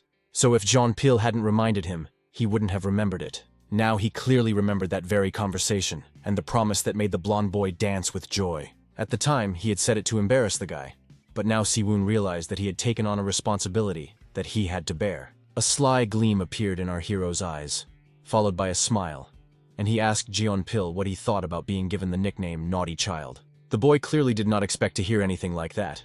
He thought Siwoon was too serious and pompous to give playful nicknames, but he was wrong. Laughing nervously, the blonde boy asked if he had really just been called a naughty child.